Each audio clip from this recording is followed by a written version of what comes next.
where we last left off, we finished an arc. And technically, our band of freshmen's first quest. A nice little sort of wrap up of all the things that have been happening. Some questions left unanswered, but for now, things sort of return to some level of normalcy. Um, at the moment, Beastry Studies is currently without a teacher, but that just means they have the joys of a cover teacher, which normally would have students being pretty excited about that, because hey, who doesn't love having a cover teacher instead of actual lessons? Except it's Professor Grozer. And he is just as unhappy as the students are about it, which makes it even worse for them. Is he casting random spells at them? On occasion, but When mm, the area where they throw the chalk at the student who's like loud. yeah, It's just that, but magic missile. honestly, not far off. Sometimes someone will be talking and then they will lose their voice as he casts silence in the room. But with that out of the way, the days do tick over as the month continues on, and at this point, I know there's a couple of things that people want to do.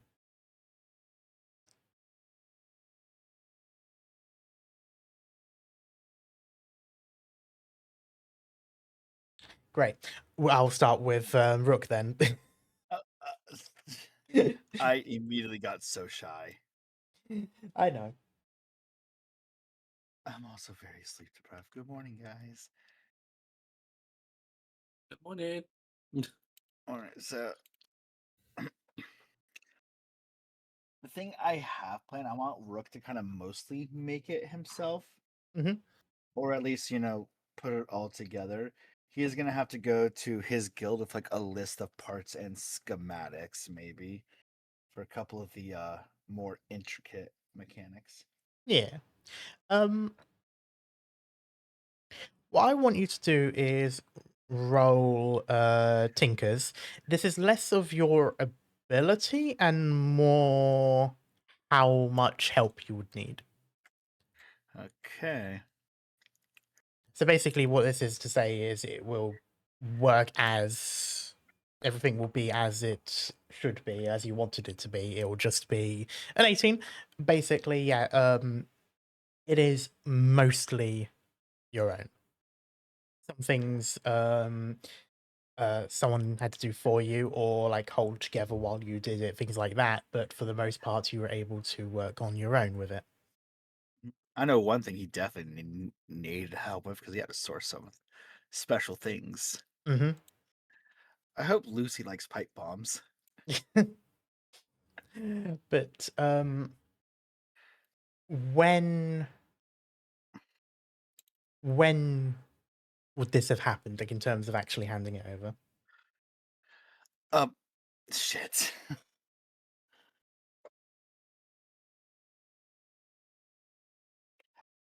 Is it possible to hand it back to Lucy's first day back to school? Yes. I gotta have specific instructions.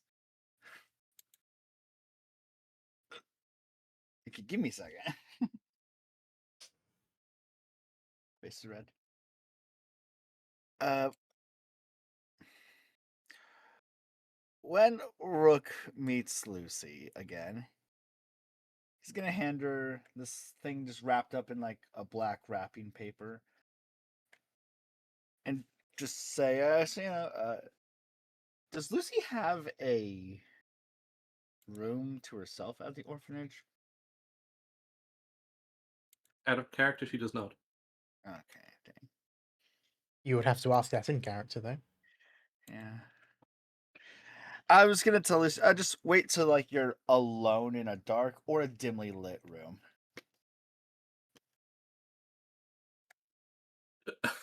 Unless you want to share. Out of character, that sounds really ominous. In character, that sounds ominous. He's awkward as shit. So Lucy just kind of like look down and be like, "I think you're right. What is it?"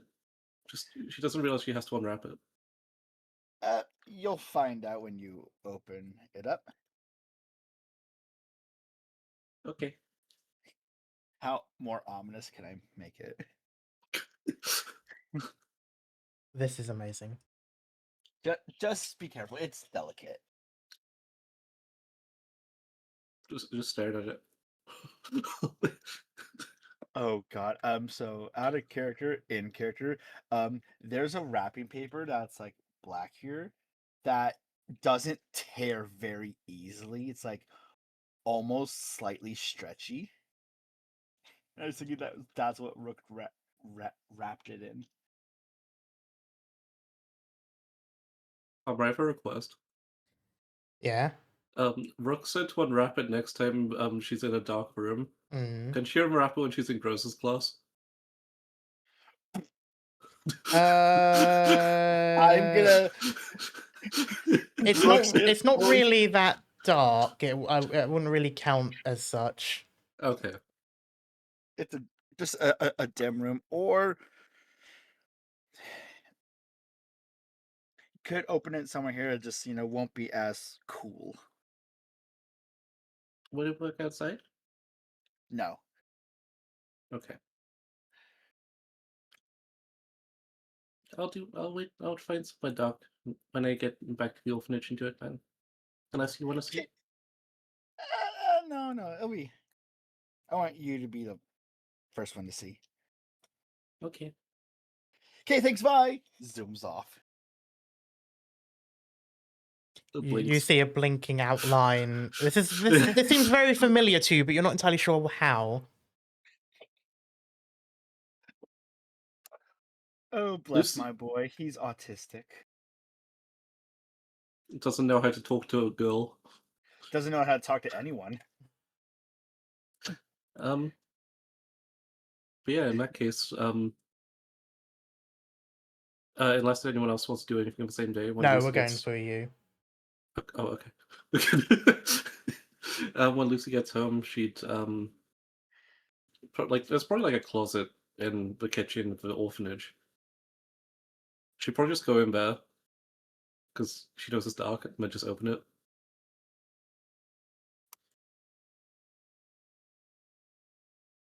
Well, Rook, what does she see? Let me see with what I see. This is your gift. I know, but I'm just not good at describing stuff very well. And I'm flustered, okay? So you take off the wrapping paper.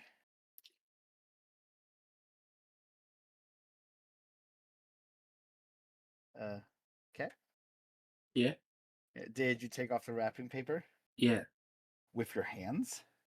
If it came loose with hands, if not, she'd probably use her teeth. Oh god. So you see like a kind of a dark wooden box with a 4-pointed star on the lid and your name engraved on the top of the box. It's me.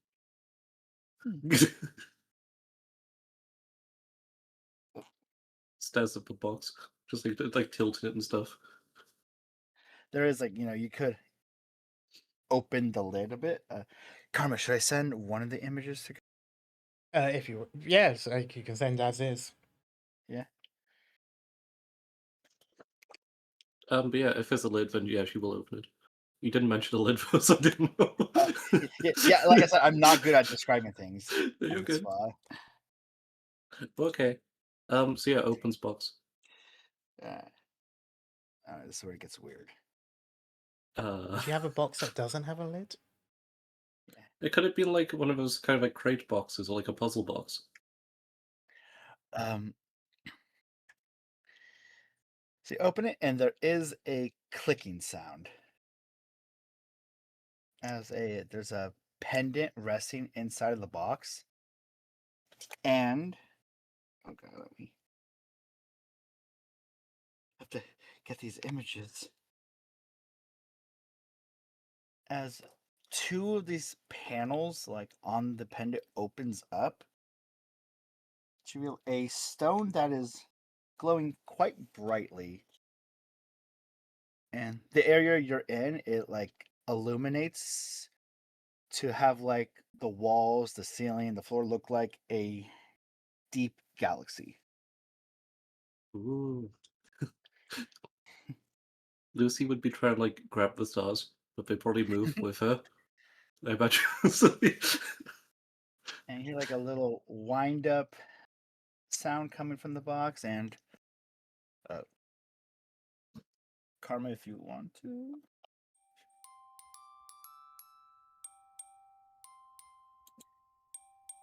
It does play music. Just loops a silly little track. I hate how I'm blushing.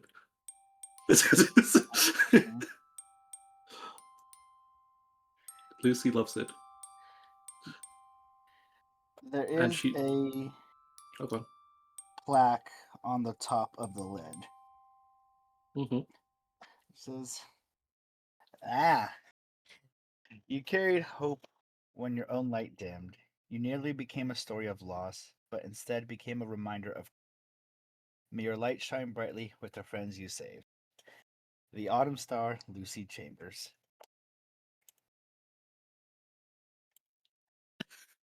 That's gonna be our character. Fuck.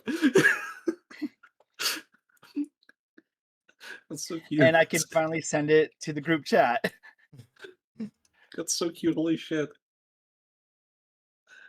Suffer. I love it. And Lucy does too. Mm. She is immediately gonna hunt down Miss Agatha and show her.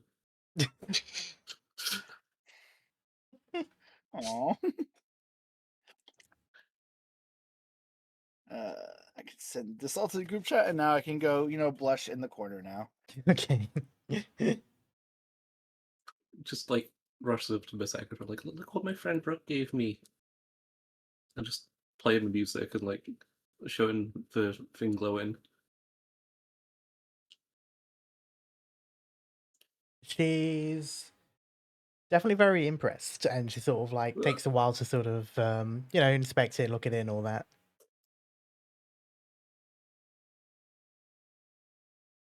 But Lucy is very, very happy with us, and she is going to be wearing that necklace everywhere. If you click the top of it, the two panels do close in. Does it open and close every time she presses a button? Yep. Oh, she's 100% fidgeting with Okay. it. It's made out of durable material. She's just poking the button repeatedly. Just in the middle of defensive magic, Grozer is giving Firion, and it's like click, click, click, click, click, click, click, and So, it's like the ceiling is lighting up. One note about it is it glows, but it only like projects out onto the walls when it's in the music box. Like it glows brighter when it's in the box. Yeah, she's still just clicking it repeatedly. It's like when you click a pen in class. Yeah, it still does light up when it's on your neck. It's just not blinding. But yeah, that's like Lucy's like second ever possession. And it has her name on it twice. Yeah. That's like Lucy's only ever possession is Emmy, so I go. I love it. Thank you. Yeah. That's adorable. Thank you.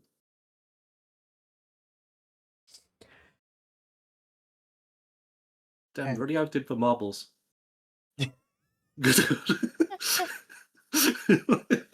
Okay. And keeping on topic of gifts, I believe there is another gift.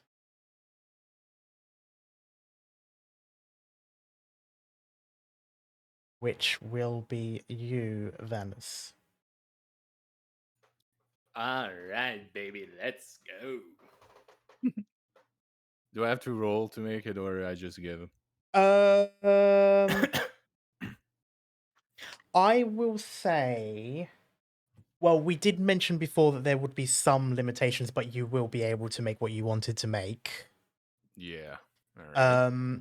I will say, roll your smithing tools, and this is more so. Again, it's not based on whether or not you can. This is more of a how long and certain other things like that.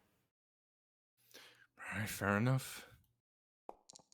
Oh, fuck me. Oh, I saw that one. 7-Eleven. 11. But with that though, Saw that one. I I will saw that one. I say, was shitting myself. yeah, I know. I thought that as well. I'm like, oh no. This is probably a bit of a longer project for you, and less because of, more so just because of the complexity, as it's not something you normally do. Yep. But with that, I would say, when would you give this? I don't know. I don't know. What is it with you guys and having gifts and then not knowing what to do with them? We're all I knew shy. what to do with mine.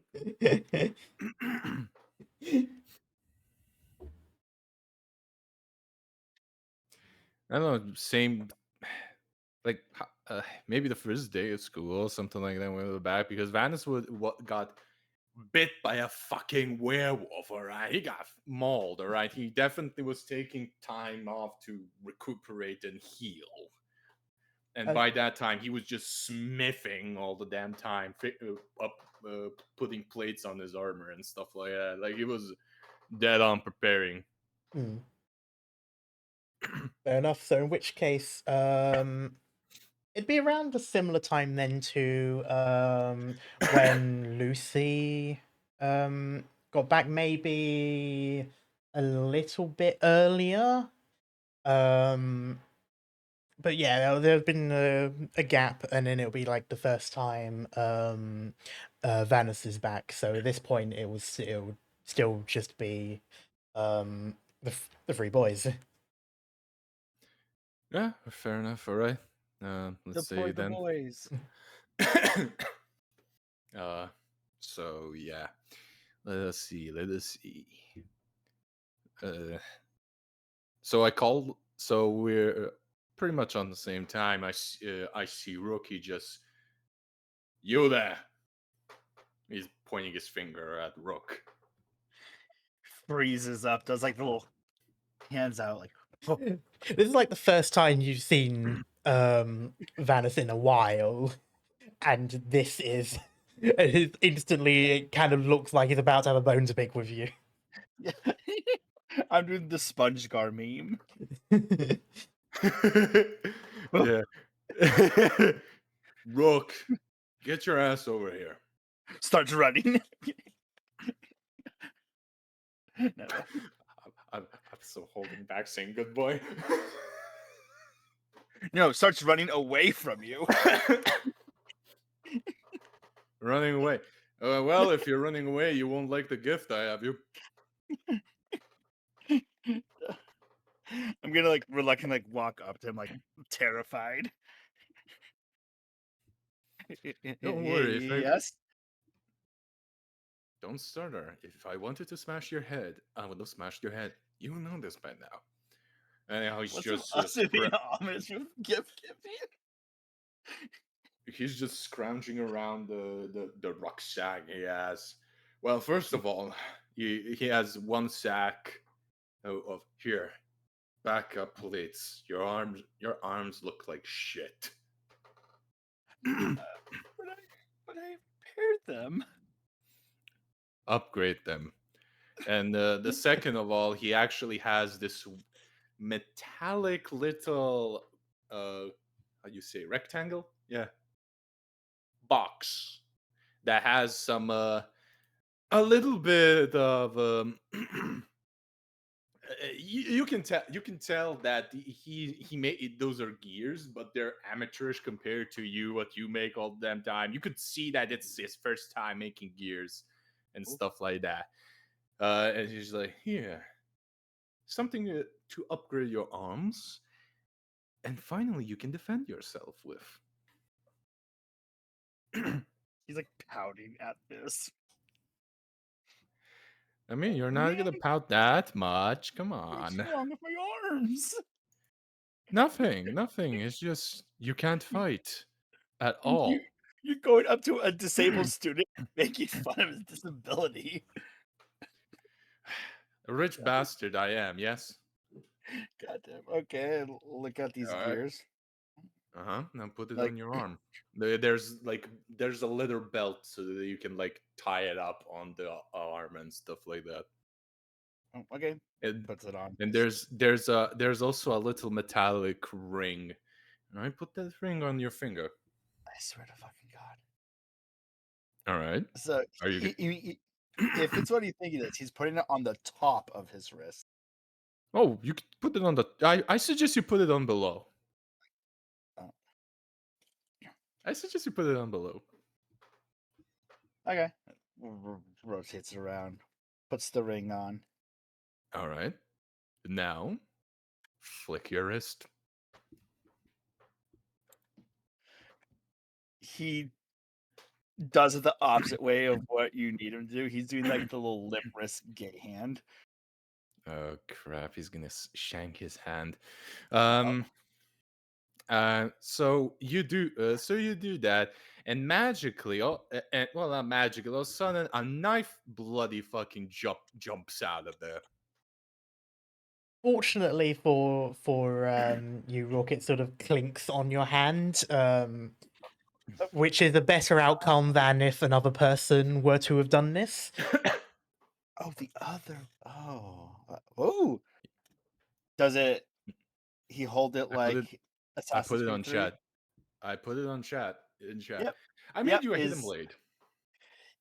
Can he spin it?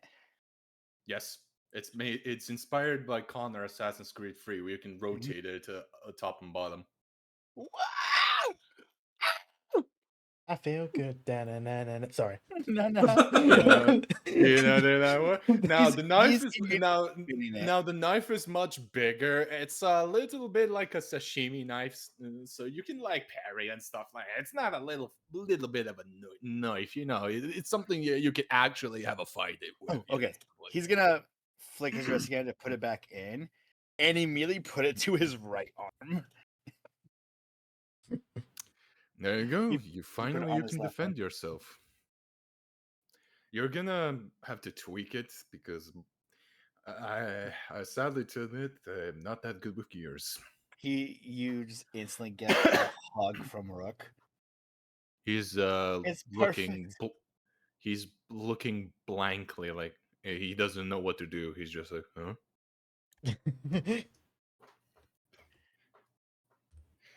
It's Uh, perfect. well, It means a lot to me. He starts crying. he's just we're at the cafeteria. We're in a public place, right? Oh yeah, Yeah. absolutely. Yeah, he's just looking around at people who are definitely looking at him. He's just like, why are you making a fucking scene, my guy? I'll treasure it. Well, you're gonna have to. Okay, Well, you're gonna learn. He's just patting on his. I will teach you how to use a knife because you're god's damn awful at fighting. I think my mom, maybe my dad could teach me how to wield it. Was your dad a soldier? He's a monk. He leads the martial arts. Okay, fair enough. Instant thoughts of your sister for a moment. Like, yeah. Like I I'm would sorry. ask my mom to train me, but I don't want to die. She is. My dad Well, leads the martial arts, but she's the master. makes sense.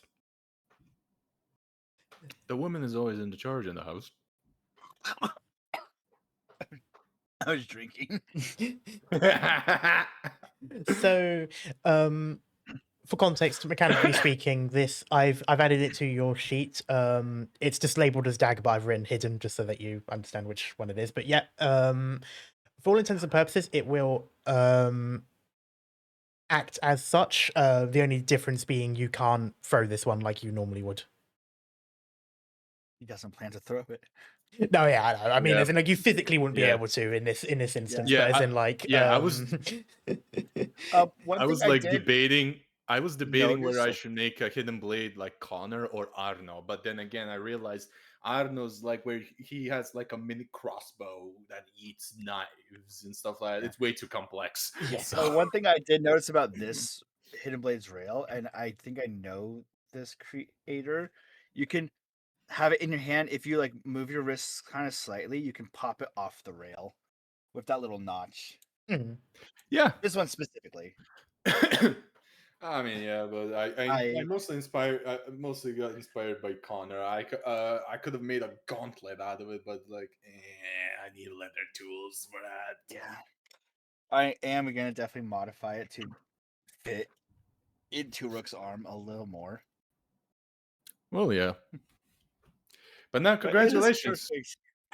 Congratulations. You're now fully British. Above table, I'm saying that. Rook is Listen, from you have Spain. you throw acid and you have a knife now. You're fully British, Maple. Congratulations. You got your citizenship. Yeah, he's got a point. The British people throw acid? It used to be. It used to be a quite. There used to be a sort of like an epidemic of that type of violence. Yeah. But yes, so you now have this hidden blade mechanic, and yeah, you could tell that Vanis has spent a decent amount of time on this, and while it's obvious that it is, yeah, it's more rudimentary than something that you would be able to make and such, but the baseline of it is all there and it is usable at this moment. And you also realize that he pays a decent amount of. He seems, he at the very least knows the sort of things you do and use. Oh yeah.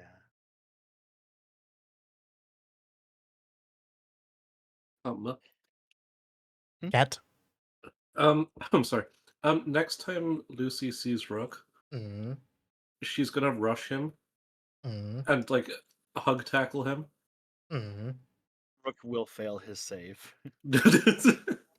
Pop the hidden blade. Pop the hidden blade. Looking at his stats, I think he's gonna fail his save.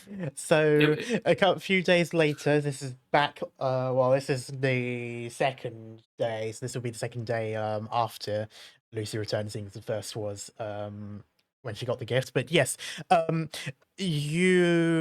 isn't even a save to have. You are kind of like you're looking around, you're heading over to lessons, the corridor is somewhat busy, and now you're on the floor and there is a admittedly somewhat light, but still full person just sort of wrapped around you.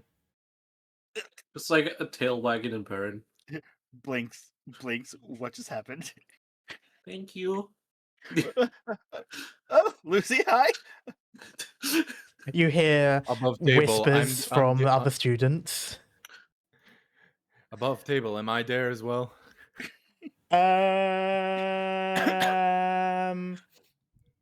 Not Because I'm yet. I confused. will put you there. This is after your gift because this was before Lucy came back the first time.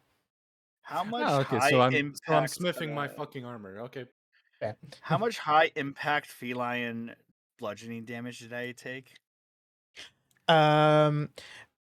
Technically, there would have been a long rest, so everyone do that. But it would have basically taken the amount of health that you currently have. If you hadn't long rested, you would be unconscious.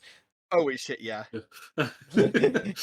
Um, shit, look at all that. Yep. But yeah, Lucy's just like wagging her tail and purring while hugging Rook and just like, thank you.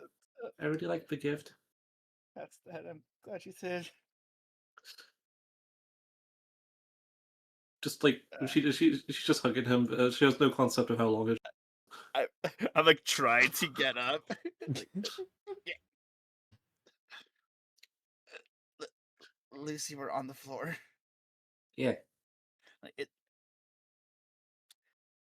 we should probably get up off the floor. It could be dirty. Okay.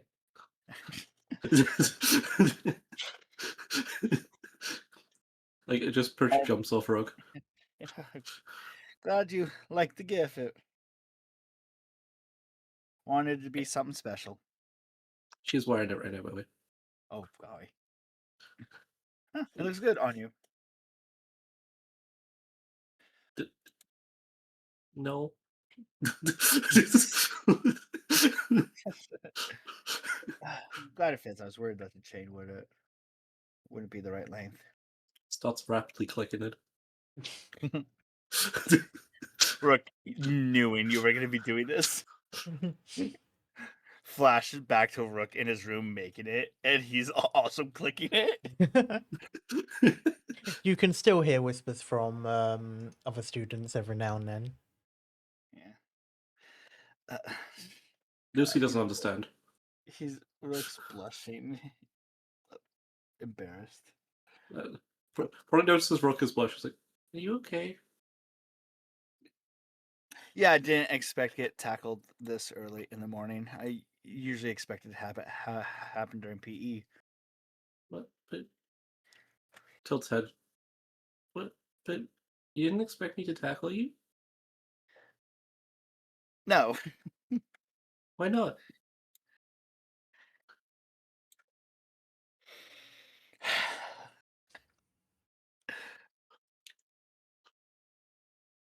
Bless your heart, Lucy. Did it sneeze? Maybe.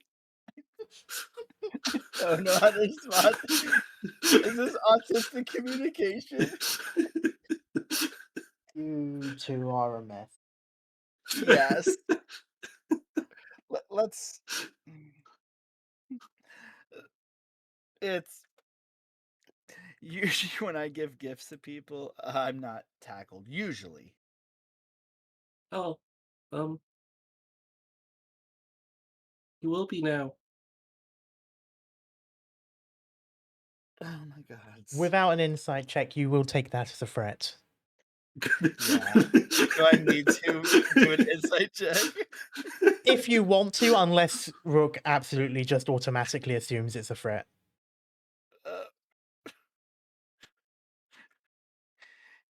No check. He's just gonna be like, "What have I done?" Oh, if anything happens to the necklace, let me know. I can fix it right up in a jiffy.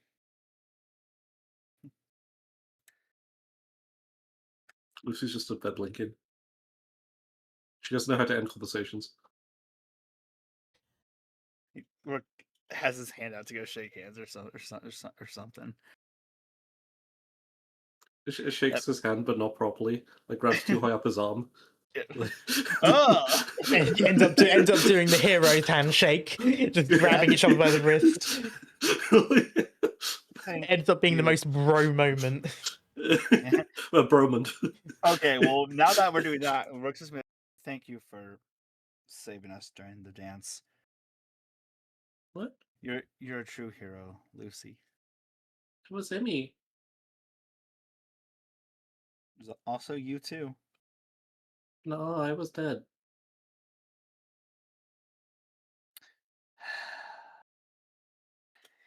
Rook's just gonna let go of the handshake. Kind of close his fist and give Lucy a light little bonk on the top of the head, like very gentle. Like ears Yeah. like go airplane mode. Yeah, give yourself a little bit of credit and take the compliment.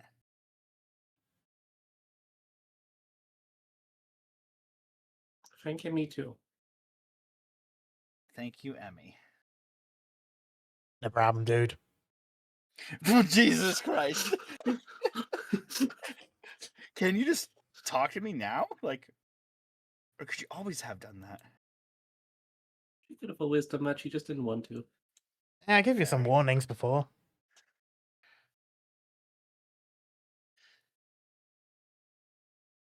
I thought that was just the sleep deprivation and caffeine, if I'm going to be 100% real. Anyway, thank you, Emmy, and thank you, Lucy. We should probably get to class. I am. Yeah. And I just zoom. It teleports fucking ahead of Rook somehow. He leaves first, but Lucy gets up before him.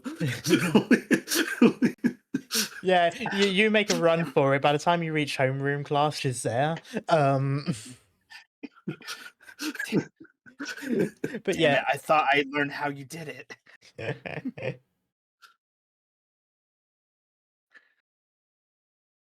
But yes, with that though, we will continue moving on with the most awkward conversation between two teenagers I have seen in a long time, which is impressive because I worked in a school for 5 years. Listen, I'm doing my best to be the awkward teen. Am I doing good? Lucy doesn't understand Amazingly. what awkwardness is. It's like- But yes, we will actually move on by a couple of weeks. Well, I'll say a couple of weeks, so not by much. Are we not going to be hurt by Grocer? Holy shit. One second. Oh, fuck. It is. I need to remember now how we did this in school when we started the school group. It is.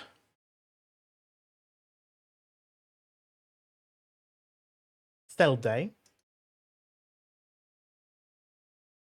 The 6th of Nightal, which above table is basically December. So about 2 weeks have passed since we sort of wrapped things up a bit.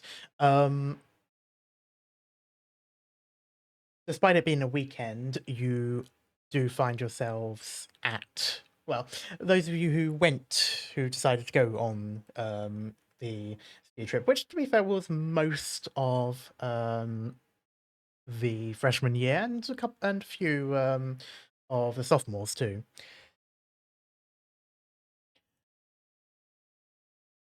You're all out, sort of outside the school grounds. I will move on to the campus map actually. The cat. And you're sort of around this bit here. The parking here, and there's sort of like an open grassland. It's like the fire evacuation area. Yeah, not too far off. It is one of the places where people go. Some of the other grades also go up the athletics field. But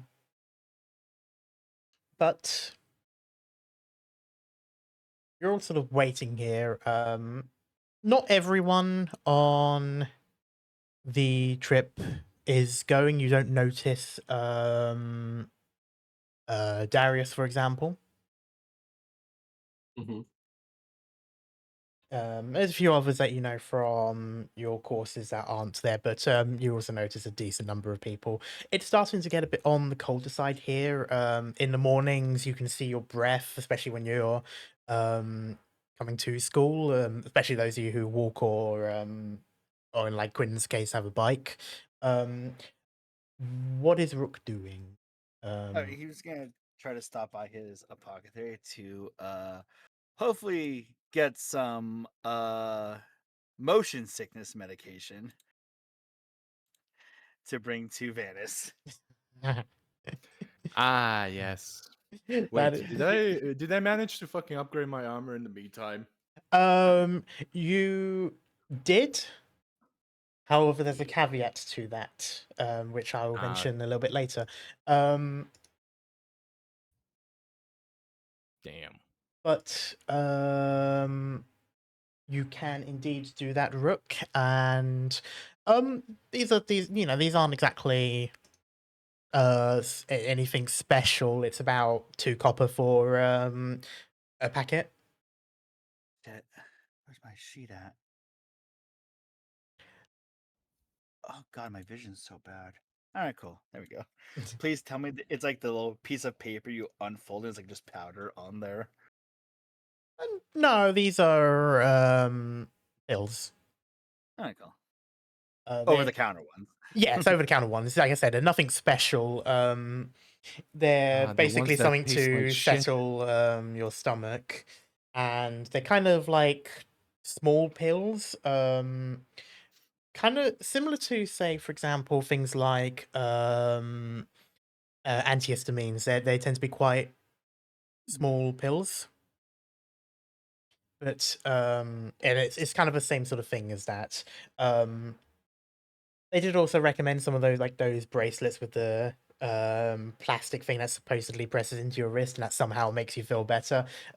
Most people know that doesn't really do anything. I do the thumb trick. Mm. What's true that you've heard?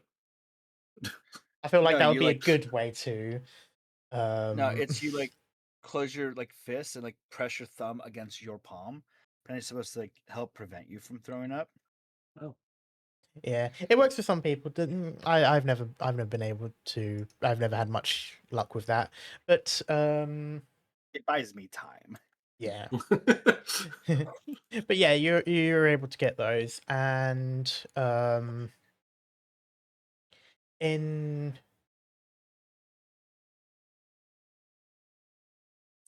while waiting out on the grass field,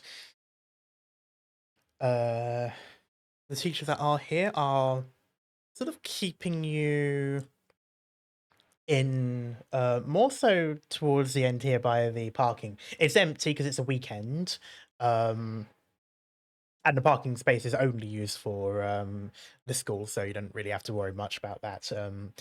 But not not allowing students too far into the field seems a bit weird, but hey ho. They want There's to go a into the couple. field and doing laps. Yeah, there's a couple of teachers present. You see Grimshaw and also Silver Rock. So PE and adventuring, respectively. Makes sense, I guess, the 2 sort of more sporty ones. There's also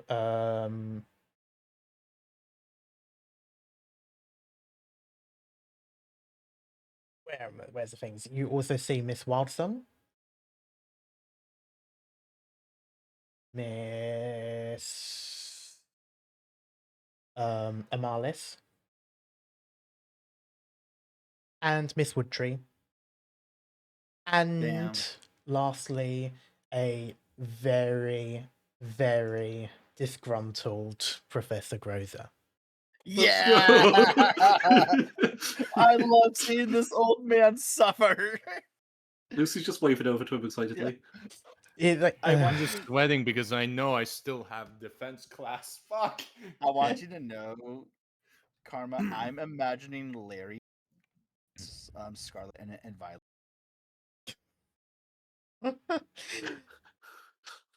Sick but people. but yeah, so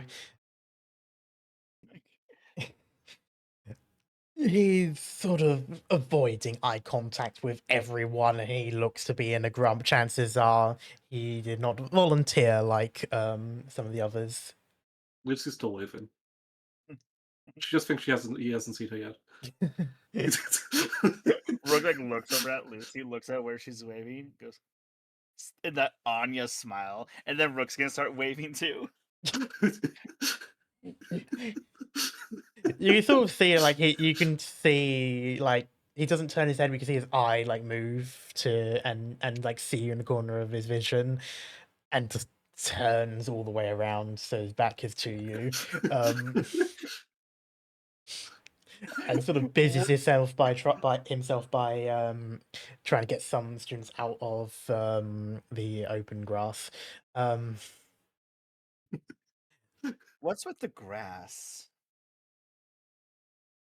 Well, at this point, a few have a feeling. people are asking that question now. You notice you sort of hear it, and a couple of other students sort of like come around, and like, why can't we be around here, and stuff like that. Basically, I sort have of an idle idea. conversation, and it becomes a little bit more apparent as a shadow, originally quite small in the middle of the of this small field, and starts to grow bigger and bigger. And then you look up, and you see an Airbus lowering down. Rook's like, oh hell yeah! Lucy looks so far up she falls over. Oh shit! I'm gonna go to run to Van. It's like, you should probably take this before we go. It's basically shoves a box of tablets into you. He looks up at the Airbus. I might need it. And you can sort of hear like the subtle sort of croaking of like light metal and whooshing as the wings that are part of this Airbus, they sort of flap, like it's somewhat slowly, like it certainly isn't keeping the Airbus up through physics alone that way. It is more so sort of providing a bit of air-based magic. And the Airbenders. back of the Airbus has kind of like a rotating like wheel either side of the hull, kind of like those river ships where they have like the water wheels, and that's sort of how they move. Yeah. Except they're at the far back of the bus without, so it's not like in the middle like others. And Oh god, I cannot see right now. Sorry, I'm being fucking blinded by the sun. yeah, I was having that issue earlier, but I will drop the image now in chat, or not in chat, in on here. Well, by the time it gets close enough to essentially land on the grass, you get a good view. Wait, that's It is. It is it is the Ruby one. It is the Nothing ones that seen they airship. yeah, the ones that they use to go to and from the school, especially in Oh. the first few episodes. But All I can think of now is Weiss fighting in the back of the airship at one point, and I really want to do that. I only know of the first. The only time I've seen these ships is like in the first few seasons. I'll send you a video later. Yeah. Is it They showed this- these at first when they were first going to the school, and then you didn't see them again for ages. Yeah. I think this is particularly from Volume 3 during the Vital Festival. I think so. They've still got like the black silhouettes. So that might be Plus- earlier. And plus, they're going up to the. It looks like they're going to the tournament Captain. area in the sky. Oh yeah, I'm maybe with you yeah. right now. But yeah, so this is definitely a bus, and Airbus. it Ooh. is certainly not something you see every day. There are indeed airships. You see them in the sky quite often, and Neverwinter does have a rather busy airship port over by the docks. A lot of people were expecting a bus, but that said, Luskan is quite a bit far north. Like it's about an hour to get to Never High, so the other high Hill. school, but the But Luskan itself is further away. It's around 4 or 5 hours in total, and where you're going is actually a bit past the city. So it looks like they're skipping most of that time as an airship is faster. Take the direct route. Pretty much, yeah. Like it is quite literally as the crow flies, as they say. I'm excited. We. But with that, the teachers do usher everyone onto the airship. How big are And these airships? Sorry. There's in total 3 for the amount of students. Okay. They're bigger than, sorry, no, 2. They're bigger than a bus, obviously. But also a little bit more spacious, so there aren't as many seats and such. But Is it kind of like a train car? to an extent, yeah. I'll take the lot.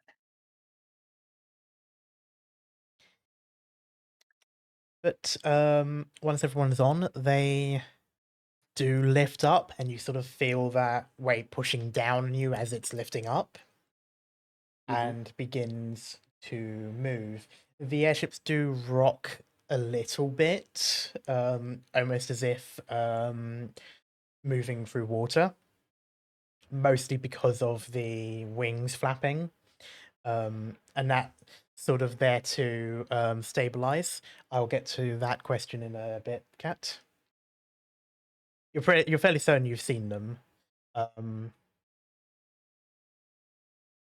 but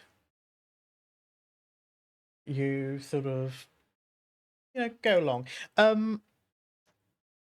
Vanus, on a scale of 1 to 10, how would this be for him compared to in a car? Well, I mean, when you're flying, there's not much movement, you know. True. However, these are slower than an airplane. It is, and it's rocking. So think of it a little bit more like a seafaring ship. Doable. Doable. Okay. I would like you to do a Constitution save, but it will be a low DC. Let's say a 10. Oh my fucking Constitution save. Yes. Fair enough. All right. Okay, fine. Yeah. You feel a bit queasy every now and then, but no, this maybe it's a mix of the slower movement and just the kind of up down motion isn't really what does it for you. But you feel a bit queasy every now and then, but it's nothing you can't handle. Thankfully, I took that medicine. Yeah, that also is helping. But a 4 to 5 hour trip is reduced to around an hour to an hour and a half. Oh damn. Okay. And Only a 4 to 5 hour trip? if it were on bus, yes, it would be. It mostly follows along the old high road, which is now more of like a highway. But of course, being in the air, it doesn't need to deal with traffic. It doesn't need to move around and go to different locations or avoid different things, go to different toll booths, etc., etc. And it just sort of continues going forward. And it also doesn't need to weave through any of the settlements and cities and such, of which there are some smaller towns that has propped up, in the times in the past 100 or so years. And eventually you see, at this height, you can see Luskan, quite a large city that's sort of on like an opening of a river in much the same way that Neverwinter is. and you also see a another town. They're both big enough that they sort of merge, but you can still sort of see distinct lines. And you also see Blackford Crossing. And at this point, this is where it goes from the Sword Coast, northern Sword Coast, to Icewind Dale, which is blocked off. People aren't actually allowed to travel that far north.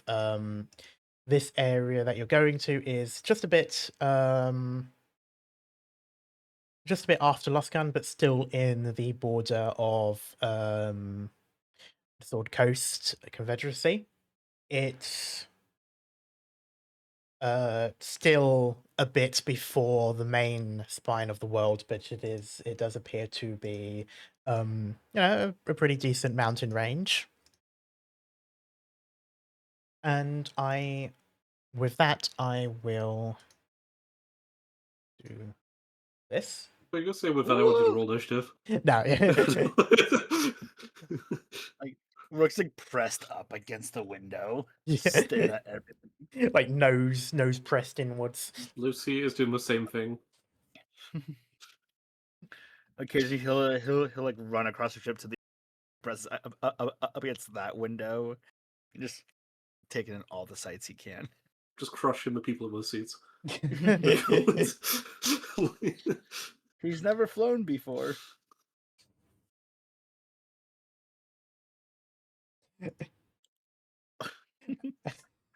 Yeah, at one point you just sort of hear a gasp and a sort of a growl from one of your other I'll say classmates, not in your homeroom, but does take I believe in Steve. What is it? It is magical studies. Was that a Jacksepticeye reference? Yes. You basically just hear watch where you're going, dork. And she sort of Like, pushes back like- against you. Grab his shoulders, be like, "This is so awesome!" and then run to the area. She just sort of, her ears flatten back and sort of gives a little bit of a hiss. What species is she? Well, now here's a question: if you Tabaxi. have her, she is not in adventuring, or at least not your adventuring course.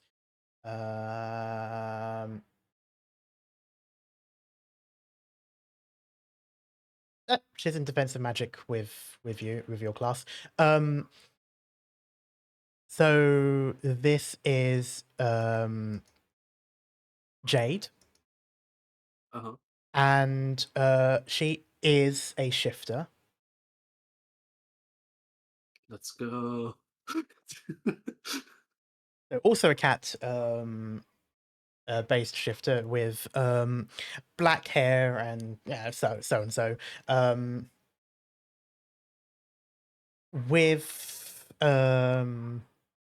With the dress code being a bit more relaxed, as it's not scores as a field trip that's out of the region as well. So it's just sort of like normal clothing. She's in a bit more of a punkish sort of attire. Mm-hmm.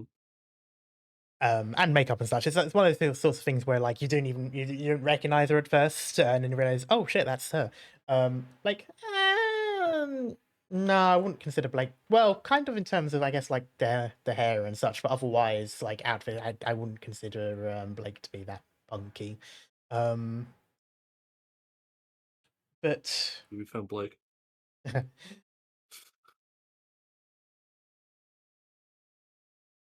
But yeah, so she's sort of off to that, and as you run off to the other window, Rook, I would like you to make a perception check. Oh boy. I hope I'm like now invading Professor Gross's space. Just get launched.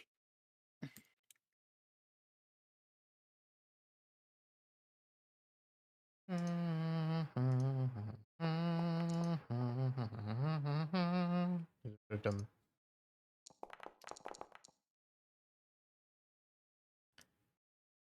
I'm sending some pictures in the chat of what Lucy looks like in her winter clothing. Nice. I was picturing that. Oh man. Looks like we have our Sunny.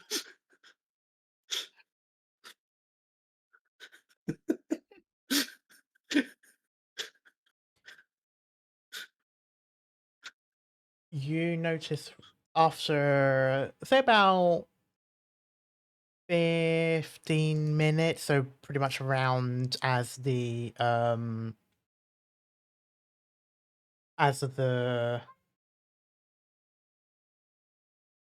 is moving towards its final destination, you No. realize, Rook, that your thieves' tools are missing. My thieves' tools are missing? Your thieves' tools are missing, yes. What? Ah. Right, Did I Stitch. just come from the shifters area? At this point, it's around 15 or so minutes since then, so you notice this Okay. afterwards, like Alright. later. I'm gonna then immediately go in reverse order back down the place I went through. Like, did I drop my tools here? Did I drop my tools here? I won't make you roll for this, as by the time you get back to where Jade is sitting, she's got one of those like lock picking devices Hmm. and sort of spinning it around her finger on the like keychain ring Mhm. as and you recognize this is yours, Ah, as she's also what's like up? blowing a bubble gum and letting it pop over the side of her mouth and then just sort of like, chewing and sucking it back in. That's where I dropped them. Can I have my tools back? Well, maybe when you learn some personal space. Uh, And she just blows the bubble again and letting it Yeah. pop over her face, just sort of very much like in your face kind of attitude. Yeah. I'm sorry. I just got excited. Would the thieves' tools be considered being worn or carried right now? If she's like loosely spinning them. Um, in terms of on Jade, it is currently in her inventory, Okay, dang. but she does I see eventually. about catapulting them back to me. Nah, at this point, she does eventually though. After listening to your excuse, while it's sort of in the spinning motion, catches it in the rest of her fingers so that it stops spinning and just sort of stays in her hand, and she holds it over to you, waiting for your hand so that she can drop it on into your hands. Thank you. Gonna clip them back to my belt. She just rolls her eyes and looks out the window, saying "dork." Gonna go back to my normalcy. Like, she's so cool.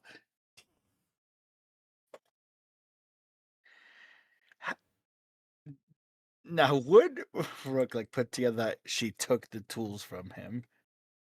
Well, probably the fact that she was so openly just like messing with Yeah. them.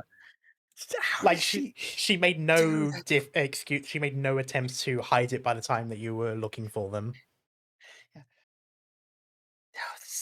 How did she, skilled? Oh, wow. impress that. The sleight of hand is probably like a +9 for her. We're just not observant. With Shush. with that though, the airship does eventually land. It's a little ways from the resort itself, but sort of solid ground platform that's basically been made for this. At this point, you're in the mountains, and it is cold. Nice. I would like Crazy. to point out a couple of things. For starters,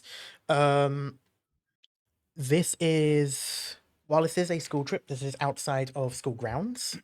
So you do not have your weapons or armor. Only exceptions, of course, being Lucy with Emmy.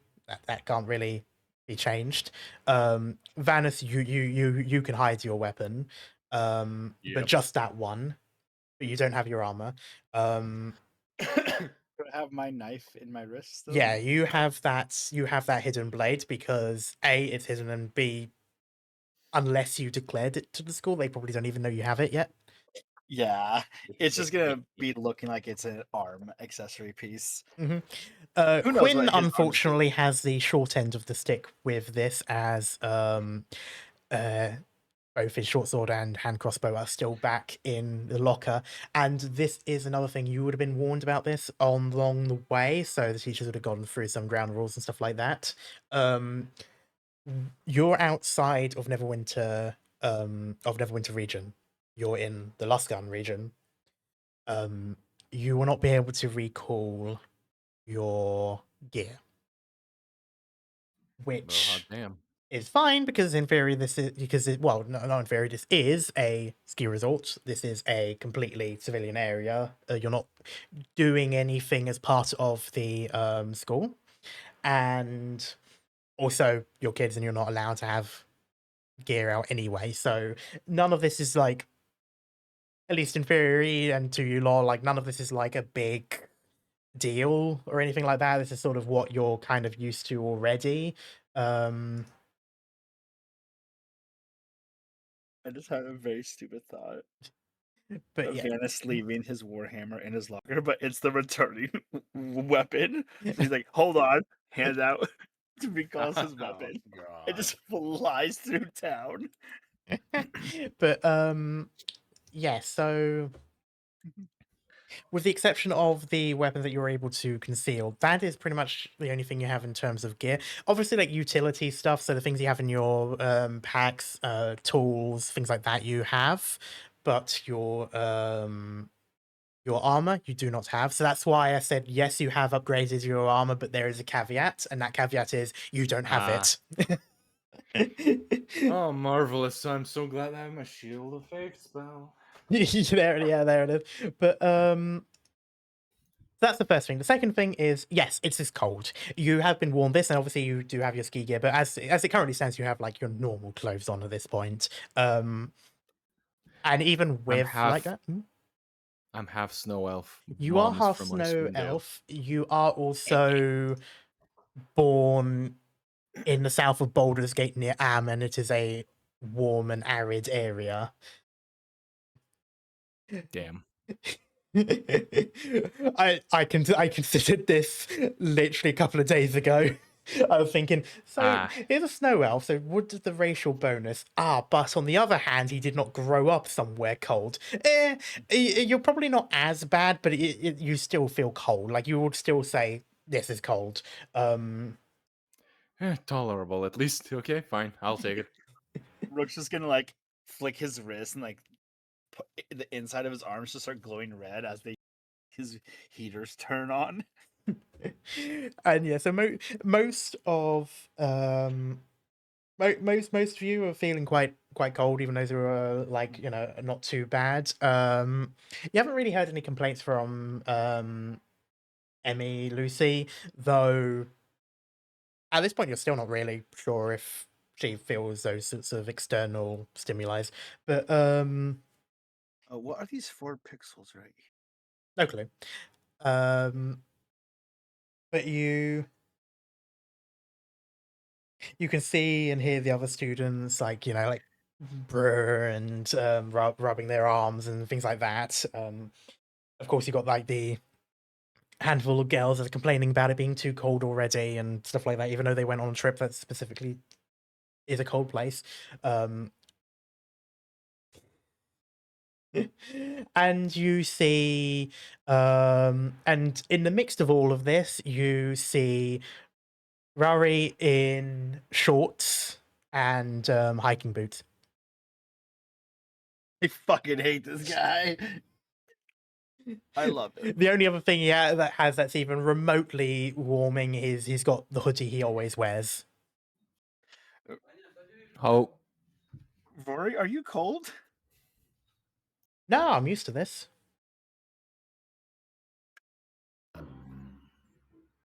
Out of character, I fucking hate him now. I am literally half snow elf, and yet this is cold to me. Tolerable but cold. How the fuck can you go in shorts? Oh, I grew up not far from here. Lucy just pokes his cheek to see if it's cold. He, like, a bit of a blush, but he sort of like winces and like leans away. He actually feels quite warm.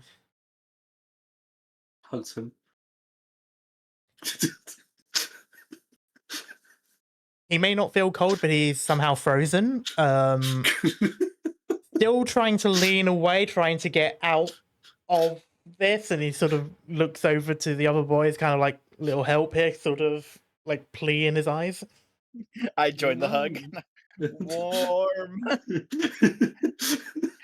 You just get the slightest like sounds of it, like awkward boy noises. I let go. Lucy doesn't. Man, after the past few months, can't wait to have some fun. What do we do here? I'm gonna immediately start building a snowman. Right here. Right now. At this point, Rory's like lightly, gently, but like pushing on your shoulders, Lucy, to like heal you off. And if there is a resistance, he will push harder. But You know what sounds cats make when you pick them up but they don't want to be? yes, it's like Yeah, that kind of sound. I'm actually Karma, could I do something to Lucy right now? Why would you want it like that? Say what you say. Tell me what it is you want to do. Snowball to the face.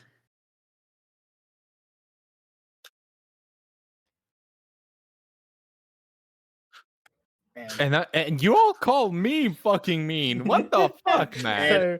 So, I would like throw a snowball, and if it hits, immediately do like the stance up, so like the Lucy, autism. you hear in the back of your mind, hey, you should totally grab some snow and then poof, just a ball of snow. It's sort of like the side of your face. Some of it gets in like your cat ear. Just like makes the like startled cat sound. And you see over at Rook, who is at the end of an overarm throw, just sort of looking at your direction. Like that. Just like shake nods. shakes her head to get rid of the snow. Like makes a snowball, like pitcher throws it back on Rook. Rook, I would like you to make a dexterity saving throw, seeing as you can see this one coming. Oh man.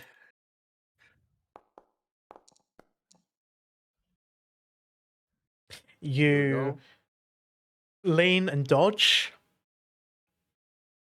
and Gotta be better than that. it lands square in Elwyn's face. He did it. She sort of like stares at the two of you, blinking as bits of snow are still like falling off her face. Lucy, return fire. It's war. And she uses a. This is going to be the dumbest use of this spell I have ever done. She uses Mage Hand to make a moderately sized snowball. Oh shit. Scatter! And she launches it Van- directly to you, Lucy. And Vanessa, what? Vanish is just looking at from the side, and he's just cringing. Ready to do a save? I'm going to need you to do a dexterity save. I'm going to need you to do it with disadvantage because this is a big one. Oh Oh no. no. While this is happening, though, everyone's seeing this, and instantly, like, once people are laughing, Oh, so no. someone's laughing at Elwyn's expense, and then takes a snowball to the side of the face, looks over, sees their friends, and things start to devolve into chaos. As at the same time, poof, thump, just snow has landed on you, Lucy. You are now in the snow, just sort of partly buried. You can push yourself out. This is more powdery snow in this area because you're not at the ski part yet. But yeah, you're covered in snow, and I would like everyone to make either an acrobatics or an athletics, including Vanis, as whether you wish to or not, regardless how cringy this is. People start throwing snowballs at anyone, and some of them are going like your way. Okay, Lucy's locking the fuck in and she's shifting. Bruh. Brooke's like dolphin diving, crawling through the trenches. Oppa! Yeah. Your dice is over my acrobatics check. Hold on. Yes, I'm just saying that because I'm not wearing my heavy armor. Technically, he's like, Oh, I saw Oh 20. no. I saw that 20, man. He's just effortlessly dodging, running away, everything. Oh yeah, that reminds me. If you haven't already, make sure to unequip your armor so that your Oh, shit. things are the way they are. Yeah. But How do I unequip it? the little I shield unequ- button. I unequip my shield as well. Yes, yeah, because you wouldn't have that either. Yeah, man. AC 10. What the fuck, man? AC 12. What the fuck? I see 12. SC10, SC10. I have 12. Yeah, because Vanis is, doesn't have any dex, I'm guessing. Yeah, Yeah. your armor class is 10 plus dexterity by default, if I remember correctly, and then Yeah. Yep. the lightest armor is 11 plus your ACs, your dex. Yep. But I yeah. lost one whole AC. Jesus. You know what? I'm gonna put on this one for it. Come, I have a question. Since Elwyn used a spell to make a snowball, can we use other spells for snowballs? I would say be careful of the use of offensive magic because of lore. Okay. Things like I utility and such is fine, but yeah, So I can't smite snowball. you cannot Yes, I smite technically- I was snowball. going to singularity snowball, but yeah. Nah, things like that. No. Could we get a long rest after this? You'll get a long rest when you sleep at the hotel, I guess. I'm gonna Tasha's caustic brew onto like the snow in front of me, like just a straight line, and then Cassie immediately drop the concentration and just dive into the trench I made. I like it. All right. So, At least use shield. you can do that one, but however, as these are not AC checks, Okay, well then. Fine. but yeah, a number of things happen. Lucy, you get out of the snow, and another one in your face from Luke, who then takes another one from Quinn. Oh yeah. And you're not sure where the teachers are at this moment. Probably talking to the people who run this place. But they are not here, and it is Lord of the Flies with snowballs. Rook, you make a trench and you duck into it. You see Rory basically tactical slide into the trench with you. And he's instantly grabbing some snow to try to make it into a ball, and he's throwing it over, like not even looking. He's just tossing it overarm out of the trench, just hoping that someone takes a hit. Keep your head down, soldier. Trying. As I'm like getting some snowballs made. Vanna's, you able to sort of like launch yourself out of the way as a handful. Like it seems as if half the class decided they wanted to throw them at you, maybe because you're the big target. Joke's on them, I roll a 22. Yeah, but you basically launch yourself over and sort of roll on the floor out of the way. Are you going to respond in kind, or are you going to try and like just keep dodging? They wanted war. So they're gonna get a lot of fucking snowballs. And precisely, he's gonna, if he can, he's just gonna. He will always have these big snowballs, and he will just go up your face, and he will just smash it in. Oh, you're one of them. Okay. Oh man. So afterwards, I'm you neutral, so I don't care. I'm just gonna fucking. after dodging, you rush over, and so you can see Luke preparing a snowball to throw back at Quinn, and as he turns around, face full of snow, you just sort of plap it onto him. The Undertaker meme. I just appear.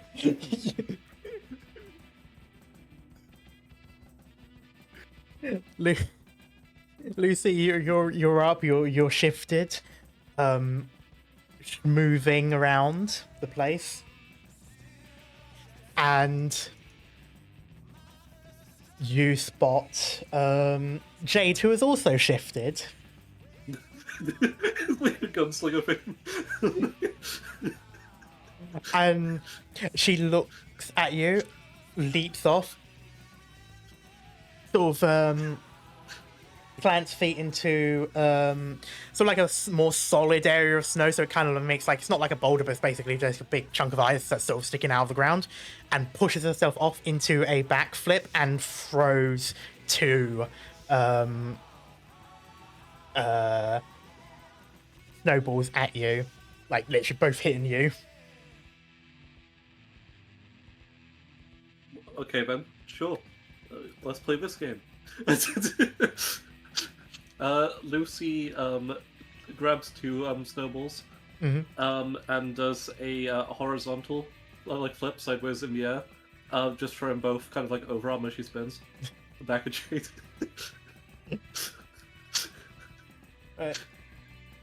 Her chance to do an acrobatics check.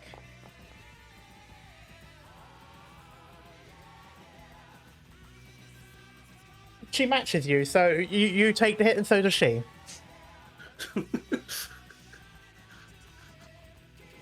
Just continues like fighting with Jade specifically. And she seems to be that sort of person where it's like, you know, she's all laughing and such when she's the one throwing it at people, but then the moment it hits her, she's like, ugh. And it's like, oh, it's messed up, this stuff, that sort of thing. And she now locks in. I'd like another round of acrobatics or athletics. Do I get any advantages from my trench? I would say no, because it's also based on how you do with your throws and such. Oh no. Oh,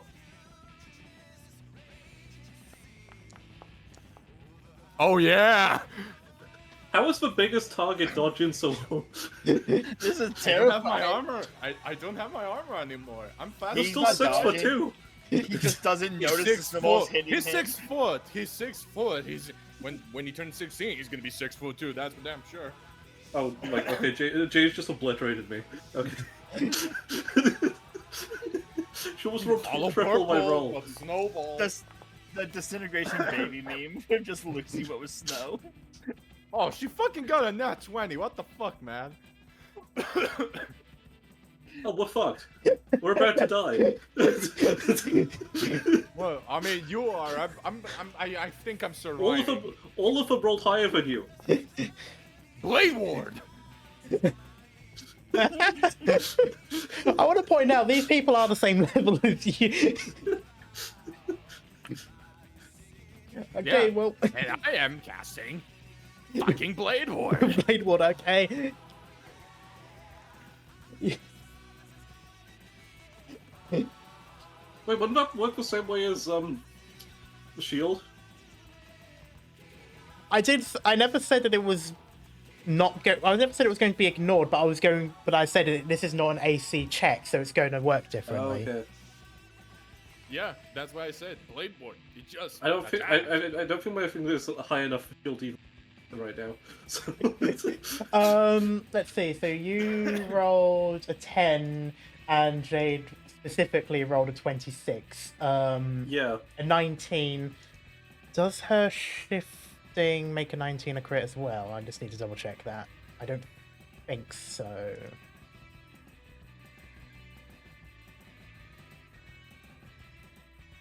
No, you just don't get advantage on rolls if it's against her.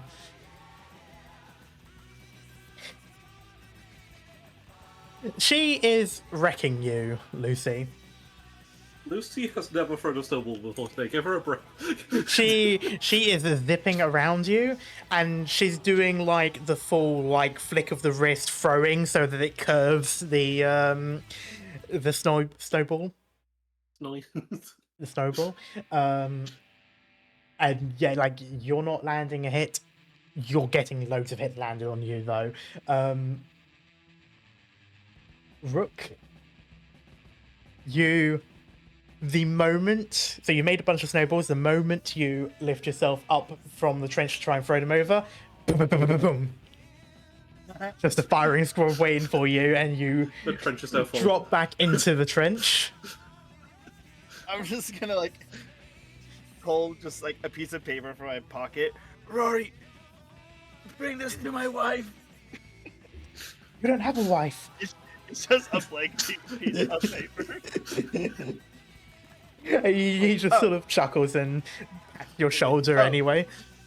Oh yeah, yes, I have backup to go throw more snowballs. And Rory goes up. He is throwing them, and 21, so 17 for 21. Body shots on pretty much every single person he throws at. He's definitely done this a lot when he was younger. He's played these games before. And then he takes a headshot right from Elwyn. Does he target Lucy? No, he's targeting basically everyone except for you lot. So Rory gets a headshot from Elwyn. Yep, Rory gets a headshot from Elwyn. Basically launched it in like a straight line, like it doesn't even arc, just full sends it. It poofs and explodes over his face, and he drops down. Like there's even like a little bit of a welt on his cheek from it. And she just sort of winces a bit, like, sorry. Could I like do the see? Like, I go like run to catch him and pull the ruby in the lunchroom food fight scene with Weiss. What happened there? She misses him? No! Oh no, that one, yeah. Yeah, you absolutely do that, and yeah, Elwyn sort of like winces a bit at that. I'm gonna definitely return fire at Elwyn next time. Yeah. In the meantime, while she threw that,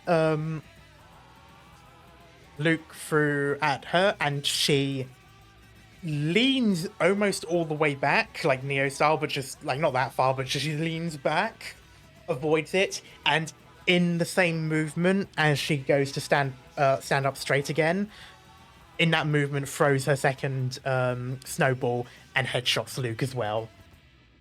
Dang. And you just again hear sort of like sorry. She's apologizing for being such a savage. One shot, one kill. Shit, the one kill. Vanus. A couple of times you take the hit, but like Blade Walk sort of shrugs it for you. Is there anyone in particular you're targeting?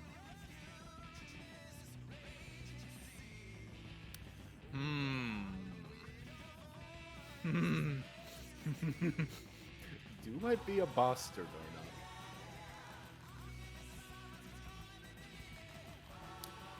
not? Alright, it's a coin flip time. I'll go for it. Hold up.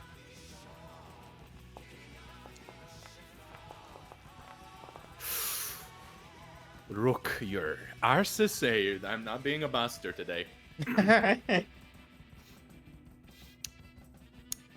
I am.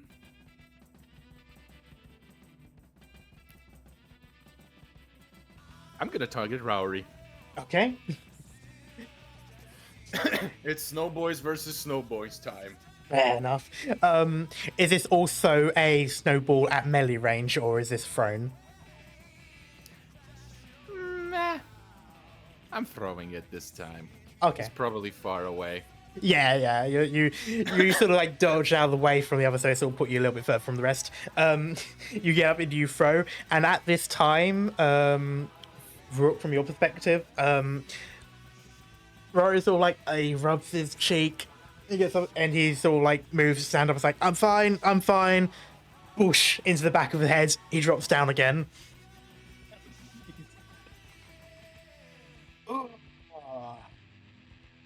It's still like a why? Well, I was a bastard anyway, but here's the thing. If it was 2, I would have piled on Nook's misery.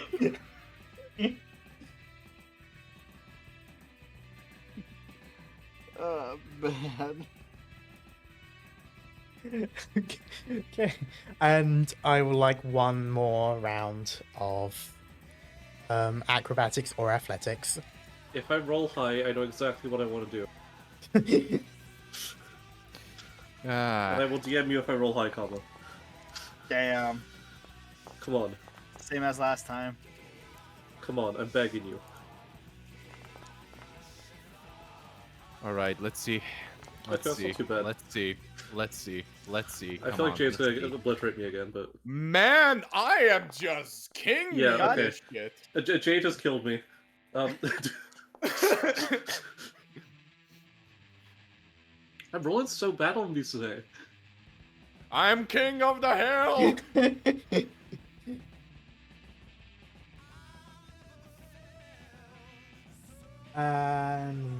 Okay, so Rook is 8. Okay. I started this fight, and I'm sure as hell ain't gonna finish it. Yeah.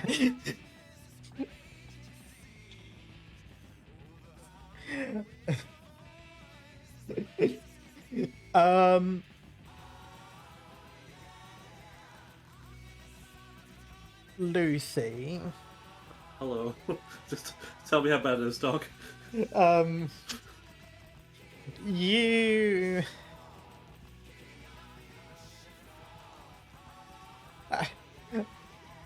Have you ever seen like action movies where someone's like holding a machine gun in one hand, just spraying?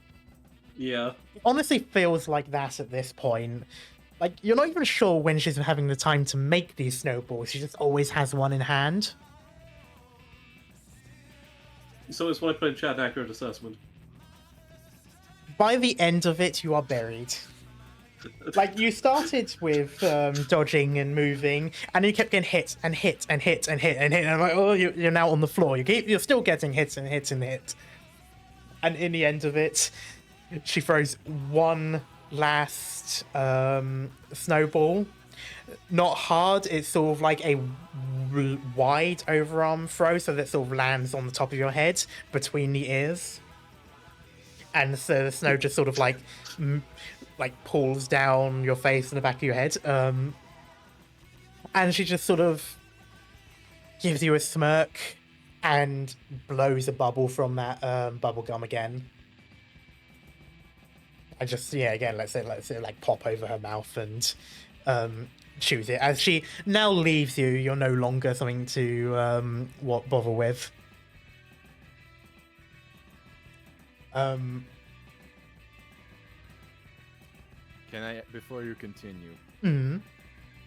I have one specific scene I want to act out. Go for it. I posted it in the chat. Uh, I rolled a 21 in total. oh, yeah. Oh, no. Who is it that you're doing this to? Jade. All right. He's gonna avenge Lucy. So as she's giving it the sort of smug thing, she even does like, 2-finger sort of like salute. And she turns away. She's very proud of herself. There's like a shadow that sort of moves over her. And go for it. What is it that Vanessa does? Describe it for me. A giant fucking pile of snow. You use that 21 to collect the snow around you. She slowly lifts her head up, her ears pull back. The eyes go from slits to slightly larger. Whomp. I fucking conquested. I wanted to do that. Oh man. And yet now both the cat girls are covered in no. Oh man, I have to fucking commission art for that. I need to do it. Didn't Jade roll higher than that as well? Yeah, but honestly, really cool. He was targeting Okay. you. And Yeah, yeah, that was the other targeting thing. Like, you. this is mostly just a performance-based thing, and you can take this from it. And the thing is, I finished up Jade's. That's fine. Like again, this isn't versus, nor is it AC based. This is just pure. This is like with the adventuring course. This is purely just Yeah, that's fair. state of your own abilities. But Here's the thing. Even if I was winning in my head anyway, because if I miss, I hit Lucy. What the fuck? you know what? Yeah, I'll allow that. Lucy's head like pokes out of the snow, like, and just to see another pile coming straight for her. Yeah, that would have been funny. But I'll take the Jade. I wanted Jade specifically. I just wanted to imitate that conquest meme. That is amazing. But yeah, tails, ears sticking out of snow. Elwyn lobs another one square into Luke's face. Must have been a bit more of a frozen one, as he basically drops it. He's like, ah, fuck! And he hits his nose. Sorry, Lucy. In your case, it's more like. Yeah, I was about to say, if he hears like a muffled language. And again, you just hear like this meek little sorry, as Elwyn is obliterating people but feels bad about it. He must be Canadian. Yeah.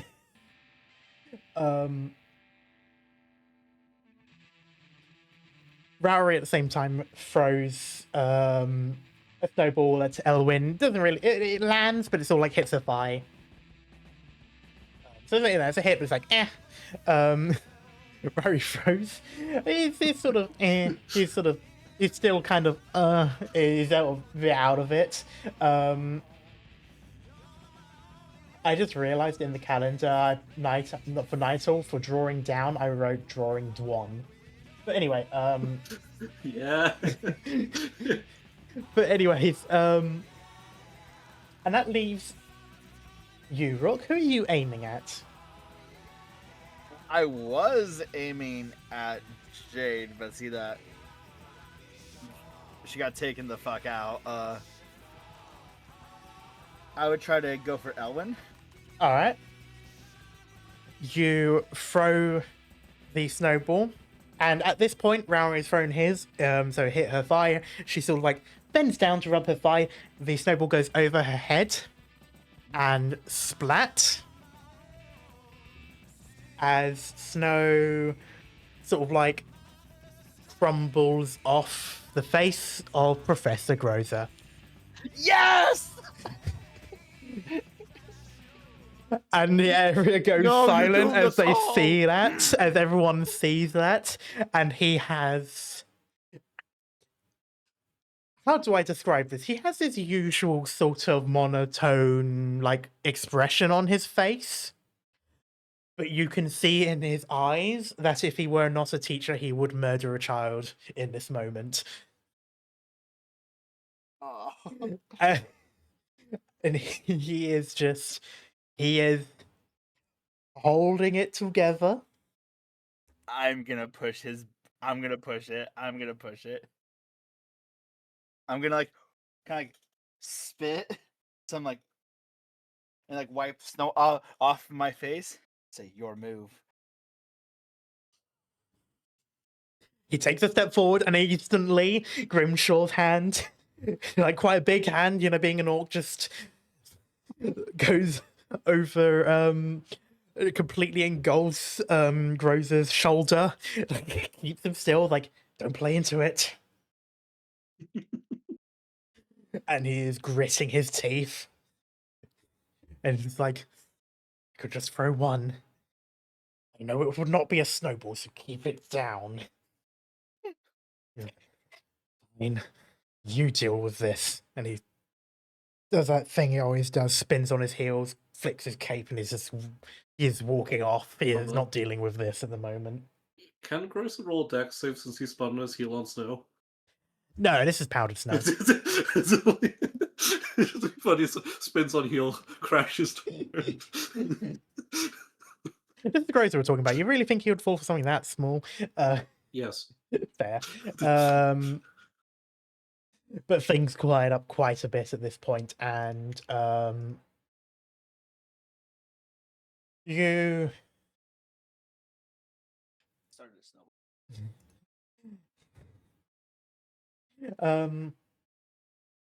and yeah, as things are moving on, what are you doing, Lucy? Lucy will just like stick her head out of the snow, just like look around, get up, shake the snow off her, and then like walk over to Jade, crouch down, and just like brush the snow off her head and just help her out. And just like, are you okay? She doesn't accept the help. She doesn't like full on like slap your hand or anything like that. But she sort of like shrugs you off at the same time as she's shrugging the snow off. And she goes, I'm fine, it's just a bit of snow. That's a lot of fun. Thank you for snowball fighting with me. Hell yeah, you got some good aim. She says while never taking much of a hit. She hit her twice. You only hit her twice. Yeah, I Lucy finished would her hit a off. lot more. I finished her Small off with victories. one. Small victories. Small victory. One shot, boy. One shot. She just sort of pats your head between the ears, Lucy, and just walks off. She saunters off quite quickly. Okay. Well, I mean, you can still try and talk, see how it goes. Okay.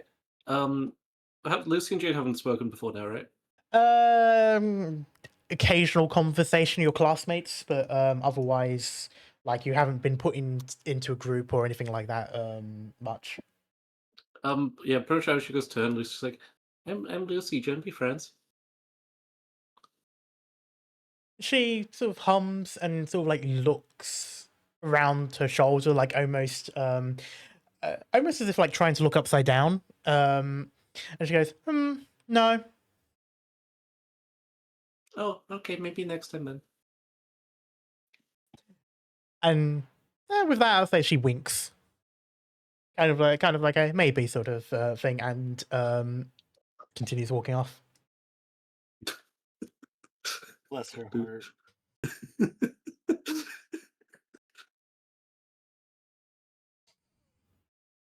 Lucy is persistent.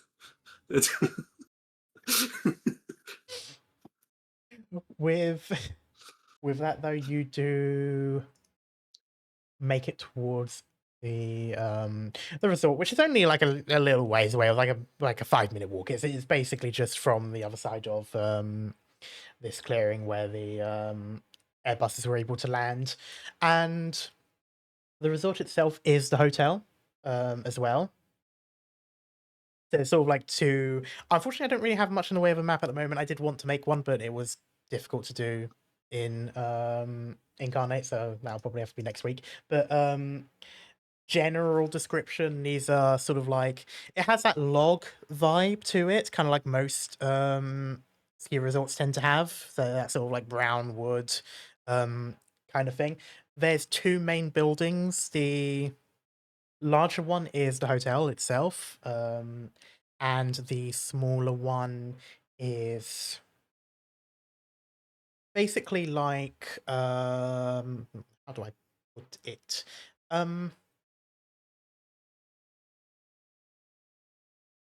Well, it's basically the normal ski resort sort of building. So where you put those boots on, where you get your skis, where the cafeteria is for those who don't eat at the hotel. That sort of stuff. So the standard sort of ski resort building, where like the actual thing is, and the hotel itself is separate, so that you can sort of be away from all of that when you don't want to be around. At this point, no, you start with the hotel. More specifically, you get your rooms. And I am going to have a look at this. All right. Well, starting with Lucy, because that's the easiest one. You are sharing a room with Elwyn and Jade. No. Let's go. The girl is ooh. Alright, Discord mod. Well, that's all like you went randomly German for a moment. It is a girly. Yeah. Jinx. Vexus make up for Cal not being here. Yes. But next is Vanus and Quinn are also sharing a room with Luke. Okay.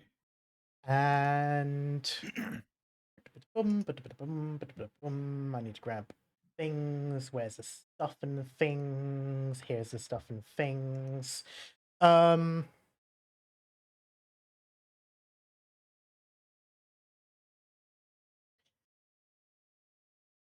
Rook, you are sharing a room with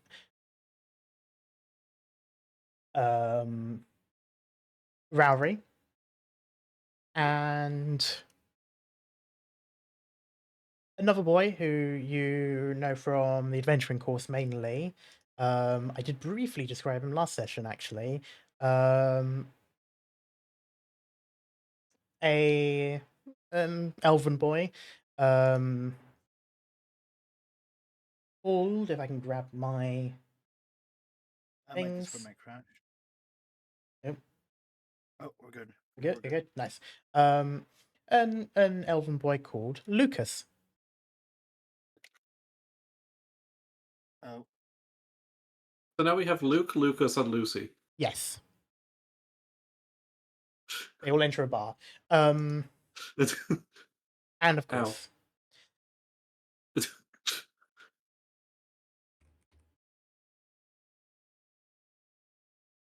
in a moment.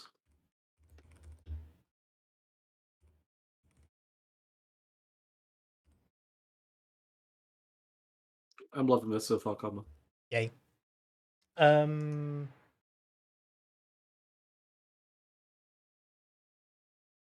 Those are basically the room assignments.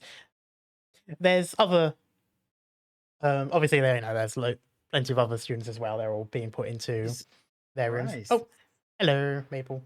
Hello. Yeah, Discord's so fucking dumb with me sometimes. It like freezes. Mm. And then it's like, oh no, I'm good, and then crashes. Yeah.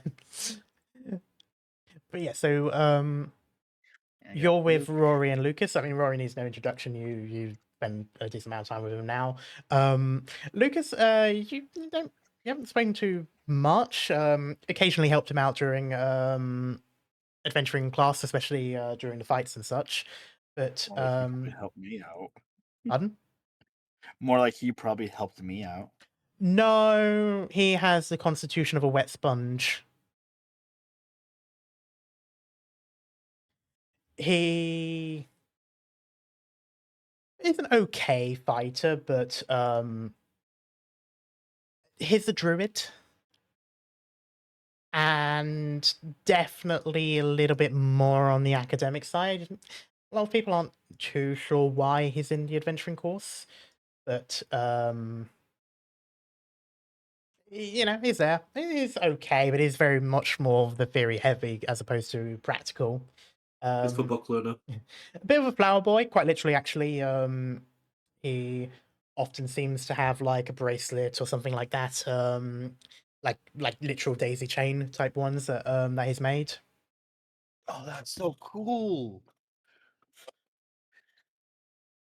But yeah, so probably about as far as if the adventuring course were to use like terms like support and things like that, that would probably be about as close of a description that you could give someone like Lucas. But yeah, he's a bit of a shy boy, so you tend not to speak to him that much. But you will be sharing room with him and Rory. Yay. All right, we're gonna do the typical boy sleep over stuff. Awesome. We're gonna drink Mountain Dew and play all of Halo 2 on legendary difficulty. You have a box TV that has a video player port, but no videos. Okay, I'm gonna plug my arm in and run Doom off of it then. Oh yes, Cool. to the X arm. Yeah. Rook's arm can run Doom. It cannot run Crisis though. No. Many have Crisis tried. was 2008. That would be why. Yeah. Well, there's a whole meme of it can run Doom, but can it run Crisis? Because Crisis like highest settings are like brutal on your rig. Mm. I was there when the legend was being written, my boy. Same. Old. I don't know. Anyways, the hotel itself is quite nice. It has sort of a rustic feel. It's not a fancy hotel by any means. Like it's very much a tourist hotel, that sort of like 3-star kind of thing. And it makes sense. They probably got a deal. The school probably got a deal with it. To have this many kids here, that would probably be quite expensive normally. But it's pretty decent. You don't have skiing this day, as it's mostly getting acquainted with the area and such. At least not yet. You will have sort of like after lunch kind of some ski stuff, but Is this one of those like educational trips, or is it more like just an experience trip? if you were to count the fact that you would have like a guide teaching you the moves and such, if you count that as educational, then yes. Otherwise, not really. Like, there's no specific course that's linked to this or anything Okay. like that. It is purely, it's purely an experience thing. It's just a standard ski trip. Understood. There is a day, there's going to be a day where you'll go down from the mountain into Luskan. Oh, nice. Okay. So there'll probably be some sort of stuff. There might be a castle there to visit. That sort of stuff. But otherwise, this is mostly just really here for the sake of having fun. And you're going to learn to ski or snowboard, your choice. Hell yeah. But with that, I'm mostly going to brush past hotel stuff for first, because it's more so just, you got your rooms, those are the people you're going to be with, you leave your stuff. Has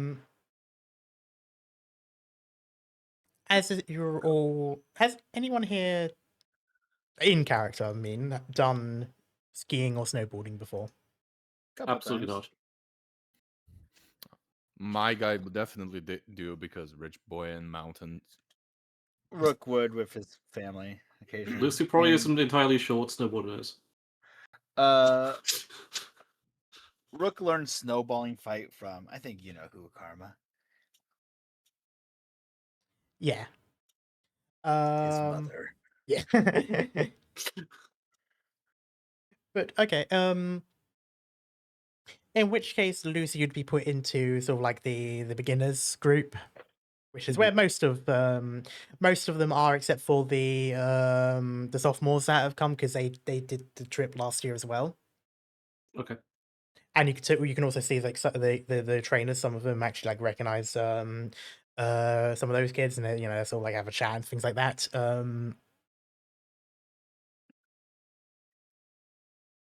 Vanus and Rook, you're sort of in the intermediate one. So you like, basically they had you move down a smaller slope, and the trainer will basically point to one direction or the other, so beginner or intermediate, and for you to both pointed towards the intermediate side.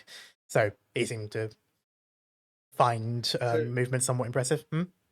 Could Rook be doing snowboarding? You can, yeah. Yeah, cool. Cool. This is fine. We do this like every other year. But with that, We get a long rest. no, not yet. Oh, not in the. Oh yeah, it's not night already. No. So you've gotten acquainted with the hotel, and you're sort of doing like you're not really properly learning anything. This is more sort of like they're having you move around and see what you can already do, or what sort of like comes naturally. So we go for another montage time. Rocket here we power. I would like for everyone. This is a very. Oh, gonna put that down a bit. There we go. Oh crap. I got this. This is a very sporty heavy session. I want another set of acrobatics or athletics. Would shift in benefit here? Probably not, if I'm being Yeah, I was completely going to honest say with it you. wouldn't. Yeah.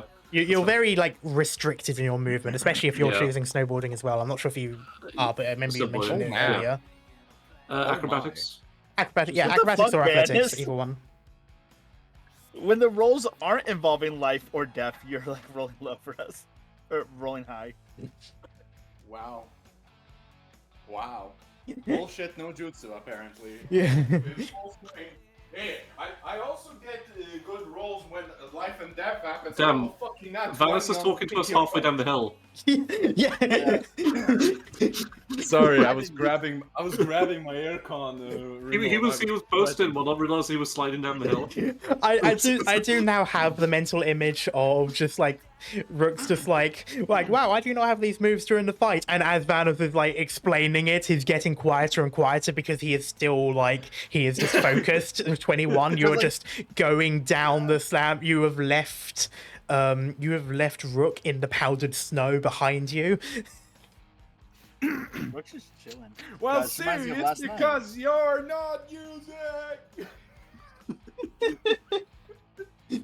And yeah, Vanis is ahead. Okay. You're doing decently well as well, and Lucy, you're also doing quite well for it being your first time. Despite the skill check discrepancy, you are still like lower in level to Rook, but in the context of a beginner, you're picking up on things quite quickly. You're listening to the trainer, and again, like this is less of a learning. You've basically learned how to move forwards and like lean to turn, and also how to brake. But that's basically it. At this point, they're just having you moving down the slopes, walking back up because this is just a small slope for you and stuff like that. So you need to move around basically. Lucy is using her experience from balancing on narrow ledges on rooftops. Yeah, so you sort of know like when to bend your knees, when to lean, and stuff like that, and you're able to, you're even like swerving around from side to side. So you're doing quite well. The trainer seemed to be quite impressed with Vanis, and like Rook, they're sort of looking over occasional tip and trick, but again, otherwise still quite casual. It's mostly just getting you to move and seeing how you do. But you, at this point, because I should also mention that like at this point you would have changed into like your actual ski stuff and like snowboard stuff, so you've got the extra layers on and the jackets and stuff.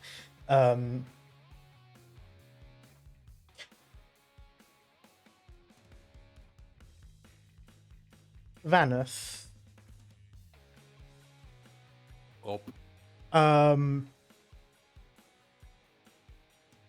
A smaller figure moves past you like a speeding bullet on a snowboard and deliberately brakes so that it kicks powdered snow up at you. Bruh. You do see a cat tail, and for for a moment, oh, is that Lucy? But no, that can't be right. She's in the beginner course. This is in the intermediate slope.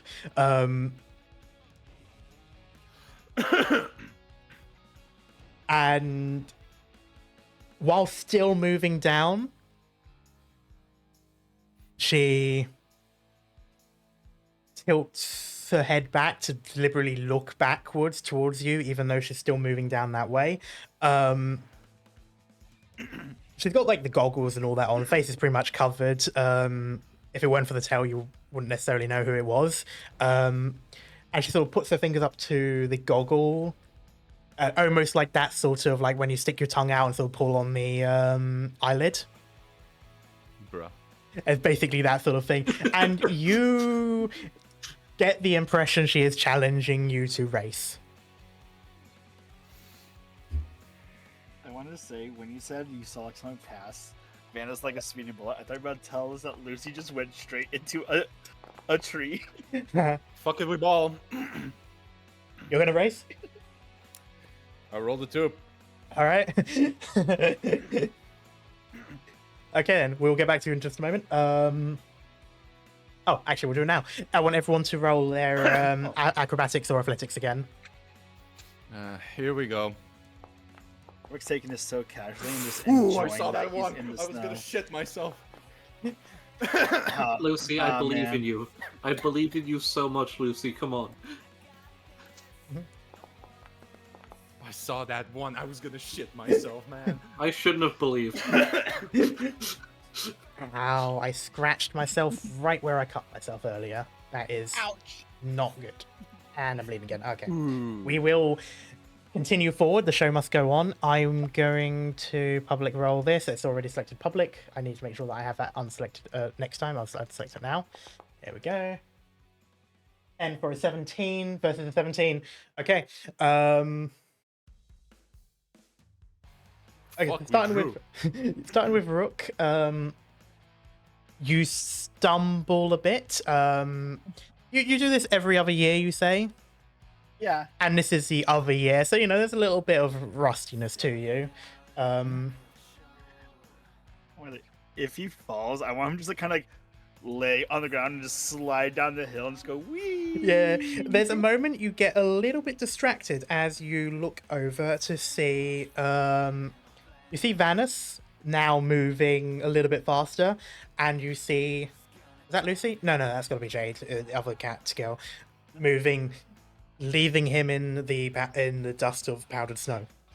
And with a little bit distracted from that, slip, you land on your butt and you just continue going because you're not on powdered snow at this point. You are on like the hardened snow that you're supposed to see down. So you're continually sliding at this point. You've just sort of like, this is my fate now, and you're going to reach the end of the. You're just going to reach the end of the slope this way. Lucy, Just weep the entire way, just woohoo. Give it to me, dog. How bad is it? I mean, you're a beginner. You fall on your butt a few times. The trainer helps you up. You see a couple of others. Elwyn sort of like and falls over and stuff like that. But I mean, it's nothing too bad. Again, you're a beginner, so you're just falling down a lot. That's basically what a 7 means for you. Okay.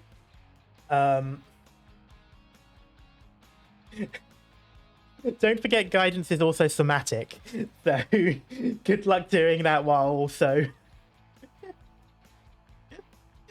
But yes, Vanus, you and Jade, you're racing now properly. You're moving down through this slope. It is an intermediate one, but there are some obstacles. There's some sort of like half pipe type stuff, so it's not natural obstacles. Those are like in the advanced area, but there's a few things like ramps and half pipes and all of those sorts of stuff, and bends and a few things like that. And you're following along. You're managing to keep up with her. However, she is still ahead of you, and the distance maintains. And at this point, she turns around again and does another bit of like she does like a wide wave, you know, like hand above head, sort of swaying it from side to side as if you were much further than you actually are. And in that moment, from left field, another person darts in the widest gap between you two and loops around Jade and goes ahead of both of you. Here's Rory. Bruh. Yeah, you can see the auburn hair through the helmet. He doesn't have his hood up, so it's down. He doesn't have the face mask either. He just has the goggles, and he's also on a snowboard. Oh, cool. And Well, you can another tell. challenger. Yeah, another challenger.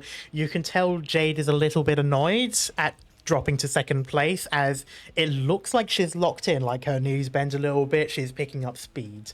At this point, the two of them are going a little bit faster than an intermediate should be. You have the option to continue this race and also pick up the pace. Fuck it, we ball. All right. Again, I'd like another round of acrobatics or athletics from people. Is Jade on skis or snowboard? Both Jade and Rory are on snowboards. Okay, I was gonna. Yeah, I'm that gonna makes go sense. try to catch up to this just to watch from behind. Come on, Lucy. I want to go take the shortcut. Oh, Rory. Oh, Rory. Oh, Rory. Okay, come on, Lucy. Oh, I believe. damn. I believe. Jade. I believe. I hate the fact Jade is winning, Fuck. but I am really catching. At least I am catching up to her. I'm no slouch being here. I don't think Yeah. I rolled above a 10 today. I'm not being a pussy. I'm actually pulling my weight. Karma, you know that thing you told us about, like your school trip of taking the shortcut because you thought that track was the same? Oh boy. Okay. Oh no. Starting with Rook. Oh no. You can see as they sort of disappear into a half pipe that like turns, and you think, okay, if I turn first before getting to the half pipe, I can avoid that and have it as an easier route. You can see the slope down there. At least if you think it's that right, it's that slope. You do move that direction. You sort of like ramp off, or at least you thought it was a ramp. Get some airtime, land back down on the slope, and you go down. You notice this ground is a lot more powdered than it should be. And you think, okay, someone's not really maintaining this well. You look over, you see a sign, black circle. You are on the advanced course. One of the advanced courses. There are trees approaching at rapid pace. Let's go. We will get back to you in the next round. Lucy, you're doing better now. You're learning how to maintain your balance even while moving. You're starting to pick up the pace. Occasionally you fall, but otherwise it is what it is. As for these three... Oh no. Vanis, you're able to keep up with the other two. And then you can see ahead as Rowry seems to hit something, maybe like a bit more like compact ice or something that was a little bit harder than he had expected. And so he sort of lifts up off it as if hitting a rock. And he actually does pretty much a full flip and lands head down into the powdered snow, like partly buried, legs up, and then like bends down so that his like the snowboard and his feet hit the side. Yeah, he's scorpions. And Jade passes him again. You're keeping up a decent pace, but she is now gaining lead more. With a 25 versus 21. All right. So bad for Rory. I mean, she's more agile than me. She has a fucking...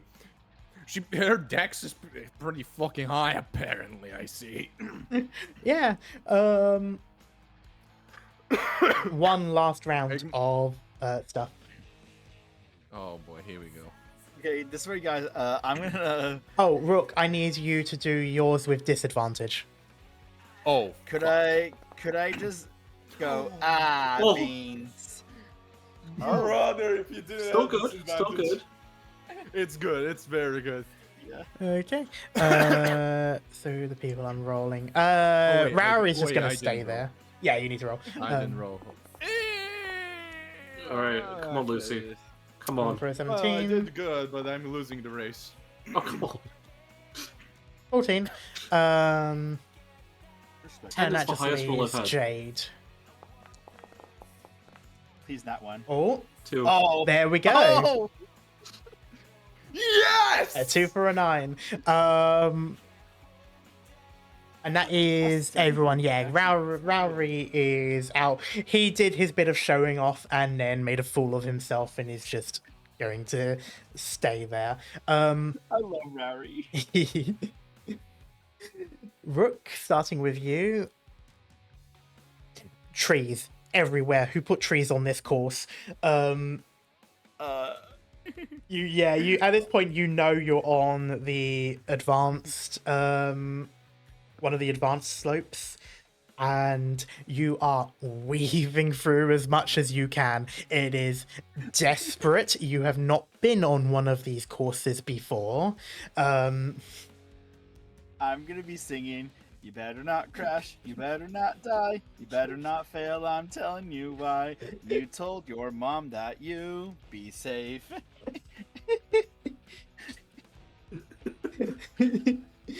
Honestly, yeah, and that is probably pulling you through at this moment because you are weaving through them. Eventually, you do get into a bit of packed snow, not packed snow, powdered snow, and it pretty much puts you to a halt because you sort of sink into it. The snow is basically going over you like a wave, and you sort of collapse around, and you find further up, basically where the other course actually is, you see some dangling legs. Is it Rory's legs? You didn't see Rory go down, but you do recognize the pants. There was sort of like a bright, a dark blue that he had on, and yeah, these are those ones.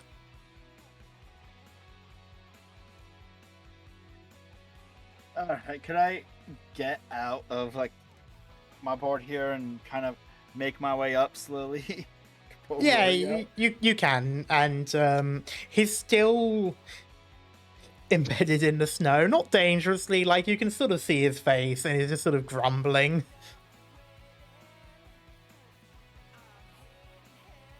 He just sort of looks up at you like, "Oh, Ugh, that was fun. You got some sick moves. it was going great until it didn't."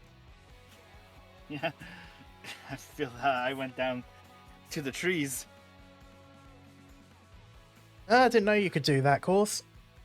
And his legs finally like lock properly, so he's just sort of laying I down. kind of like put my fingers like to my mouth, like shush, and like just shake my head, like no, we're not supposed to. Oh. Wrong turn. And so while you're both there, you can both just see in the distance, towards the end of the actual intermediate course, at least this one anyway, as Jade is pretty cocky at this point. You know, she is the shit. And then this tall half elf just whooshes past. Meep meep.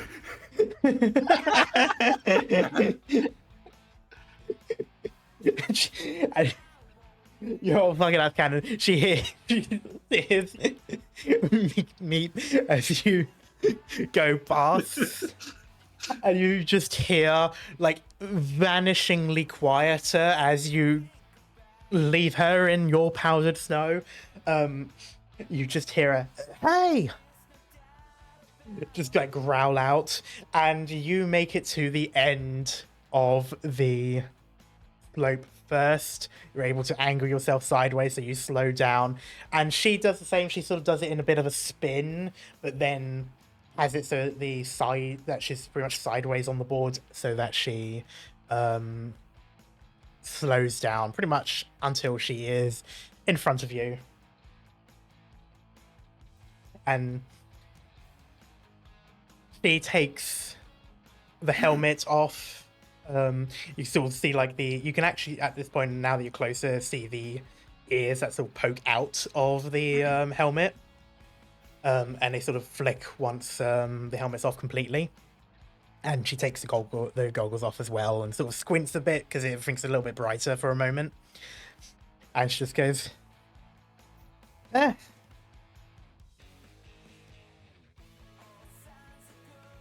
They're pretty. Oh, a second. Pretty fast, big man.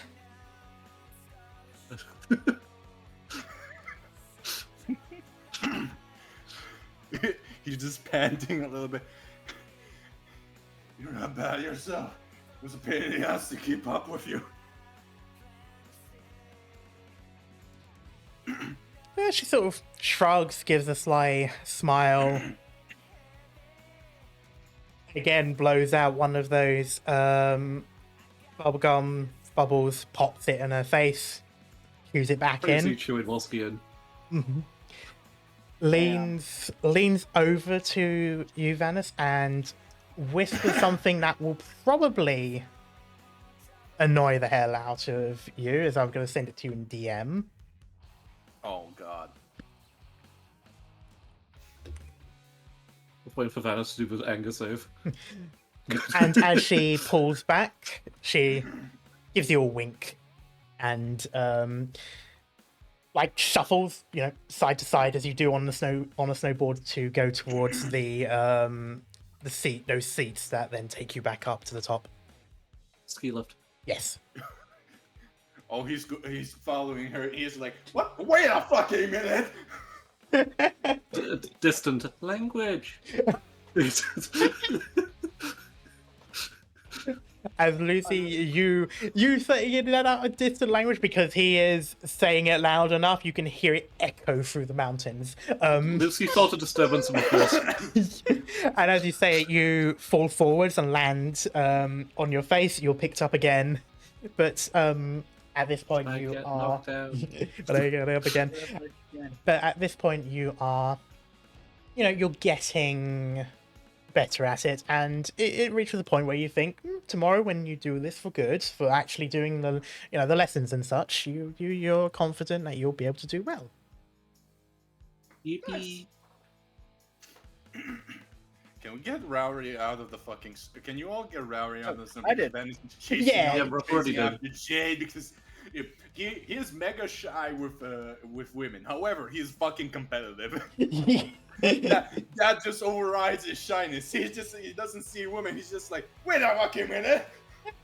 yeah, at this point, Valens has forgotten about the rest of the people that are in the intermediate group with them.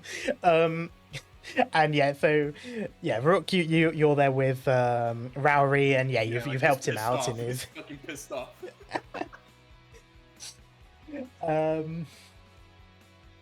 And he's just sort of watching as this is too funny. I'm going to have to say this.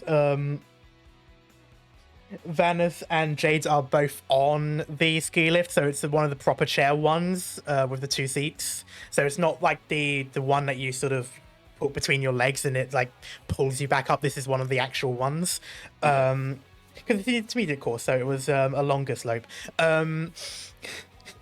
You see the 2 of them, and you can't quite hear what Vanis is saying, but you can hear like angry Vanis noises at her. And the only thing in response that you can see from Jade is her just blowing that bubble and popping it like every now and then. They're just going back up, and you just hear from Rory, I think they're getting along. Yeah. She's successfully rage baited Vanis. Yeah. I wonder what did to him. I've never seen him this happy. We're like, yeah, he seems to be in development. Lucy wants to be friends with Jade so badly. I can already feel a ship above table. I'm saying. And the 2 of you are still just like, you're sitting in the snow sort of like up to your thighs, so you're actually like sort of sunk into the snow that while you're sitting down, and we will leave this part away and move towards the evening. Rook activates his arm heaters. He's just like steaming as he goes. He's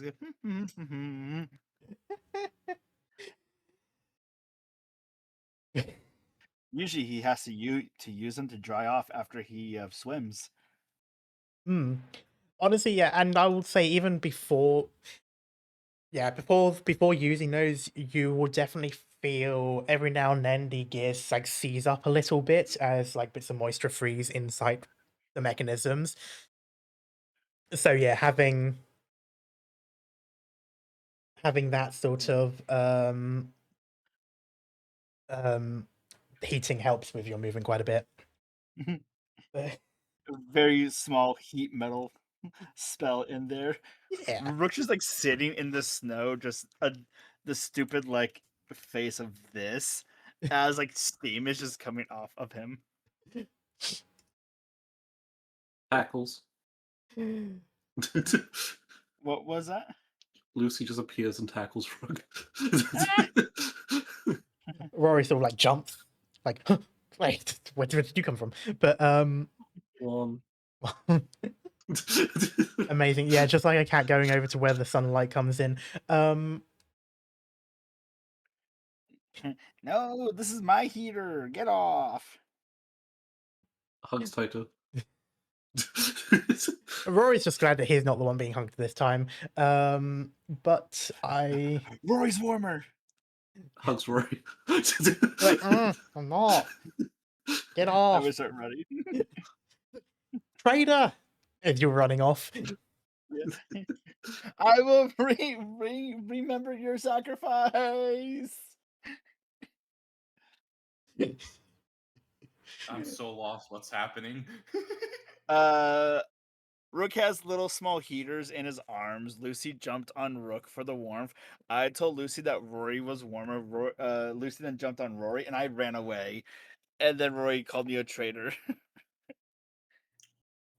Porque lo so much. I mean, porque. Yeah, amazing. This went this went better than I expected. Mostly because of that race, but yeah. We do move on into the evening. It gets into a chilly -20 or so. Ooh, I'm staying inside. Oh fuck, we're in Canada. Yeah, you're right up in the mountains, and this is like the this is winter season. It is very much going into it. Is late fall, early winter. You at this point, yeah, you're well, in theory, in your rooms. Some of the students sort of walking around and such.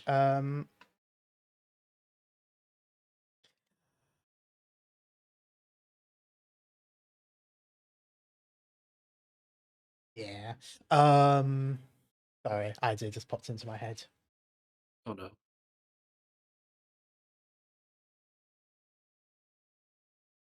Rook. I'm scared now. I'm You should be. scared. It's fine. It's just a hotel. Trivago. After what happened in my Dragonlance campaign. Good point. Carry on. So at this point it is like evening, so you still got time before like curfew, before lights out, but you've had dinner and stuff like that. Just standard sort of like the cheap hotel fare. So there's like fries and some description of meat. It's that standard sort of thing when, like, you know, schools go for a cheap hotel, so it's just you don't really get any options. They just cook something for you pretty much as if you were in school. It's nice. It's a little bit better than school food, but you know, it is what it is. But in the hotel room, so there's the way these work. There's 3 beds, you know, 2 either side, 1 in the middle, a decent enough gap for night tables and stuff like that for each. And yeah, so you know, nothing awkward or anything like that.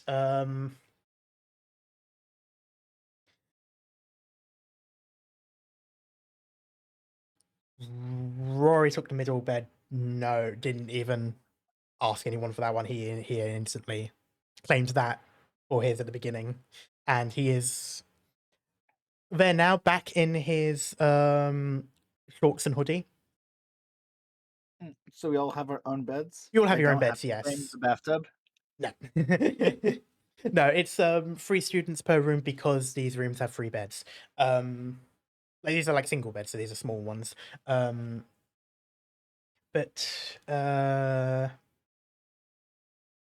yeah, so he's in the middle, just on a Game Boy, and sort of like tapping one foot off the side of the bed. And again, yeah, still in his hoodie. He's got his hoodie up, so kind of like almost using it like a second pillow in a sense. As for you, Rook, left or right side of the room, which one would you take? Oh, closer to the window. Okay.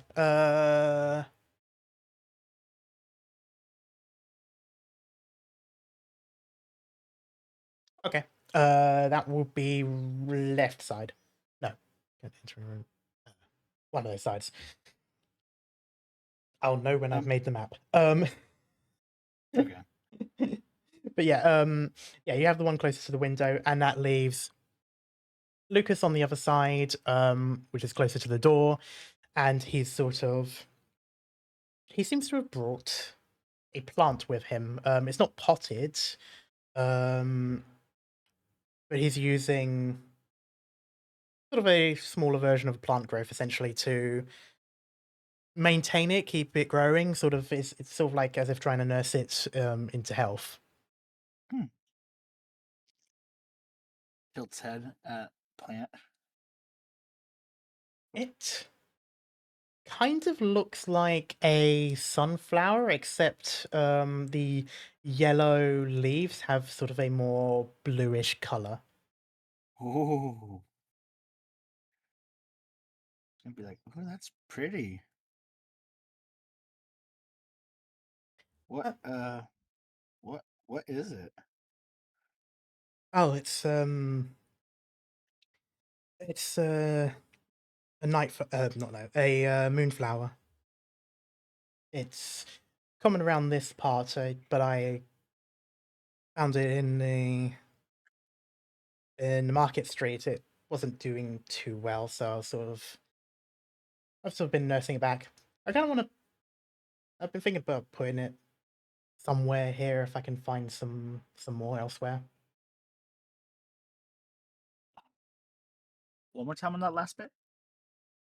He basically just saying that he's hoping to find a spot here because it's from this region. He's hoping to find a spot with more of these moonflowers so he can plant it with them. We're just like, ooh, I smell a quest. Maybe I can help you look around for a spot. The mention of quests does make him a little bit nervous, despite being in the adventure course. But he still gives like an awkward smile and thanks. Rook just sort of sorry, not Rook. Rory just sort of peers over. He sort of takes one of the earbuds out of his ears. He's been playing.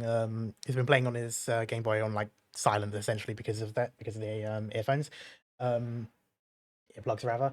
And he basically just says, "Let's not go out of bounds here. Kind of don't want to make an enemy of Groza." It's fine. I'm already an enemy of Groza. Yes, but I don't want to be an enemy of Groza. Listen, it's looks at my watch.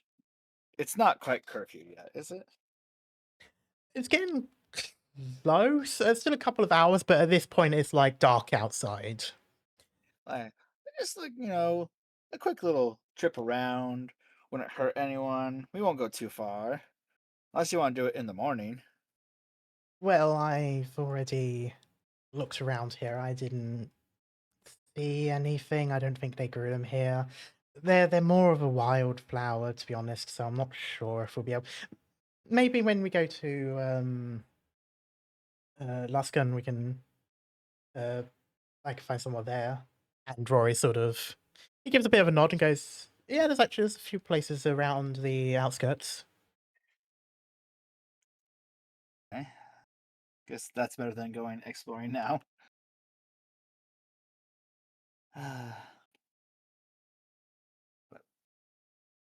but yeah, I can help you look around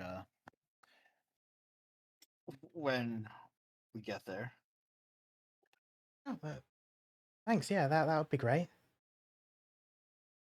And you can sort of see he has a bit of a blush, more like out of embarrassment. Is not He's still he's quite nervous. He's never really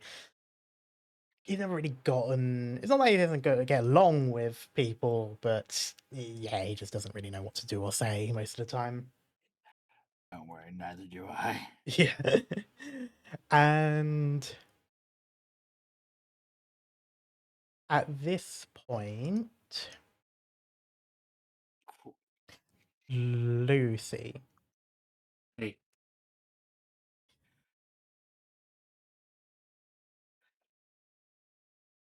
you have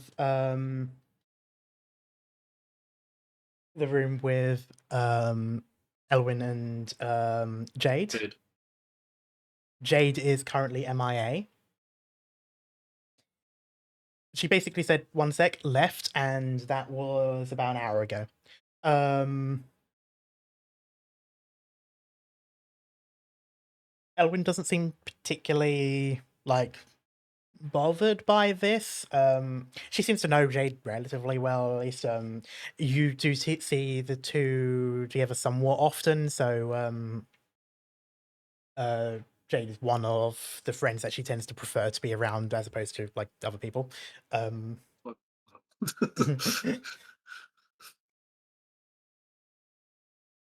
eventually you do sort of hear her say, "It's been gone for longer than normal. That can only be bad." Should we go look for? No, she'll be back. It's not bad for her, more so bad for us. There's Why? always a voice of resignation in her tone. Is she okay? Oh, she's probably on top of the world at the moment. Don't worry about it. She's just, you'll see. When? It's been about an hour, which means she is looking for. So probably about dog. Now. And door clicks open. Jade pokes her head in. She doesn't enter. She just pokes her head in and goes, "What's up, losers? Come on." Okay.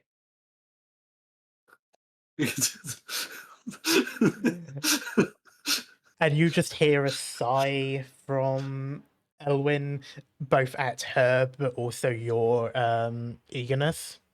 And you sort of hear like a thud as she closes her book. She literally brought the sorcery textbook with her. Fucking nerd. And the two of you follow. She seems to have come back with a brown paper bag. And Is that your lunch? kinda. And she's heading over to one of the other rooms. There was something I was going to point out to you, but I've forgotten. So if it's important, I'll mention it to you in post later. Okay. But I'm going to go on to the assumption that it wasn't important, seeing as I forgot. Oh yes, you do hear in the back of your mind,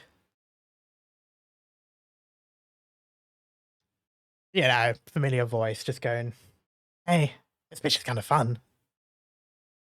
Language. Sorry. And Rook, Yeah. you hear a knock, knock, knock. Oh. And without even waiting for one of you boys to open, door swings wide open. Jade is already in the room. How she opened the door from the outside, you're not sure. Neither are you, Lucy, as you didn't see it. I think I know. And you basically just get like a panic from Rory is just like literally just goes am I going to say this?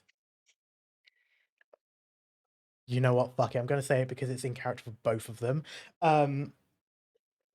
He basically just goes, yeah, he literally just yells, well, dude, just walk into someone's room. We might not have had clothes on. And Jay just goes, what, 3 of you together? Bold? And he continues in. And you just see Rory's just like stumbling over his Yay. words now because like he didn't think that through. And it definitely sounded wrong. Lucy's just like, why wouldn't they have clothes on? It's cold.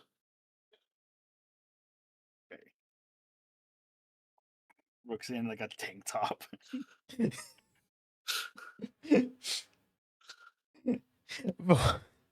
And meanwhile, Lucas is in pajamas and is now increasingly more and more embarrassed about that fact. And now Rook, he has pajamas that have like little dogs on it Amazing. and a tank top. And he's just proud. Yeah, Rory's sort of gone from his he had like cargo shorts on originally, but like in the hotel room he's got shorts still, but they're like jogger shorts. I'm gonna like look over at Jay like, you gotta teach me how you did that. Like, door was locked. Yeah, she just sort of shrugs and holds out your thieves' tool again.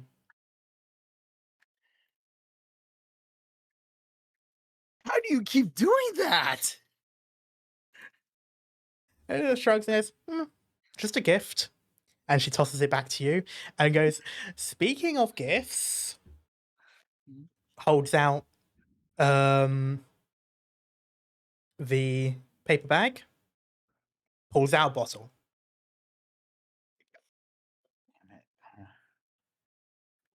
And she goes, I found this. What is that?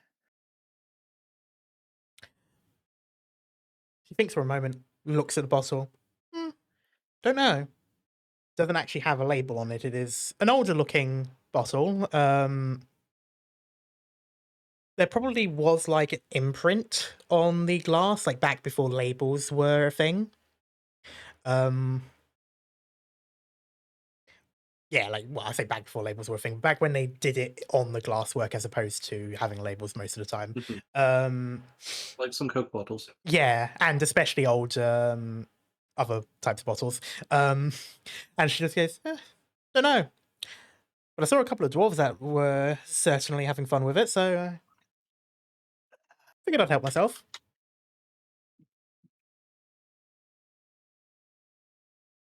Well, any confidence Rook had is now immediately gone.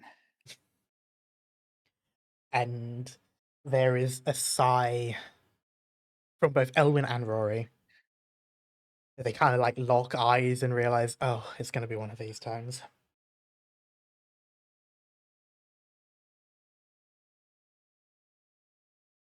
And she goes, oh, hold that thought, and leaves again with the bottle. Leaving just like the 3 of you and the 2 girls just in this room. I just look over at like Rory. I'm like, this, you know, I'm down for having fun, but I think that might be a little much. What was it? I don't know what it was, and that's the problem.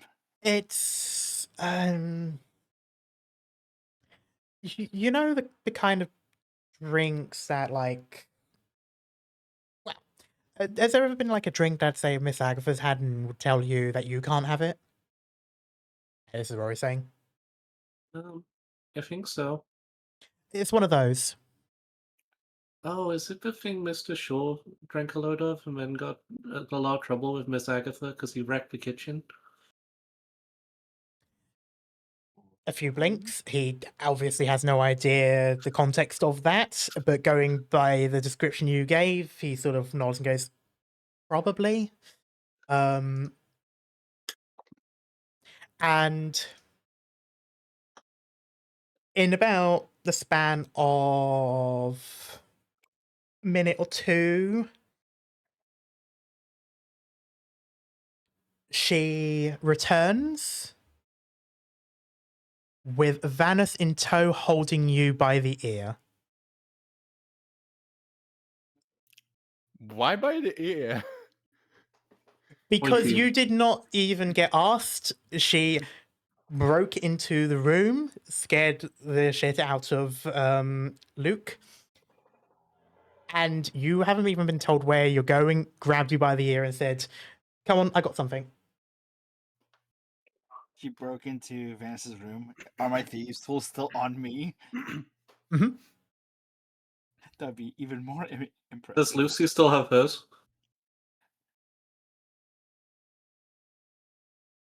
What?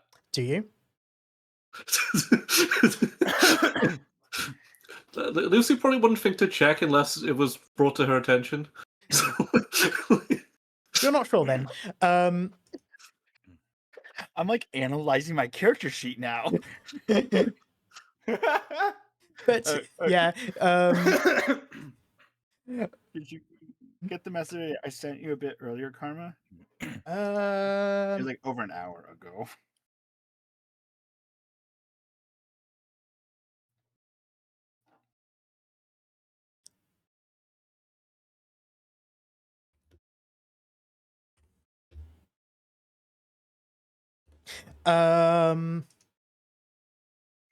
but yeah, Vanessa, you're now in this room with the rest of the others, and lets you go.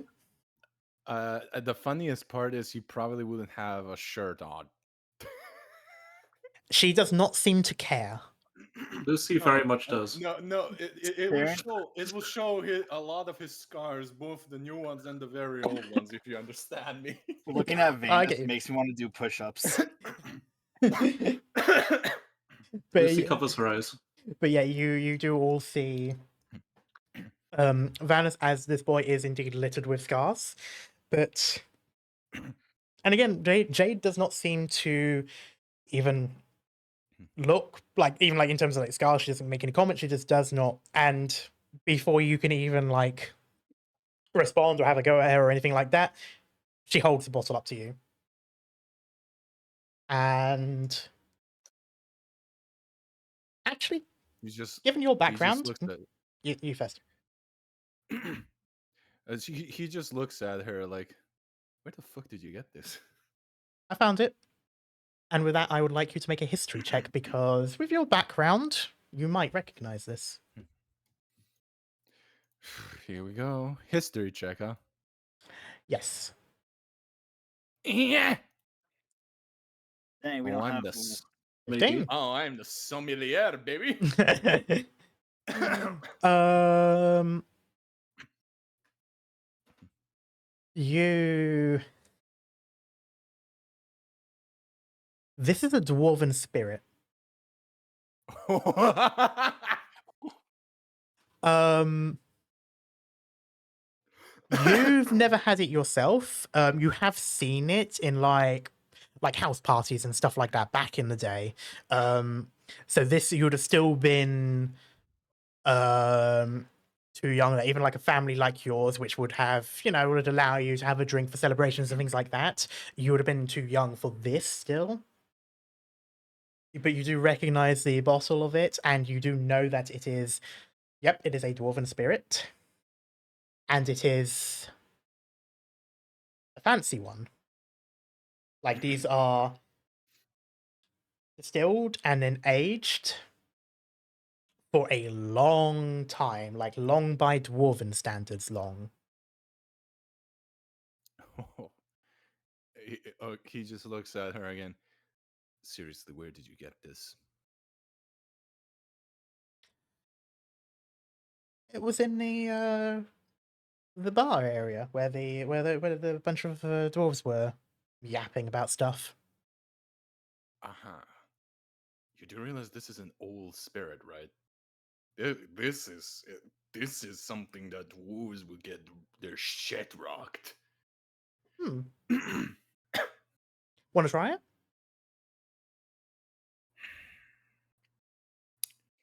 Ah, fuck it. Yep. Not the first time I drank anyway. He Nice says page. under his breath. Lucy also hands over her eyes, by the way. Okay, you can take a swig of it. It's sort of like it's even got one of those spouts where like you tip it and it'll pour a certain amount, like a shot amount, and then stop. So yeah, you could basically like take a swig of it. I'm drinking it like how we Serbs drink rakia. We're sipping on it. He's a professional alcoholic. Fair. I would like you to make a Constitution save with disadvantage. Disadvantage, really? Yes. Alright. You're about to have your shit rocked in.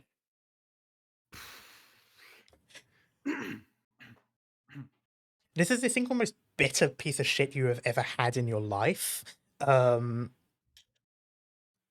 It kicks like a motherfucker. There's a slight hint of cinnamon, and a bit of a minerally taste. As it goes down your throat, your mouth feels numb. Your tongue feels numb. Like to the point that you're struggling a bit to speak. And you already feel woozy. Fucking dwarves! Why does it taste like piss? Vanis, shh, shh. Language. Could I, is the door still open? Oh, it is wide open. Yeah, I'm pulling like them into the room and I'm closing the door. She chuckles. It's like, can't be that bad. Takes a swig herself. I really don't think this is a good idea. Jay, why did you take Honest.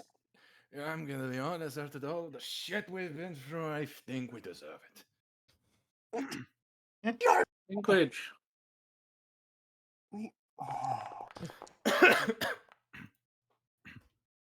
Oh, Jade.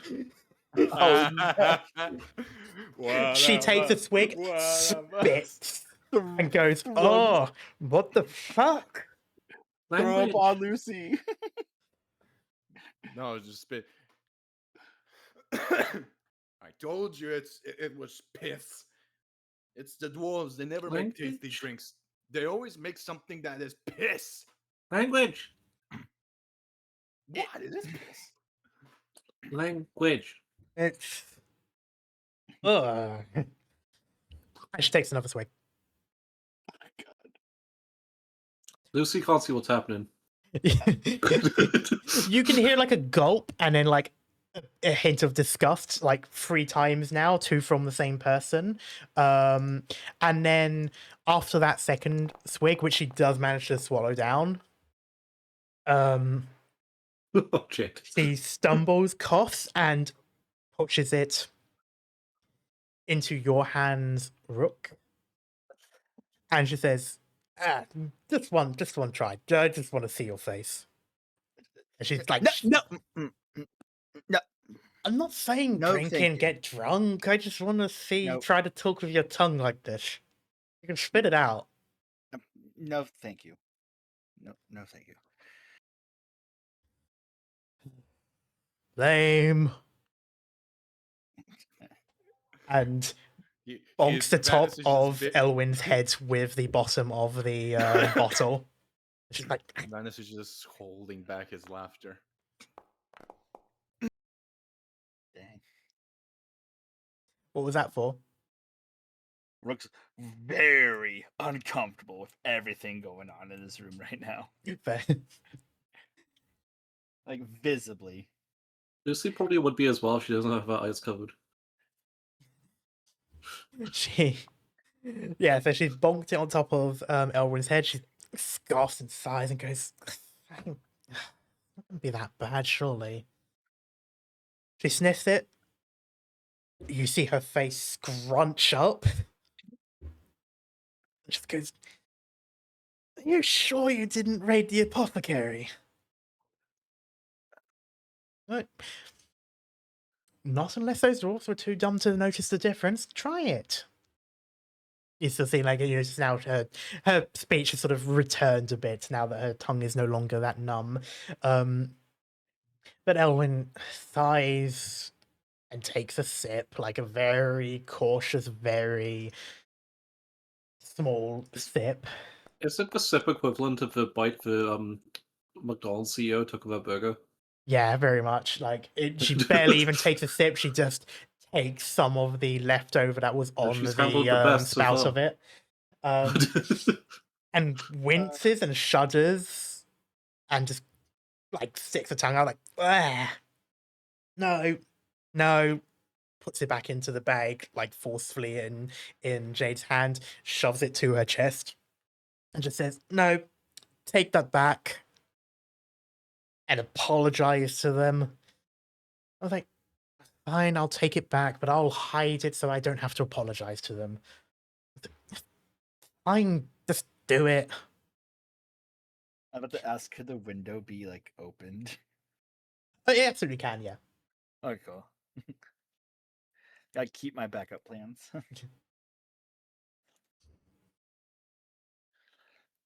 Ugh. And as she leaves, it goes to the door opens, turns to the other and goes, "Sure no one else wants any?"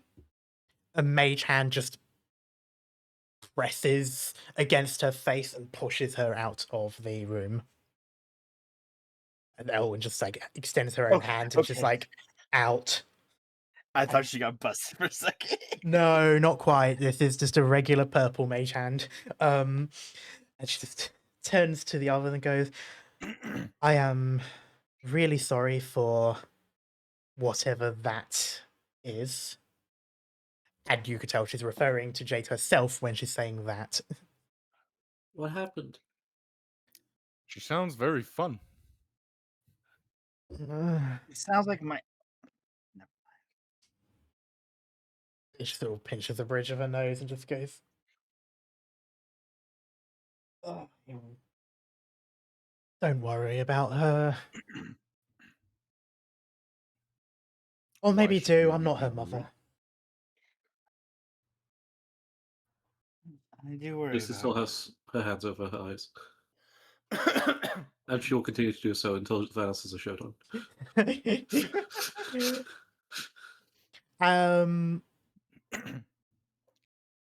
Eventually, Jade does return, this time sans bottle of hard liquor.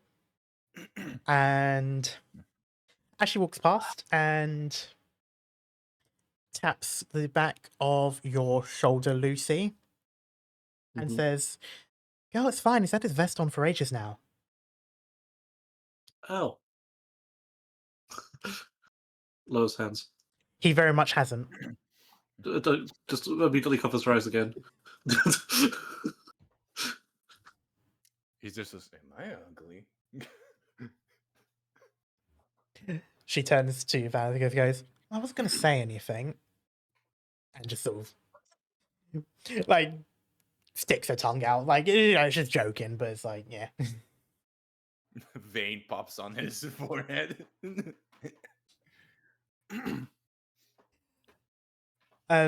She basically just sort of looks around and goes, "Well, that was a bit more boring than I thought, but oh well. Come on, ladies, time to get back." And she grabs Elwyn and you, Lucy, by the ears and pulls. Lucy walks into a wall on the way out because she's still got her hands over her eyes.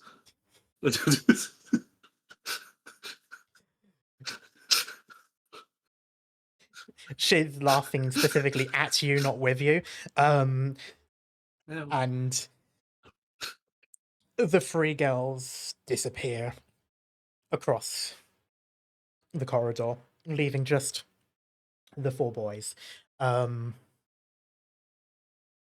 At this point, you see a very embarrassed, very awkward, very flustered elf, Lucas, just sort of looking around, kind of just like, are we safe?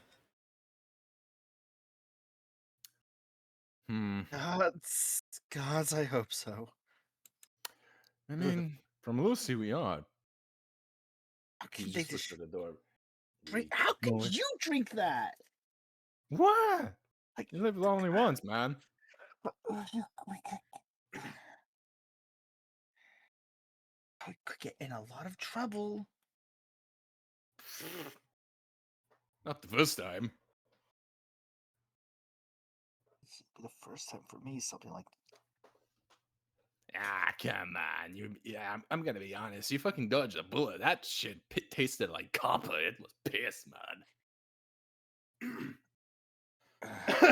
This is why I don't like fucking dwarven drakes. I prefer elven. Much more polite on the tongue. Smells like shit too. Jesus, can smell it from here when she opened it. Yep, that's the dwarves for you. Yeah, you're gonna have. Oh yeah, we have to fucking air freshen this. Open. That thing is. Not to open the door. You're gonna need something to actually mask that stench. I was gonna open the window. And you know what? Here, use my tinker's tools to just accidentally spill some like varnish on the table. Yeah, sure. You do that. You sort of lighten the room up a little bit. At this point, you do hear a thump, thump, like a louder knock, from sort of like a stronger hand.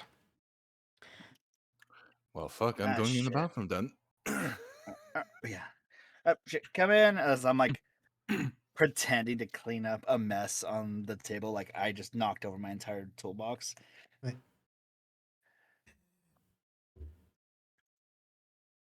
There is a click from an actual key this time. Did we And lock? it's... Oh shit, my bad. Well, yes, it's a hotel door. They lock the moment they close. But teachers do get a set of keys in case they have to. Or at least they did for me, so I'm assuming they do everywhere else. Yeah. A chaperone or a teacher has to have a key to the rooms for safety reasons. Yeah. Especially with allergies being pretty rampant. And given that this is a boys' room, it is Mr. Grimshaw. Oh, Miss Grimshaw. He sort of looks around and goes, "All right, curfew's in." Just like sniffs. He lowers his hands and says, and just sort of squints at the lot of you. He's scanning around the room. He doesn't see anything. And so he sort of leans back and goes, "Curfew now. If you're not in this room, go back to your own." And as he leaves, he's going to continue watching you until the door closes. Stand forward. Yes, sir. As I'm finishing cleaning up the varnish. Hopefully this stunk enough. Vanis just comes out of the bathroom with flushing the toilet, of course, after taking a piss. But after he leaves. How's your motion sickness doing, Vanis? Totally that. No, it's fine. But yeah, curfew is you should go back to your room. Fair enough. Have a good night. Oh, you too as well, brother. We're gonna need it. And with that, As Vanis leaves, I'm just gonna like pinch the bridge window. I was like, oh god, my mother cannot hear about this. Rowery basically is just like, dude, same. This is not going to go well. I'm fairly certain Mr. Grimshaw noticed the smell of alcohol. Yeah, I can just, I'll play it off that it's like ethanol for cleaning my stuff. Hopefully. Here's hoping. Yeah. And you just hear Lucas is just like, I really hope he doesn't tell Rosa. Oh, that'll be the worst. Rook's gonna take off his everyday arms and go put on his sleeping arms. I love that. That's the thing. He has to charge his spell slots again. Yeah. Speaking of which, you all can do a long rest, especially if you used stuff. If you didn't, don't worry about it. All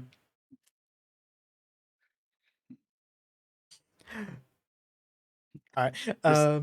Just I feel because the device Rook has in his arm, he like sets it on the table to like charge with the crystals, so it can act like a fucking heater for the room. And that is a good thing, as these rooms, they have a heater there, they don't seem to be on, and you can't seem to turn them on either. They're like one of those old like boiler heaters, so like the ones that move the hot water through them. There is like the twist knob, but it doesn't move in any direction, so it's not set here. It's done somewhere elsewhere, presumably for all of the rooms, but probably this place is too cheap to do that. Gotcha. So that does come in handy. For the rest, it's a good thing these rooms have like proper duvets as opposed to just sheets. But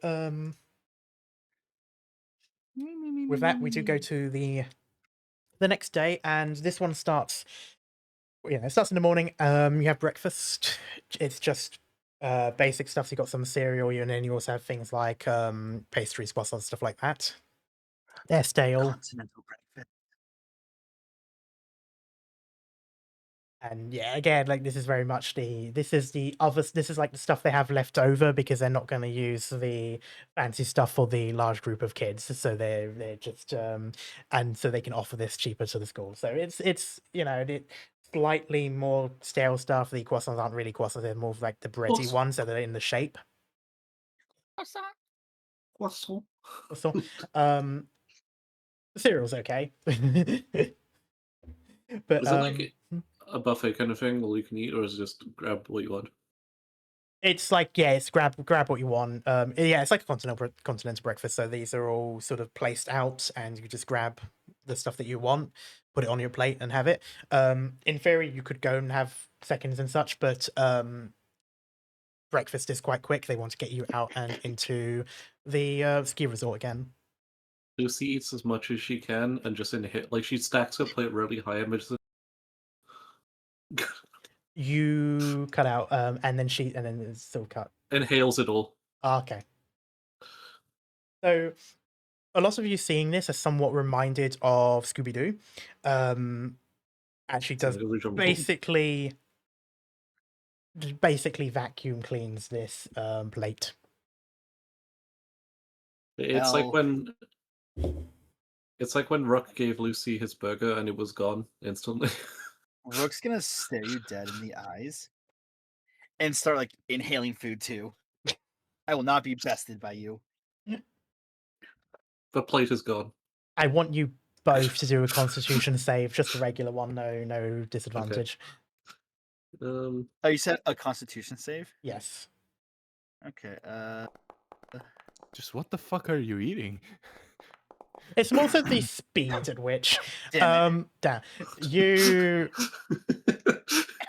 Rook, you find yourself unable to scarf as quickly, to the point where when you try, you then feel yourself being sick, and it's sort of like reached a point now where it's like you're just chewing on something for a long period of time because you can't bring yourself to swallow it. And so you know that you've had enough, that sort of thing. I'm gonna squint at Lucy, put my hand out, and be like, "Okay, you won this one." On what? Contest. We're having a contest? Lucy's just going like Shaggy. This wasn't even 10% of our power scoop. I love how this, like, from Rook's perspective, this could either just be her being innocent or like, oh, that wasn't even a challenge, kind of. Like, this was a contest. But with that display of gremlin energy from the two of you, we do go back into skiing, and this time it is actually sort of lessons, mostly just again like tips and tricks, and it's sort of leaning into the movements that you were told about the day before. And I once again would like an athletics or acrobatics check. Is Lucy still on beginner's club? Yes, you'll Okay. be on the beginners club unless you do enough stuff that shows you being more advanced. But typically speaking, when you're putting into Oh. these groups, you're kept mind. in those groups for the whole trip, and it's only the next year that you would be moved up anyway. I saw it go past so many high numbers. God damn it. Yeah. I want to just say, check this out, losers, as I do a spin on the board to kick up some snow and just be laying down dead when the dust settles. This is where the 9 damage. Oh my on. god! I was gonna say Nah. this is where the 9 damage happens, but okay, fair enough. I was Damn, hoping for man. a low roll, but yeah, I'm just gonna be. Remember, if you want to do stuff like that, you choose to Oh. fail. You don't have to roll after saying that. Yeah. Oh No. man. Roland's so fucking bad today. Whoa. But all right, starting with Lucy. Yeah, you. I mean, snowboard's hard. Let's be honest. You really should have started with a pair of skis, really. But you went straight for the snowboard, and they let you, so it's partly their fault as well. And you're sort of as is. Rook. Yeah, you're like Layla Luther's green past. You do a spin. Now here's the thing. On your end, you stumble, spin out of control. You start going into an uncontrolled spin. You're desperately trying to keep yourself up and balanced until you eventually save it. But from everyone else's perspective, it looks like it was entirely planned and you were showing off the whole thing. Damn. I totally meant for all of that. And Vanus, you are perfectly average at this point. Like you've started, you're mostly just listening to what they're saying. A lot of the stuff you already know. Other things are sort of more just additions to that. And you know, eventually you sort of go down. You see rooks further ahead. You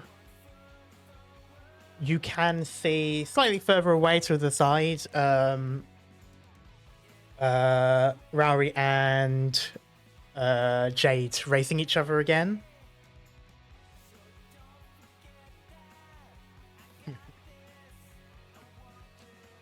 And I would like another round of athletics or acrobatics. Oh boy. Oh, finally. Hey, there we go. There we are. That's the rolls I was looking for. Ah, man. I'm just taking it easy. Yeah. I won Looks that not even race, so trying to actually snowboard. Like he's just here to have fun. I won a race. I won my race, so I don't care. I'll also roll for these two dorks, seeing as they are racing each other. Jesus, God, dude, Jade is terrifying. I love Jade. Oh, Rory. Oh, Rory. He's doing okay, but he's losing distance God. very quickly. Oh, Rory. And she's gaining distance very quickly. Rapidly. I want to get an image on of everyone just doing, oh, Rory. Yeah. And she is blistering it downwards. And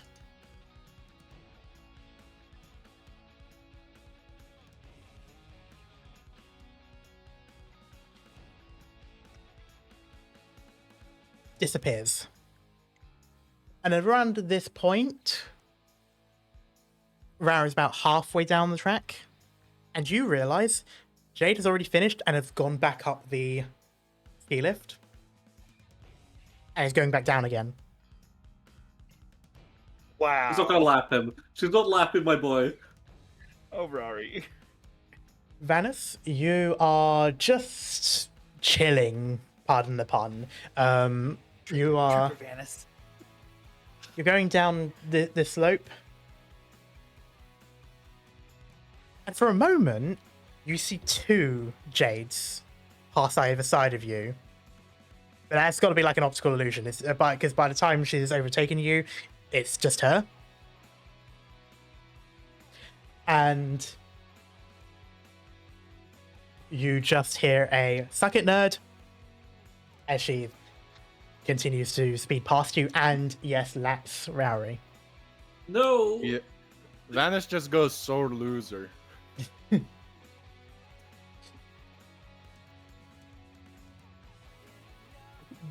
Just increasingly quieter and echoier as she's disappearing. She's yeah, she's got chaos. She can hear you. You just hear her yell, "Oh yeah, well come and have a go if you think you're hard enough." I mean, you can't say that. It is a valid. Yeah.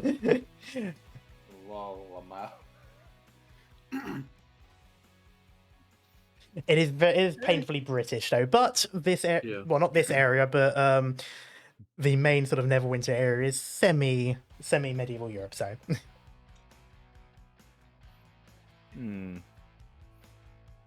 What do you think, Dark? Vanis is like a very comfortable because he already won, so he doesn't kind of care. yeah. I No, suppose. Does she go under his skin? Here's the thing. He's just gonna go like, "Make me. I already won. Make me." Wait till you get lapped again for it to answer. He wouldn't care. Like he already won in his head, so he doesn't care actually. For a third time, Jade passes you. This is way too quick. Surely she's still partway down the ramp, but passes you again. He's cheating. And you... Does she? I think it might be too far, but does she?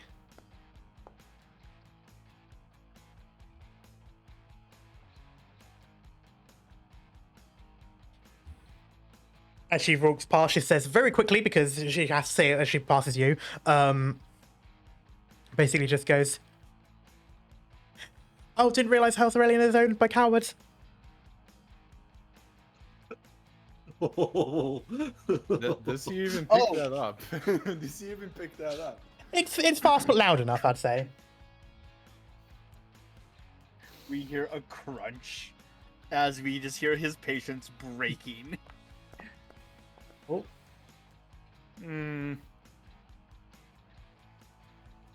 Does that fail or not?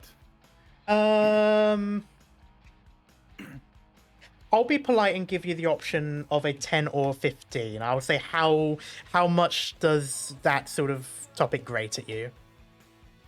If he lost, he would have been really pissed, but he won, so he's like 50-50. Okay. Then in which case I'll say completely up to you if you want to take the bait, even if it's like more of a light-hearted on your case, or if you're just going to like not entertain it. All right, I'm gonna coin flip it. Call it. What's gonna be? I take the bait or not? One is take the bait. One is take the bait, yeah. One is I take the bait, huh? All right. Okay. He doesn't get baited. He doesn't get baited. Nice. You're learning. Those years, the weeks and months of anger management lessons are paying off. There's that little like slight But you keep it under control. You're sort of like, no, not worth it. She's deliberately doing this. She's probably got something planned. Because let's face it, this is like the first time in this term, this trimester, that you've really paid too much notice of her, and you can already tell she's someone who plays dirty. So you're sort of taking the smart route, and you're just not going to humor it. Yeah. So you're just going down as normal. Okay, this is the 4th time she's passed. There's no way she's doing it this quickly. And at this point, she's teasing. He's also passing me too, right? Yep. And this time she's teasing you. I'm just gonna give her like a little nervous wave. Is she doing something magical?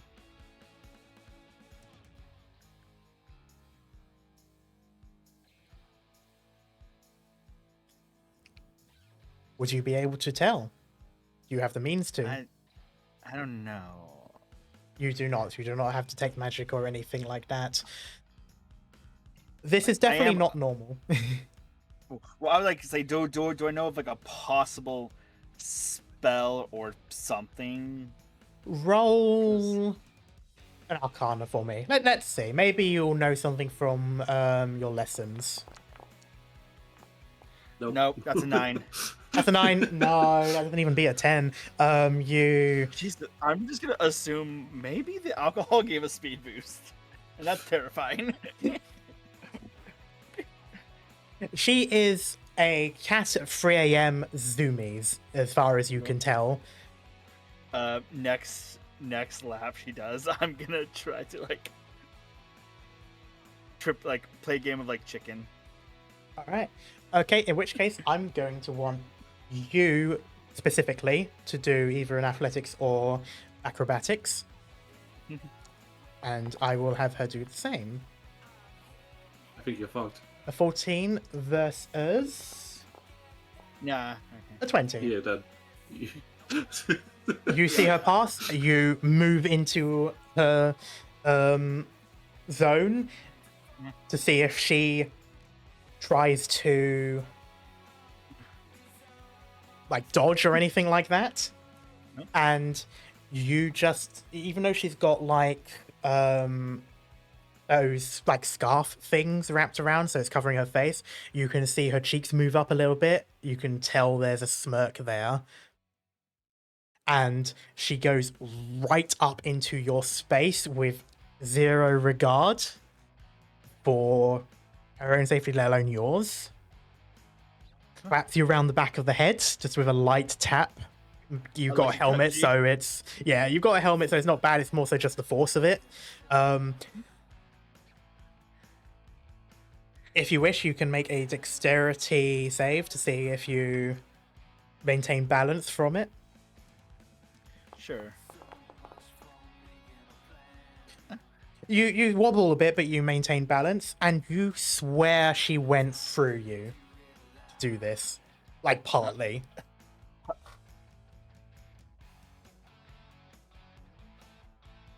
Okay, so hold on. I wanna. I'm trying to work out what speed spells she would have access to at her level. I don't think it's speed spells, but Rook thinks she's a ghost now. Rook thinks she's a ghost now. All right. You eventually reach towards the... There's sort of a midway point of this slope, so it's not the end, but it's sort of a point where it's a bit flatter, so you can... Or there's flatter towards one side, so you can go around to the side and sort of pause there. And she certainly does, and if you wish, you can as well. Sure. And yeah, she sort of does as she did before. She takes off the helmet, squints a bit as she removes the goggles. You can move on, Spirit. You can move on. Dude, don't be weird. Too late. And she just sort of scoffs and How'd you go through? There's no way you could do that without crashing into me. She wobbles towards you with the, snowboard and just goes, "I'm just better than you."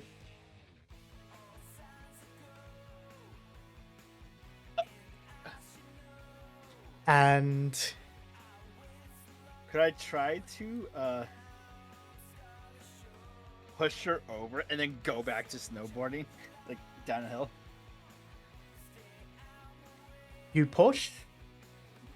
She's certainly not a pushover. The moment you press, she leans into you and very much physical. And just sort of like, "Ah, your hands are cold, weirdo."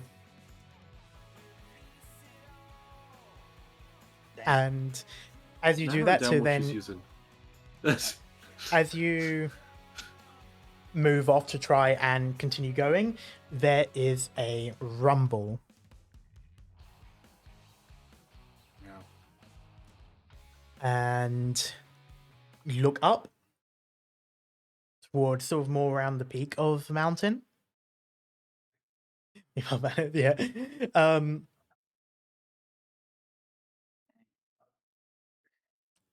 Lucy, Vanus, Rook. Oh. You're sort of around the same sort of area, so I would like you all to the slope. Yeah, but these are all close together. Oh, okay. They haven't moved the intermediates onto any of the further ones. They're still on like the lower end of the intermediate because it's only the second day. You'd have to scope a Lucy to a 22, by the way. Good point. You did roll 22, so I will be fair and do that. Because I normally do everyone else before going on to those sort of like other things. You have got the hang of this. Yeah. At this point, your DC will be lower now for doing so. But you're able to go through, and occasionally you hear Emmy in your mind sort of, they're like, no, lean this way. And you do, and it works out better and stuff like that. And you're sort of working together, you kind of get, better. Yeah, like it sort of becomes like a team effort, like a cooperative thing instead. Yeah. But with that though, you do gain experience on using a snowboard, and the trainers seem confident enough to put you onto the next of the beginner courses. Oh. But before that could happen, Mm-hmm. Yep, there's that rumble, and you look up, and from a little bit further up on the peak, a wall of white, sort of, it almost looks smoky or foggy, as it is rushing down towards the lot of you. Oh no. And of course, instantly realize that is not smoke or fog, that is snow, and it is coming very, very quickly. I would like everyone to make either a dexterity save or a strength save. Oh, fucking. Pray for me, guys. Pray for Rook.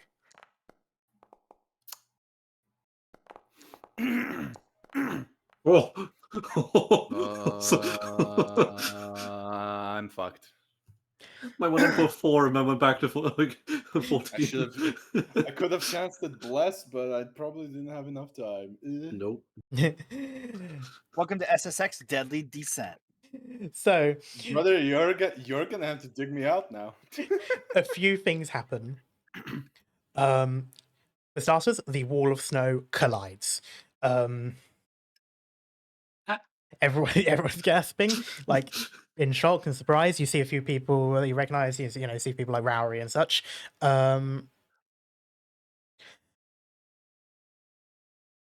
Rook, you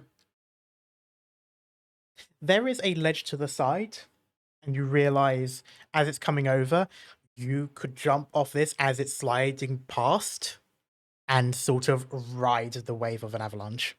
Sort of. You certainly try at least, and it is rough, and you immediately stop riding the wave, and you're in a tumble with a whole bunch of snow, but you're sort of on the top layer of it. You reach past a tree, and a hand extends out to grab yours and pulls you along. It is Jade. As You're not a ghost, okay? like, of course I'm not a ghost, you idiot. And throws, well, not throws, but basically like swings and pulls you from the direction you were going to a new direction. A hand extends out, grabs your hand. It is Jade. And she says, just follow down this tree line, and pulls you again. You? Thought so. And you continue on downwards. Lucy, you are able to basically snowboard down ahead of the avalanche. You find yourself now in the intermediate slope. You can see Rowry ahead, who is like ushering you to continue forward. With that 22 you got, this is above your league, but you are able to keep up, and you're sort of like, it's more like desperate, but you're able to do it and keep going through. Vanis, I can only describe this as the Final Fantasy 14 scene where that guy like looks up as the energy beam is hitting him and is sort of accepting his fate. You sort of like try to hit into it, like try to sort of like get around it and grab onto something and sort of like weather it out instead of move with it, and you are swallowed up by the snow, and you are forced down with it. By the end of it, Lucy, Rook, and Vanus, you are together. Lucy and Rook, you see. Vanus, were you wearing skis or snowboard? Skis. You see a pair of skis sticking out of the ground, essentially straight up. So you recognize the skis. It's the same color the ones that Vanus had, and you can basically tell that he is a complete 180 straight downwards. So he is pretty much dunked into the snow, and he is stuck like that. Did avalanche pass? The avalanche has passed. You are pretty much in the lowest parts. You are no longer on any course. You are now just in the wooded area, a little bit lower down on the mountain. Is I anyone can- buried or missing? You can see Vanus again, like his skis are sticking Yeah. out, and you can tell that he's submerged. As far as you could tell, it's only you three here in this moment. You know there were others, but they must have been separated or gone elsewhere. Where's Jade? Wasn't she here? Was she left? The last, well, you don't know.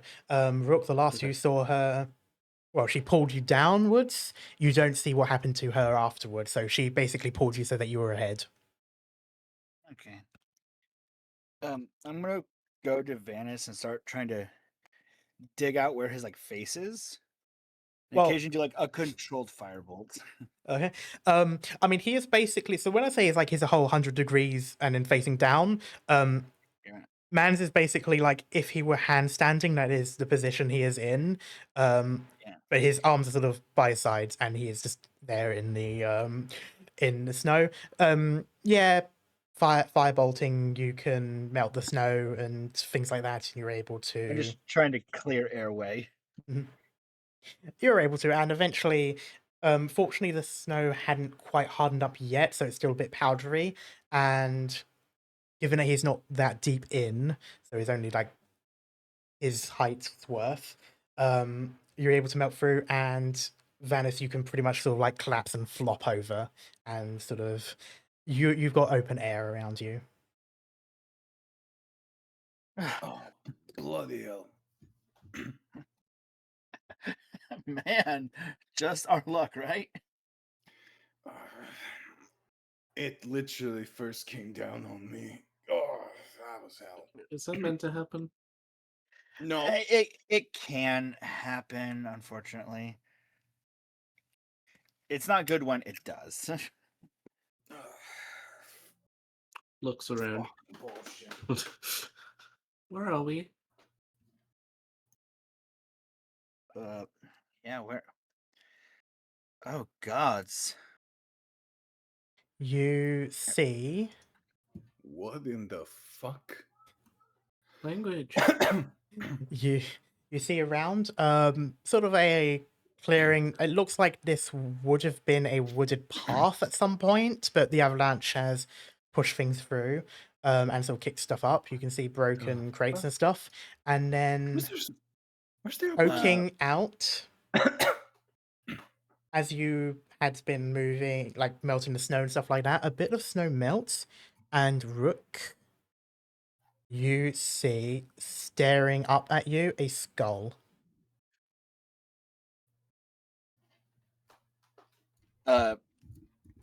Streaks. Yeah, with that, you see what he was looking at, and yeah, you see, and as sort of the snow melts away, you see a skeleton, and looking around, you see other skeletons as well. Some of them appear to have shreds of leather, the hallmarks of what would have been armor at some point. It looks they like these dead? would have been soldiers. Are you asking that in character or out of character? Yeah. In character. Bloody fuck balls. Language. Are Why they are dead? there but he points Vanish just points at them being a skeleton. I don't know, you tell me. A skeleton shot at us before. The skeleton's never alive. But that's why I asked. No, they're very much dead. Okay, that's good then. Bloody fuck balls. Language. Karma, how fast could I cast cantrips back to back in this situation? Well, as a cantrip is instantaneous, it'll basically just take the time it takes to leave your hand, and then like a second or so delay at most, and then another one. I'm gonna just do something dumb, just hand straight up to the sky, firebolt. A total of 9 firebolts. Okay. 3 of them rapid, 2 of them Slow and 3 3 rapid. more slow. Yeah, 3 rapid. All right. And hopefully someone can see that. All right. I'm just you do gonna so. look at the armor because you said soldiers, so uniform. So I'm gonna try to guess. Do a okay, it's not going to be history because it's more so the state of it now. Do no, do an investigation. All right. Flat roll. Ugh. At 10. It's not the highest, but you don't get much information, but the only thing I can tell you is some of the armor that you do see is Lord's Alliance, but I'm talking pre Sword Coast Confederacy Lord's Alliance. So we're talking back when the city states were their own independent nation in and of themselves. When Baldur's Gate was Baldur's Gate, when Neverwinter was Neverwinter. This is the old. This is the Lord's Alliance of old. Hey, Emmy. Do you know these guys? Girl, skeleton's a skeleton. Well, they are ancient. I thought you That's might know them because they're old. Wow, thanks. No, like, you always you're old, I think. You look good, Emmy.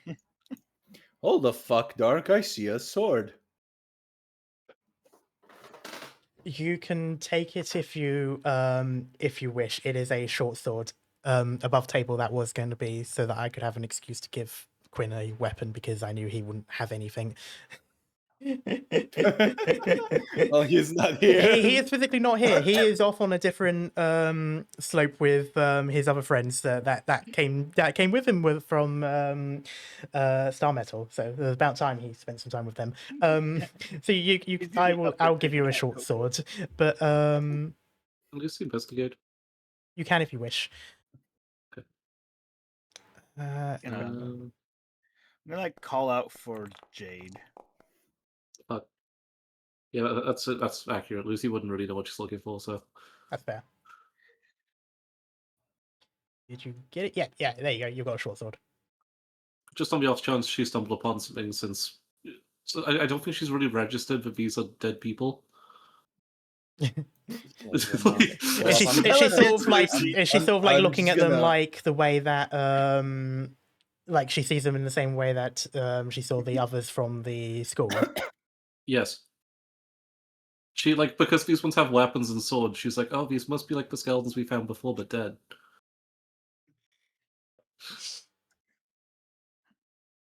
Amazing. Jade! Jade! Jade! Jade! Quite literally, yeah. You only hear echoes and just see of wind. Damn. Well, Vanis is gonna. Those are crates, right? Yes, they do seem to be empty though. It looks like at some point they had food and such, and while it had frozen, it also got moldy. So these have probably been here for a number of cycles, so including like the spring and summer when this area isn't as cold. Okay, but it has a lid. As much as one can, it's a bit broken, but yes. I sort of see what you mean. I'm going to give you. I will give you a shield. Yeah, I'm gonna make a makeshift shield. I'm gonna. Could I mend? I already some have of it. I equip it. Well, there's two crates. There's two crates. I want to see if I can mend some of the planks on the crate that's right here. So they're. How do I? Why? Okay, hold on a second. I want to mend the planks on this crate so that they're full, Mhm. and then kind of break them off as full planks and try to carry them with me. We may need them. So you're just using them as planks. Yep. We're probably gonna make them into firewood. Okay. I just want to carry like a handful of broken planks. If I can carry a handful of intact planks, that would be a little bit better. Okay, fair enough. Yeah, you can carry a handful of planks sort of like under your arm. At this point, it's probably going to be a little bit. It's going to be kind of awkward. You've basically got the those boots. You can take those off of your skis or snowboards. So they're the ones that click onto whatever it is you're using. But if anyone's ever actually done skiing or so before, you know those boots are like solid as fuck, so you'll be kind of wobbling around. I'm not going to give you any mechanical downside for that. But I will say that's worth keeping in mind just when you're describing things. Should we bring a snowboard and skis and stuff? You have got those on you, and you can sort of move with those. It's just sort of keeping stuff in mind. So you have the option. You can either Yeah. hobble around with those boots. Bear in mind, though, with a snowboard, you can't move small amounts. With a ski, like Vanis can use the poles to pull himself along and move quite slowly. Oh, yeah, You I was gonna can't get off do the that. snowboard. Hmm? I was gonna get off the snowboard. Yeah, so you'll be hobbling around because you have like those solid plastic boots. Okay. What did Rook have again? What? Ski or Rook had a snowboard? snowboard. Snowboard. Okay, yeah. So you would also have to like get out of those ones. To be fair, snowboard boots aren't as solid as the ski ones, but They, at least the ones I had, like they're not too difficult to walk in, but goddamn, are they gonna hurt after a while? yeah. Did anyone check the weather this morning?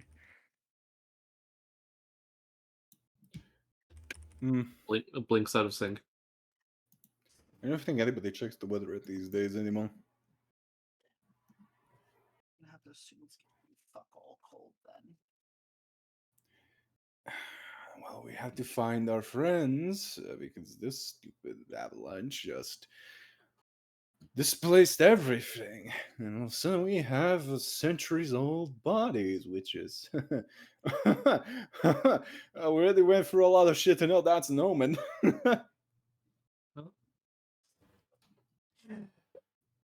I will also say for anyone who like decides to try it, if you've got your mobiles on you, there is no signal. It was spotty What about- over at the resort anyway, but at this point it is gone. How does it work with sending stones? Sending stones also have struggle. Bear in mind, like with a lot of those spells, when they say like you can't go through like a certain thickness of Yeah. stone or lead, mountains in the way. You're sort of this wooded area is kind of like almost in a valley between two sides of a mountain, so it's not quite at the ground, but it's those two mountains being so close basically make sort of like a floor essentially of forest. Lucy starts trudging through the snow. Vanish is just using his keys. Whee! How deep is the snow, Colin? Your foot is sinking into it, especially now that the avalanche went down. So it is a bit of a trudge. It's almost like when you're walking through water and you really feel that resistance. But that's about it, yeah. So it's only really sort of like it's going up to like your ankle. And because of these boots, they go up past the ankle, so it's not too difficult for that. But it is sort of like you're going slowly. Come on, Rook. Yo, Maple. Oh, I was responding to something. Oh. Oh, god damn it.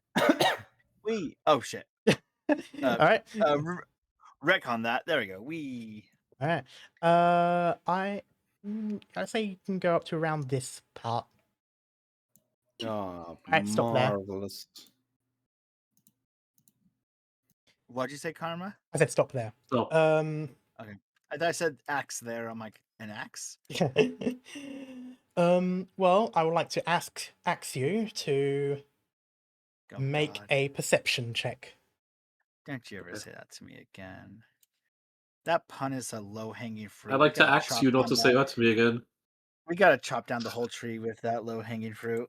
Yes, all three of you perceptions. Perception. God, we're in hell again, guys. Hold up. I had a friend from master's degree bombarding me with questions. Perception. Perception, yes.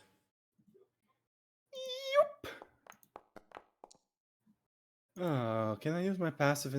Well, actually, my passive is 12. So What do you see passive again?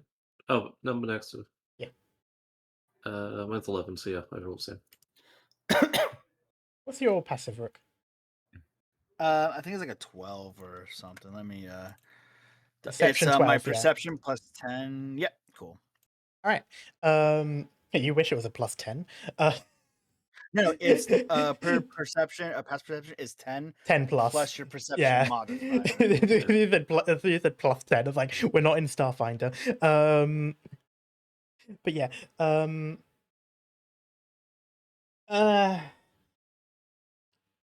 As you're walking forward, you eventually hear like a snap of a twig, or probably a branch with how thick and loud it sounded, and sort of a thud and leaves moving. And walking out from... I'm going to redo that. There we go. Walking out from trees. The fuck is that? You see an ice mountain ogre. As he walks over, as a thud, is quite a big creature. Greetings. Would Lucy I'm know if they gonna- speak Goblinoid? You would have no idea. Would Emmy I'm know? kinda like, We'll start with Rook first, because Rook was trying. Okay, sorry. well, I'm saying like greetings, like kind of waving my left hand. Right hand, I'm gonna flick the ring a bit to get the knife kind of situated Okay. as a just in case. As for Emmy, you just hear shit. Language. Time. Do we all hear shit from Emmy, or is it Yeah, just you would all hear that one. And the only thing that doesn't hear it is this ogre, as he just sort of sniffs the air, looks at the lot of you, and goes. He basically just goes, "Oi, we got some kids here. Maybe we'll have a good meal after all." And we're not that tasty. You guys have food? in response, you hear another voice from behind go, I don't know. You see that one? His arm's all metal. Can't eat that. Rude. There's a second goes by, and the other one just goes, it's still got legs. Go for those. And they hold out their clubs. I am nobody. I would like everyone to roll initiative. Oh, shit. Fucking Dark. You don't let us have armor. We're brother. Oh. Oh, that was so close to a 20. Ooh, karma. Oh. Okay, what is this world where Vanis is rolling the highest? I did I'm sorry, not but- expect that. This music is like, shit. Oh crap. Where's the second ogre? Behind you. Behind us. Oh, I thought we went behind the other one. I did say the voice came from behind. Yeah, I thought we went behind him. Oh, Oh, no. interpreted as Most of the behind time I him. say this stuff, it's going to be in... It's when I talk about directions and such, it's usually in reference to you.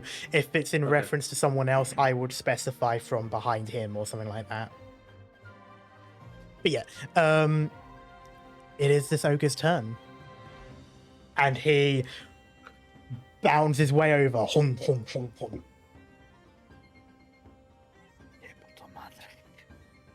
Brother. Hey, did I say club? He has a battle axe. Oh. You hate us.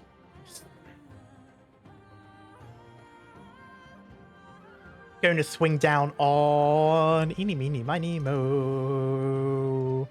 You, Vanis. You hate me. The one with the lowest AC. Hey, it's 12 now. It's 12 now with the shield, to be fair. Okay. You just hear big target as he lifts the axe up and brings it down towards you.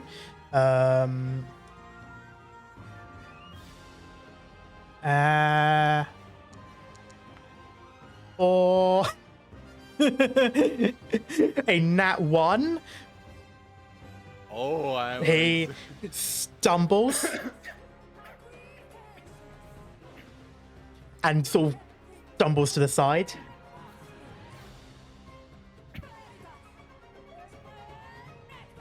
And it is your turn. As Jens's turn, can I use my... Oh, no, I'm not shifted. Never mind. Ignore me. Fair enough. All right. I extend my warhammer. Mm-hmm. And I'm gonna lebonk. Use divine smite. Go for it. All right. Where is it?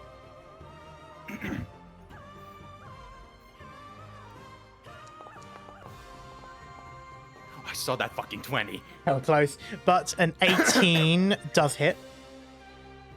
All right. La damage. Go for it. 6. Oh wait, +1 because it's a magical weapon. It's a returning weapon. Right. All right. So 7. 7. All right. I will apply. Nope. No. Not yet. Smite. Oh no, sorry. I was saying something else. Oh, okay. And now I will la smite. All right. Yep. Do smite. Yeah. Oh, Oh, for fuck's sake, man. That's all right. Okay, I can apply these. I'll apply that. I will put the -1 manually. There you go. It's a bit hurt. Man.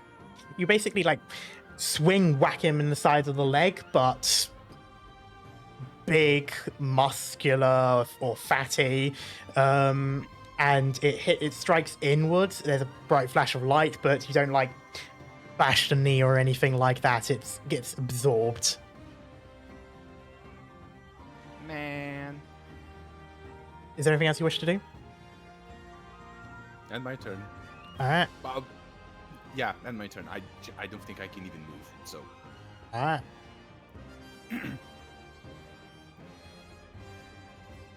Pom pom pom. As you sort of hear the thudding of snow beneath, behind, as the one comes up behind you, and it's also going to target Vanis with advantage for flanking. Seeing as you're focused on the one in front.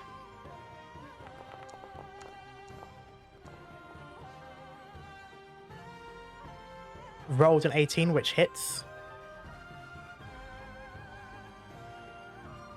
And you take 9 damage, which I'll apply. As you basically get smacked in the back. Fortunately, the flat part of the battle axe, so you sort of hit as if it was a club instead. Brother. Also, I had someone say my name. Was that you, Rook? Yeah. Mhm. I meant karma. Goddamn. What? That's supposed to be to me. I'm just kidding. The 9 damage. Fair. With that, we go to Lucy. I'm just trying to work out what to do, as I'm not in an ideal position here.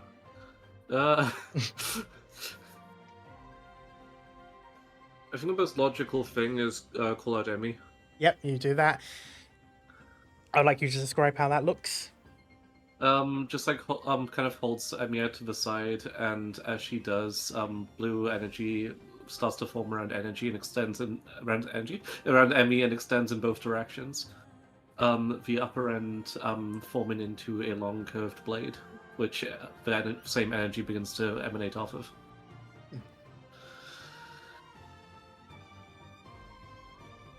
Okay. And then trying to work out what the best move is here. I think just attack to begin with, and I'll see how it goes. Okay. I'll target the front one. And then normal. Fuck.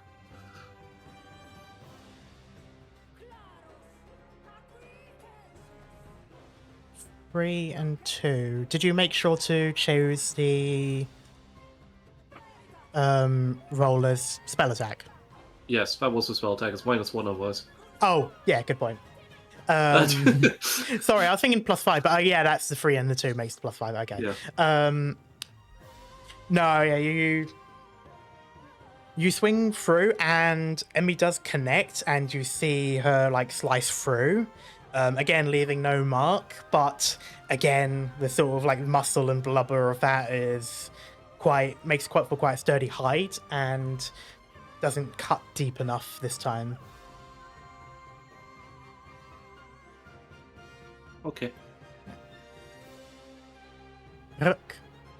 Is there anything on like the ground that's underneath the big ogre right here? Some rocks. It's balls. Well, okay. And what kind of clothes is he wearing? Loincloth, unfortunately for you. Can you give me a dexterity saving throw of 13? Oh no. Okay. Oh no. I have got myself hidden now. Yes, I do. Please don't 13 kill. matches. He succeeds. Fuck. Damn it. I was gonna say eat this as I catapult an object below him straight up into his balls. But it misses. He basically, so you're not exactly expecting any sort of like pirouetting out of the way or anything like that. He just sort of closes his legs up, and it sort of like hits his thigh. Touch the please, I asked you. Sorry. Yeah. Alright. At this point, knife fully extended. Okay. And I'm in now my martial arts stance and be like, oh, this is gonna be a long fucking day.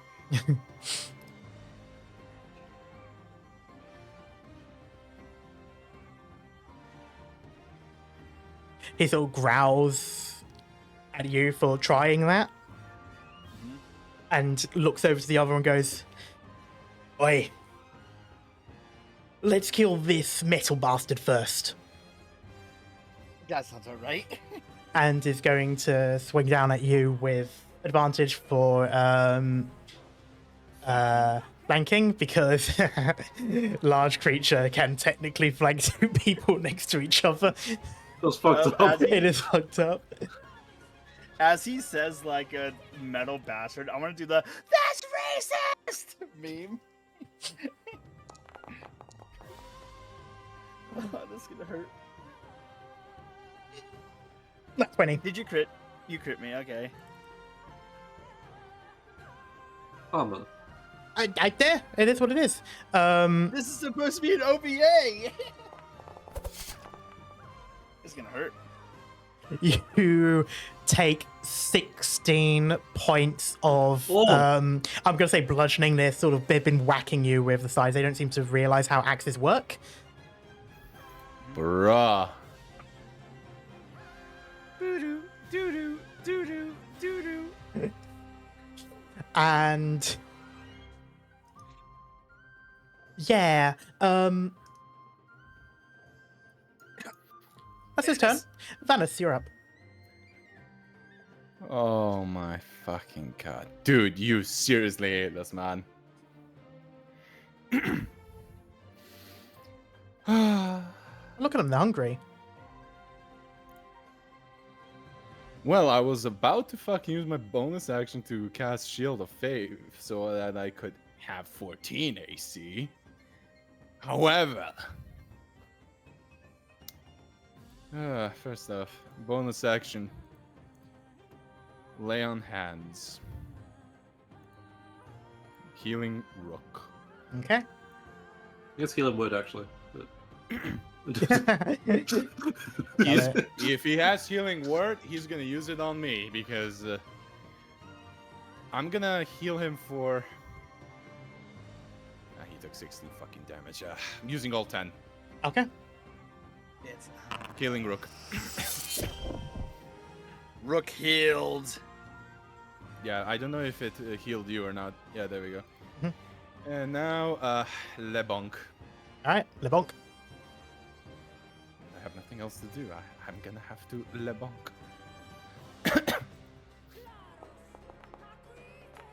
Well, I know that hit. It does hit. I just watched as the side stopped it from rolling over onto a 20. Yeah, I know. I made a. Oh, a 7 plus 1, 8. I am going to look that I mean, that hammer is a. if you hit a creature with this weapon, you can push it up to 10 feet straight away from yourself if it is large or smaller. So Oh, I technically can. you can. Do you want to push him back by 10 feet? Yeah. This doesn't trigger attack of opportunity, but it does push him away. Yes, Yeah. the flanking. Hell yeah. Yeah. I will take. Okay, so I will apply that first and then take off the 1. Because it's so much easier to take 1 away from a number than try to count the rest. Yep. There. But yeah, so his push back and goes, "Ugh. Don't do that. Don't eat us. Tasty. I'm not tasty at all. I smell like alcohol. Marinade." And you hear the other ogre, "What's marinade? Don't worry about it." It's not that think jam it's- stuff. Made from oranges. Is there anything else you're doing, Vanis? I think that was. I can technically like move around him now, right? You can. So, like here, and I won't trigger attack of opportunity. Huh? No, so long as you're walking around. Ah, okay. I am walking around definitely. Mhm. Like here, Mhm. like here, like here. All right. And now we're flanking. Not quite. Oh, I can still move. Like Go, if yeah, I go move there. Here. Yes, There we go. that will count. So this, Flanking now. this flanks, this, and this. These two, these two flank, Okay, and okay. these flank, and in the same. Yeah. Yeah, sort of top. yeah. It's because of the four squares. Yeah, I it's a bit can't awkward with a really 4-1. But right, yes, you are now in flanking position, and it is now this ogre's turn. Carmen, I should mention as well, I was doing some research the other day, and it said if someone's being flanked, they cannot flank someone else. So if the ogre comes back in, it wouldn't be able to flank because this one's already suppressed. I'm going to ignore that because we've been Okay. doing Congo lines this whole time, and it works for That's you fair. guys as well. Yeah, that's fine. Oh, Congo lines. And it definitely does make sense, but no. And it's still going to target you, Rook. I taste like pennies.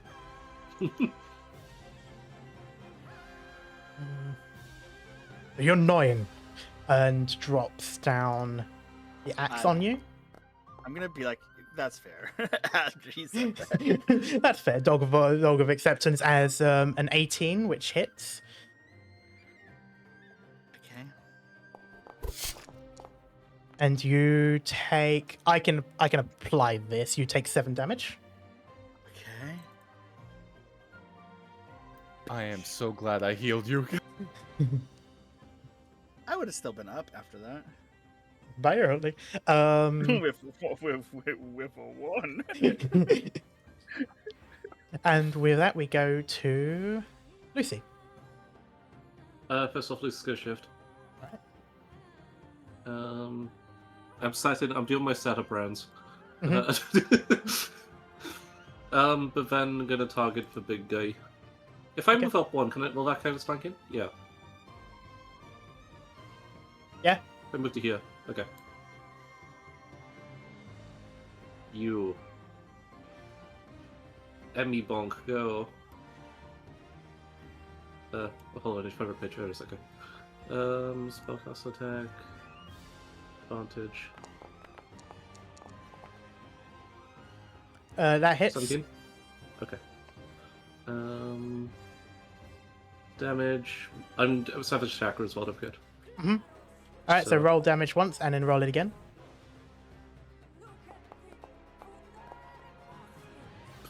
First one. That's one. You sure? Yeah. Alright. Sort of flies through the leg. Again, everything stays intact. A slight mark where it initially, quote unquote, entered. And he sort of just puffs out of his nose, like you see like the steam from his warm breath and the cold air. That's pretty much it. And it's just like, you just hear him, he's just like, they're gonna be tough. I have a plan. Is there anything else you're doing? I can't. Alright. Rook. I'm gonna do a sidestep. Mm-hmm. And gonna feint going with the knife to this guy. But actually, instead cast a firebolt to the one over here. Okay. With disadvantage. Firebolt? Yeah, because it's a ranged spell attack, and you're doing it within range of another enemy. That's Yeah. right. Yep, I was about to tell you, but I did not know if I was allowed to or not. Damn. I keep forgetting that mechanic because I'm not used to that one. Go back to your position. I'll take it back. No, I'm just kidding.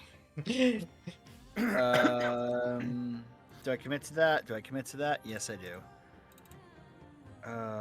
Firebolt tells the other guy. Roll with disadvantage. I believe that still hits. It does. Okay.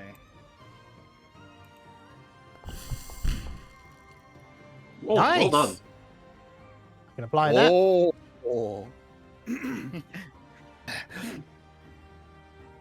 it's bleeding. Looks Is- like you. The one who's gonna be cooked. He sort of huffs and takes a step back as he takes that hit and just growls. And he just goes, I'm gonna split you in two. That's the reason I took the step. Because I did not want to be flanked by him.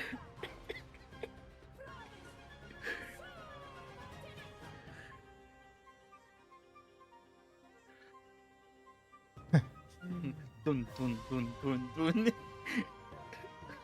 Hun hun hun. And with my last bit of words, I was gonna be like, "You got this, Vanis. Take care of him." I should have moved on to them where it was doing that, but oops.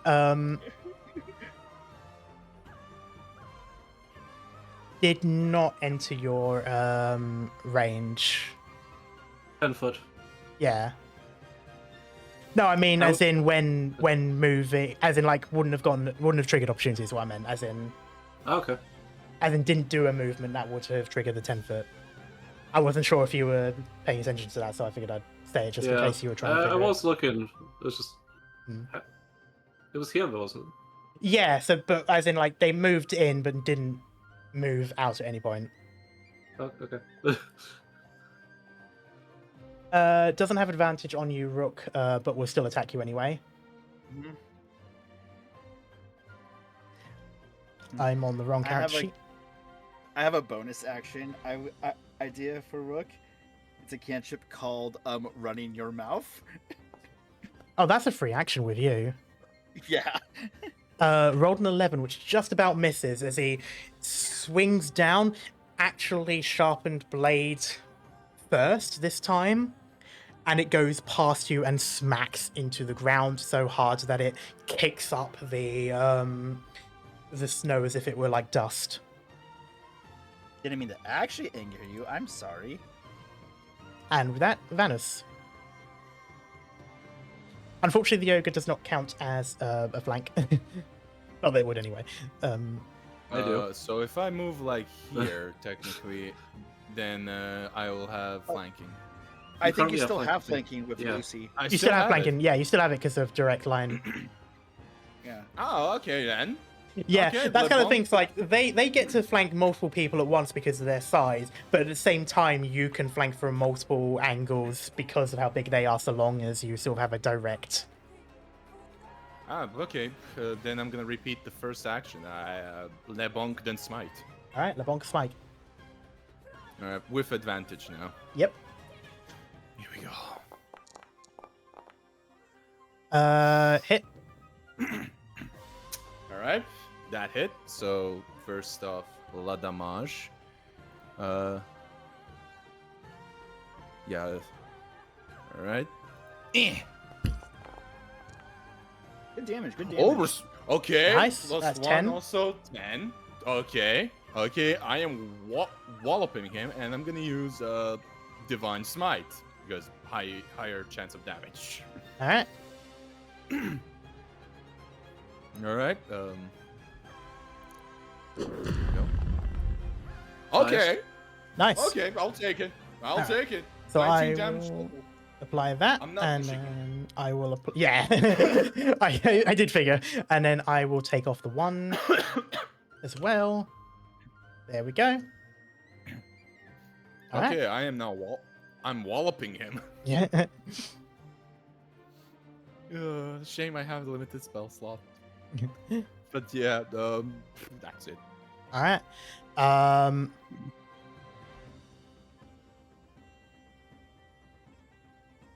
He goes, look this, turns around and is going to whack you, Vanus.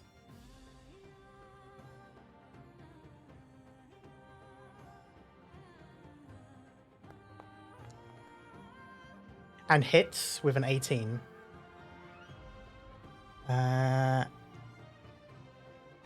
Normal. You take 8 damage. Ooh.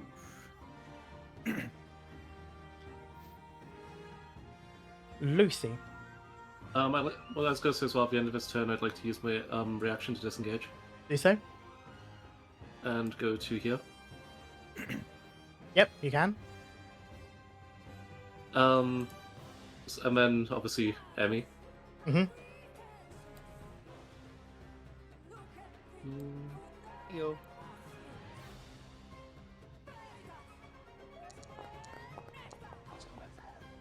That should hit, yes.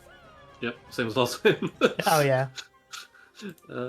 Yes, I've been looking off of the dice purely. roll 1 and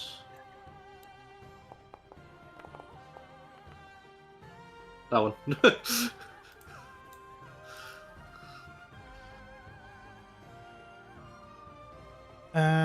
So 12. Yeah. Non-lethal if it matters.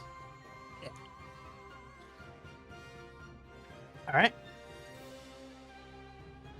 Do I want to do anything with bonus action?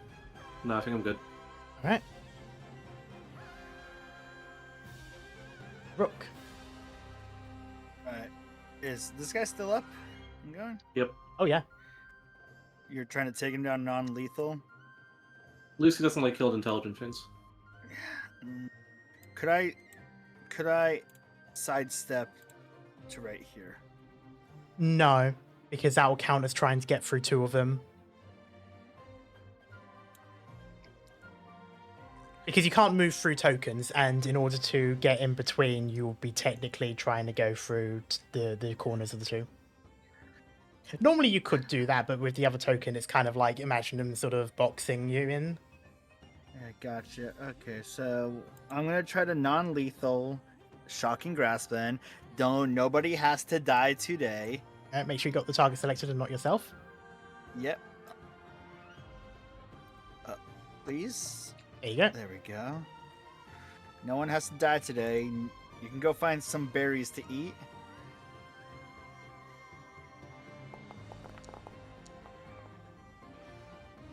$16 does hit. Rook's not doing that. Like, grab a stick and It's a twist it. grasp. Max damages. All right.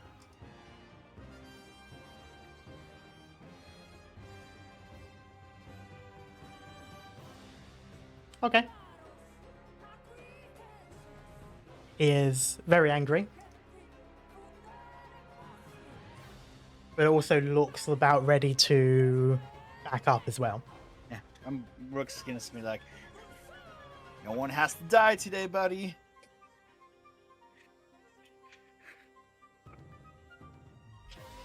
And I could do this all day. 2, 3, 4, 5. Okay, so that's a D6.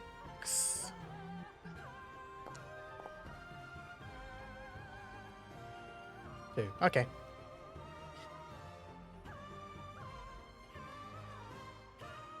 He growls at you. Looks around. He wants to back away. Sees that there's someone behind him. And he's just going to say, "Fuck, I'm going to take you out with me, you little shit." And he's going to target you, Rook.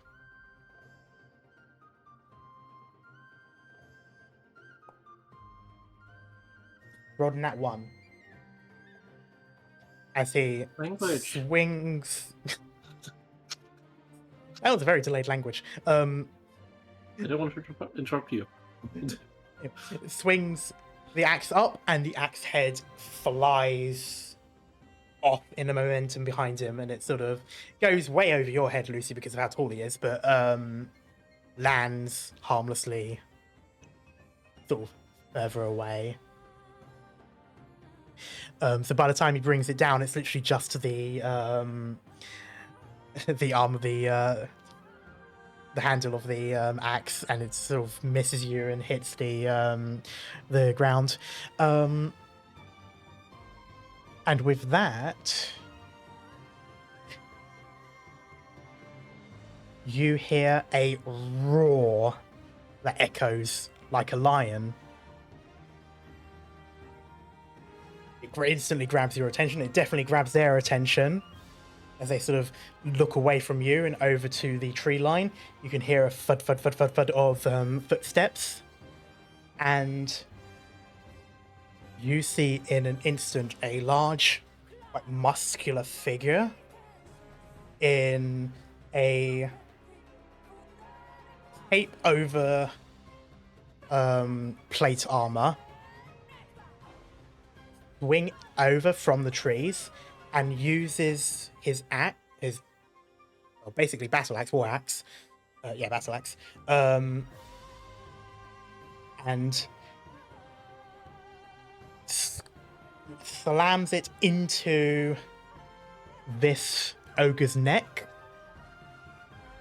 and pulls so that the embedded axe goes around the neck to almost decapitate, and in doing so allows him to swing over here.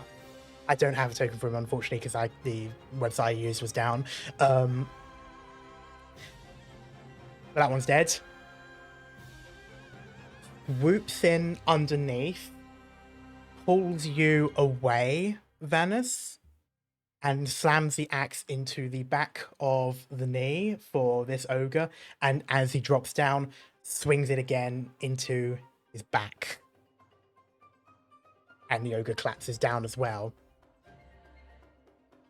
And I was going to say as the dust settles, but as the snow settles, really, and blood seeps across the white snow, this figure moves up into a complete stand.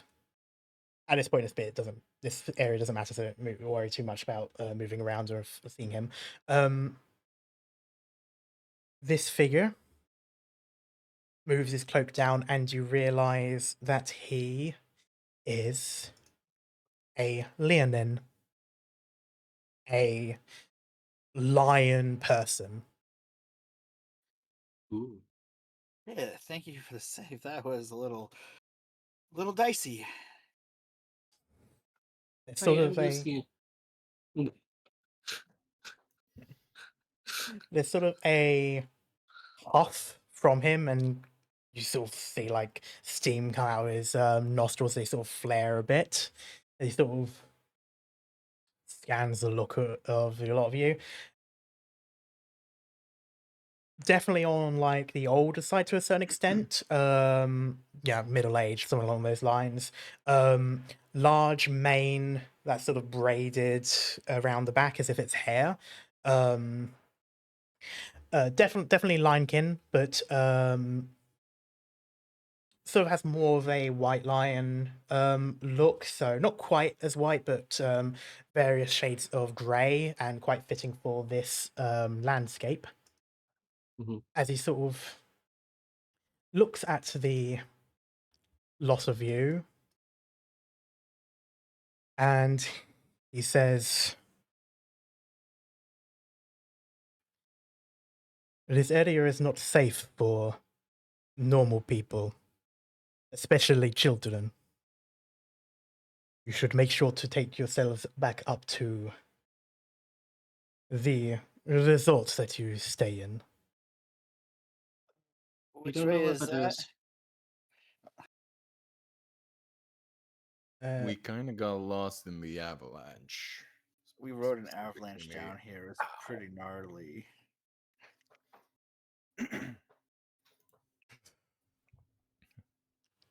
he sort of flares his nostrils again.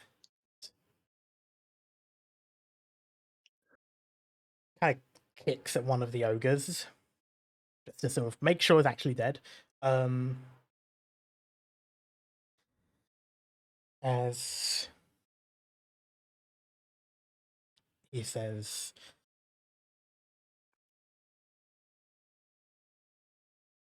"This Sedetral forest is not quite as safe as it once was. But if you're here against your will, I can understand that." And he gives you a look, Vanus, tilting his head as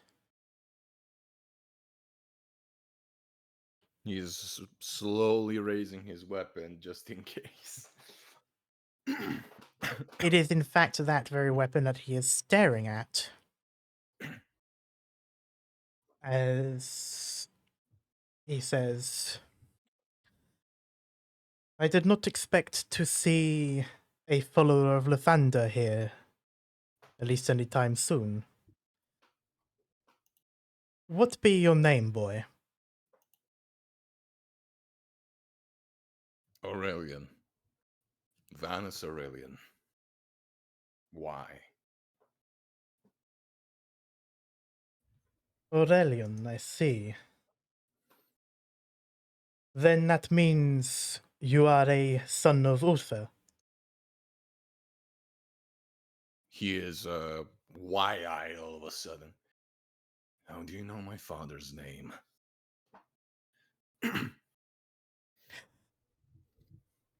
He sort of sighs and hands to heart, slight bow, sort of like a or grim one, as he just says, "You have my condolences. It was a grim day when news of your father's passing reached my ear. I worked with him from time to time.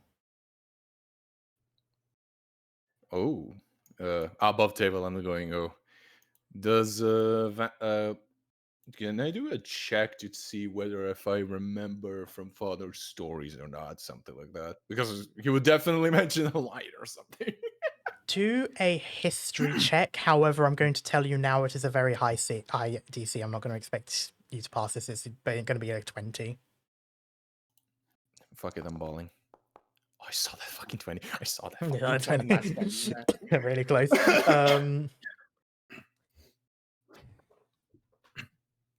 Nothing immediately springs to mind. You've definitely heard of people who fought alongside him that had the ferocity of beasts and such like that. You've always assumed that he was like, exaggerating and things like that. Maybe in this case it's more literal.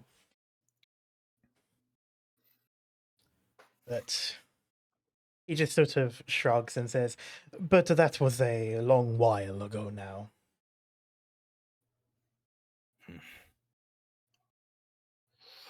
He just lowers the hammer. I never expected to meet one of father's acquaintances here, of all places. I move around most of the time. I prefer not to stay in one spot. But still, you should be warned, this particular region has seen some changes. Keep your guard. And in that moment, you can hear the crackling of magic in the distance and the sound of spell casting, offensive magic especially. You recognize some of these sounds, or at least the spells from them, things like magic missile and other such. You can presume some of that might be where some of the others went. And he seems to have that same sort of impression as he sort of looks over, sniffs the air, and he just sort of says, it seems some of your comrades have troubles of their own.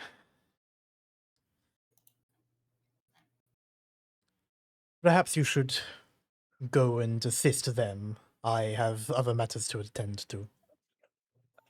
Sure. How much in a state I am to assist? He Gotta give it my best shot, I guess. before anything else, okay, Lucy, you first. I'm just gonna ask his name. Okay, yeah, go. He sort of looks over and shrugs, and he just says, "You may call me Kadir." Can you put that in the chat? I will. Please? Yeah. It's nice to meet you, Mr. Katia. He sort of just nods and goes, "The pleasure is all mine," and turns back to you, Vanis, and then to Rook. And he just says, "Come, extend your hands to me." He just does. I just extend the hand, not still in it. Oh wait, closes it. He reaches out to both of you as I reach out to my research to make sure I'm using the right numbers.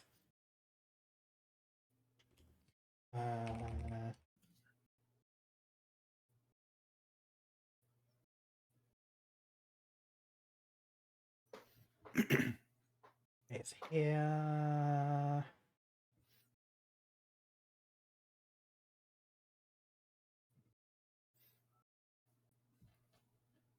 Five times. Okay.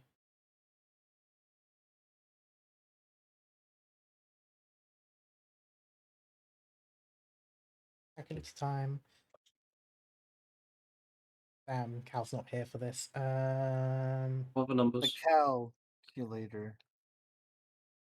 I don't know why I needed a calculator. That was the single most basic math. It was literally... Okay. Well, he casts Lay on Hands on both of you. And it is... Well, you don't know how much he has, but it was enough to heal you both outright, completely to max.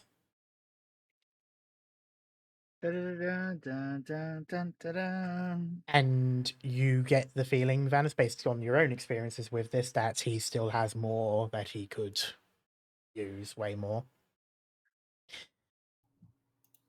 And he looks at the two of you and sort of gives like a, sort of like a nod, like, yep, that'll do it. And he just says, my path takes me deeper into these woods, but yours leads you to your friends. Make sure they are safe. I feel the path forward back to your own kind will be in that direction. And with that, he actually just straight out walks off in through the tree line deeper into the woods. No, he's just gonna like, may the morning Lord guide your path. You do Nice. notice he has a slight pause, but he continues walking.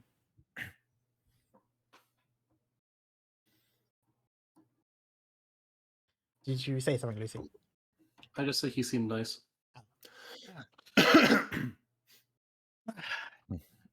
Look at you, Vanus, making friends everywhere. I am more of it worried. He was like me, but more cat. Yeah. Father His would have mane told looks me so someone. fluffy. He is definitely one of my kind. Are you a cat too? No, I mean a paladin. Oh, Very strong one. That healing was absolutely nothing to him. Well, anyhow, he's gonna go grab a trophy from those bastards, and I'm gonna use that axe to sell it. he didn't have to kill these guys. It's No, we didn't kill him. So See, he didn't have to kill them. no, it's he had to. it's a kill or be killed kind of thing. They probably wouldn't have stopped until either they're dead or we're dead. We could have just knocked them out. No, they wanted to eat us, Lucy. They It's couldn't eat No. us if they were asleep. Well, you have to make them go to sleep first. But that wouldn't getting kill them. them. Again, if Lucy, if we're pulling our punches here, it'll be difficult for us because they're not pulling theirs. Emmy doesn't have to pull hers. We do. Yeah, kid, that's why I was trying to kill them. Emmy! Same. Sorry, but hey, look, if you just knocked them out, then what would happen the next time they find people? Not They would every get kid knocked out around again. this ski place is in an adventuring course like you. What? They still died, and they would. What if they had family? We'll burn that bridge when we get there. Emmy, don't be mean. God, I use that same saying, Karma. Fine, I'll hold back. But if they actually try to kill you for real, I'm not going to be nice. Okay. And if I'm honest with you, that last attack, it almost did kill me. Oh, I know, kid. Katir saved my ass. Saving mine as well. Wait, sorry, did Well, I say did I say Emmy? I meant to say like Lucy. Yeah. Like Yeah. to Lucy, like that attack almost just killed me. Well, when I died, I came back. Well, we would just make you come back. I doesn't work like that. No. Or it doesn't work that way, Lucy. We don't have something like you. My family's deity. When you're gone, like you are done. You just leave behind your memories and knowledge. But you yourself don't come back. I don't know if Lathander can even save me. Well, anyhow, he's just dragging that fucking axe. Also, I am gonna keep this as a trophy. What are you taking? Literally the axe. The Okay. one of the I ogre thought axes. I thought he said he was gonna use the axe to get the trophy, and I thought you were about to chop something off the trophy. Can Lucy investigate over here before we leave? Yeah, do a roll. What are you looking for before you say? Just anything that might be interesting to Lucy, maybe like information or like something cool. Do a roll. Do we want to also look for loot? Yeah, I want to investigate to look for loot, coins, something that could be useful. Loot goblin time. Loot goblin time. Yeah, boy. Lucy feels bad taking these guys' stuff. So. They're deceased. Rook. You find 20 silver. Oh shit. Oh fuck. Hell yeah. Language. And I'm pocketing that entire silver Vanus. I mean, you've got the axe, but also you find you also found 20 silver. So basically, they both had 20 each.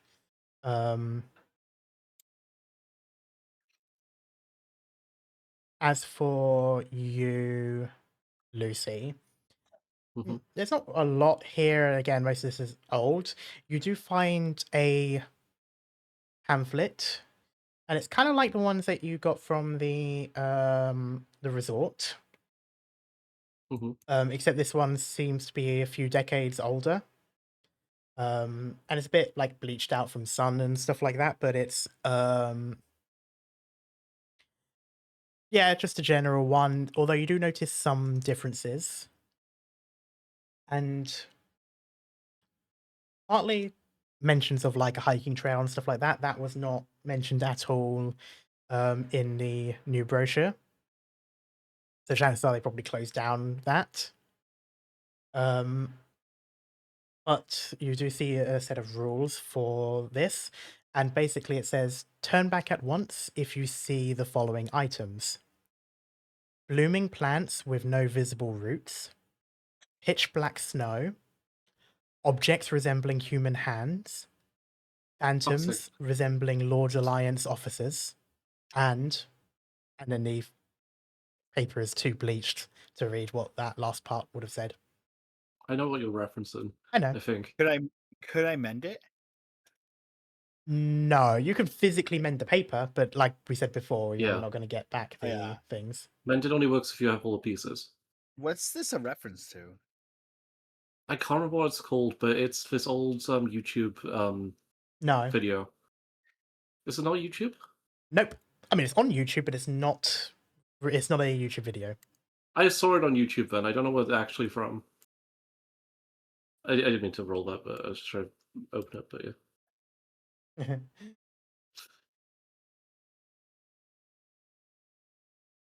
But yeah. What is that? Above table, I'm like, really? What's it called? I remember seeing it when I was like... This is the tree. No. No, not you. I'm talking to Maple. No. Who was asking what that was while holding the cursors around. Oh no, I was looking at the really. I'm thinking about the thing you just said about. The brochure. Okay. Seeing that it's going to bug you, especially, Kat. It's from Arknights. It's just it's from the IS4 event. So from that's okay. Yeah, something. that's why I saw it. You probably showed me it on YouTube like ages ago. Maybe, although I don't think I've shown you any art classes. Or maybe you were maybe you were watching my stream when I was going through some of the trailers. That's also possible. Yeah, I'll be the most likely one. But yeah, with that though, we, as you head over to the others, you can hear the sounds of fighting. You don't know who's going to be there, but we will find out next session. If we have Magic Missile, I'm guessing Elwyn's at least one of them. Possibly. There are a few magic casters, and Magic Missile goes on for a few of them, but that's a good assumption to make. You know that Rory was kicked up by the avalanche. You know Jade was, so she might be around as well.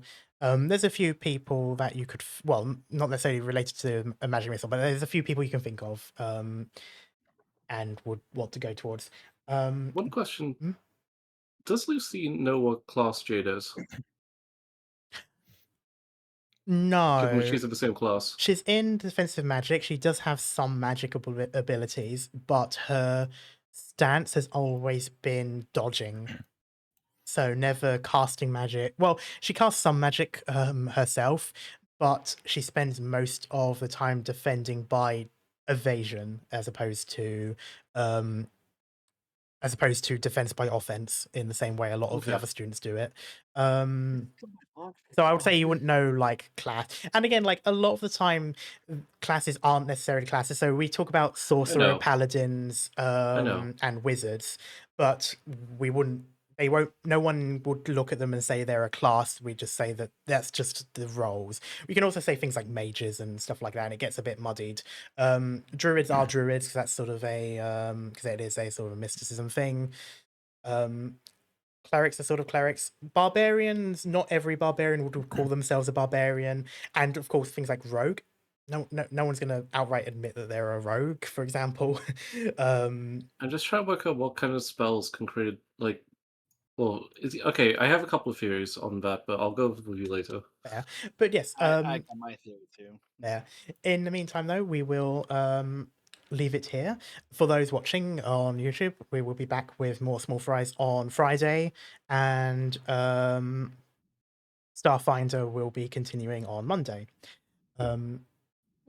Until then, no, thanks for hanging around, and we will see you all next time. Bye bye.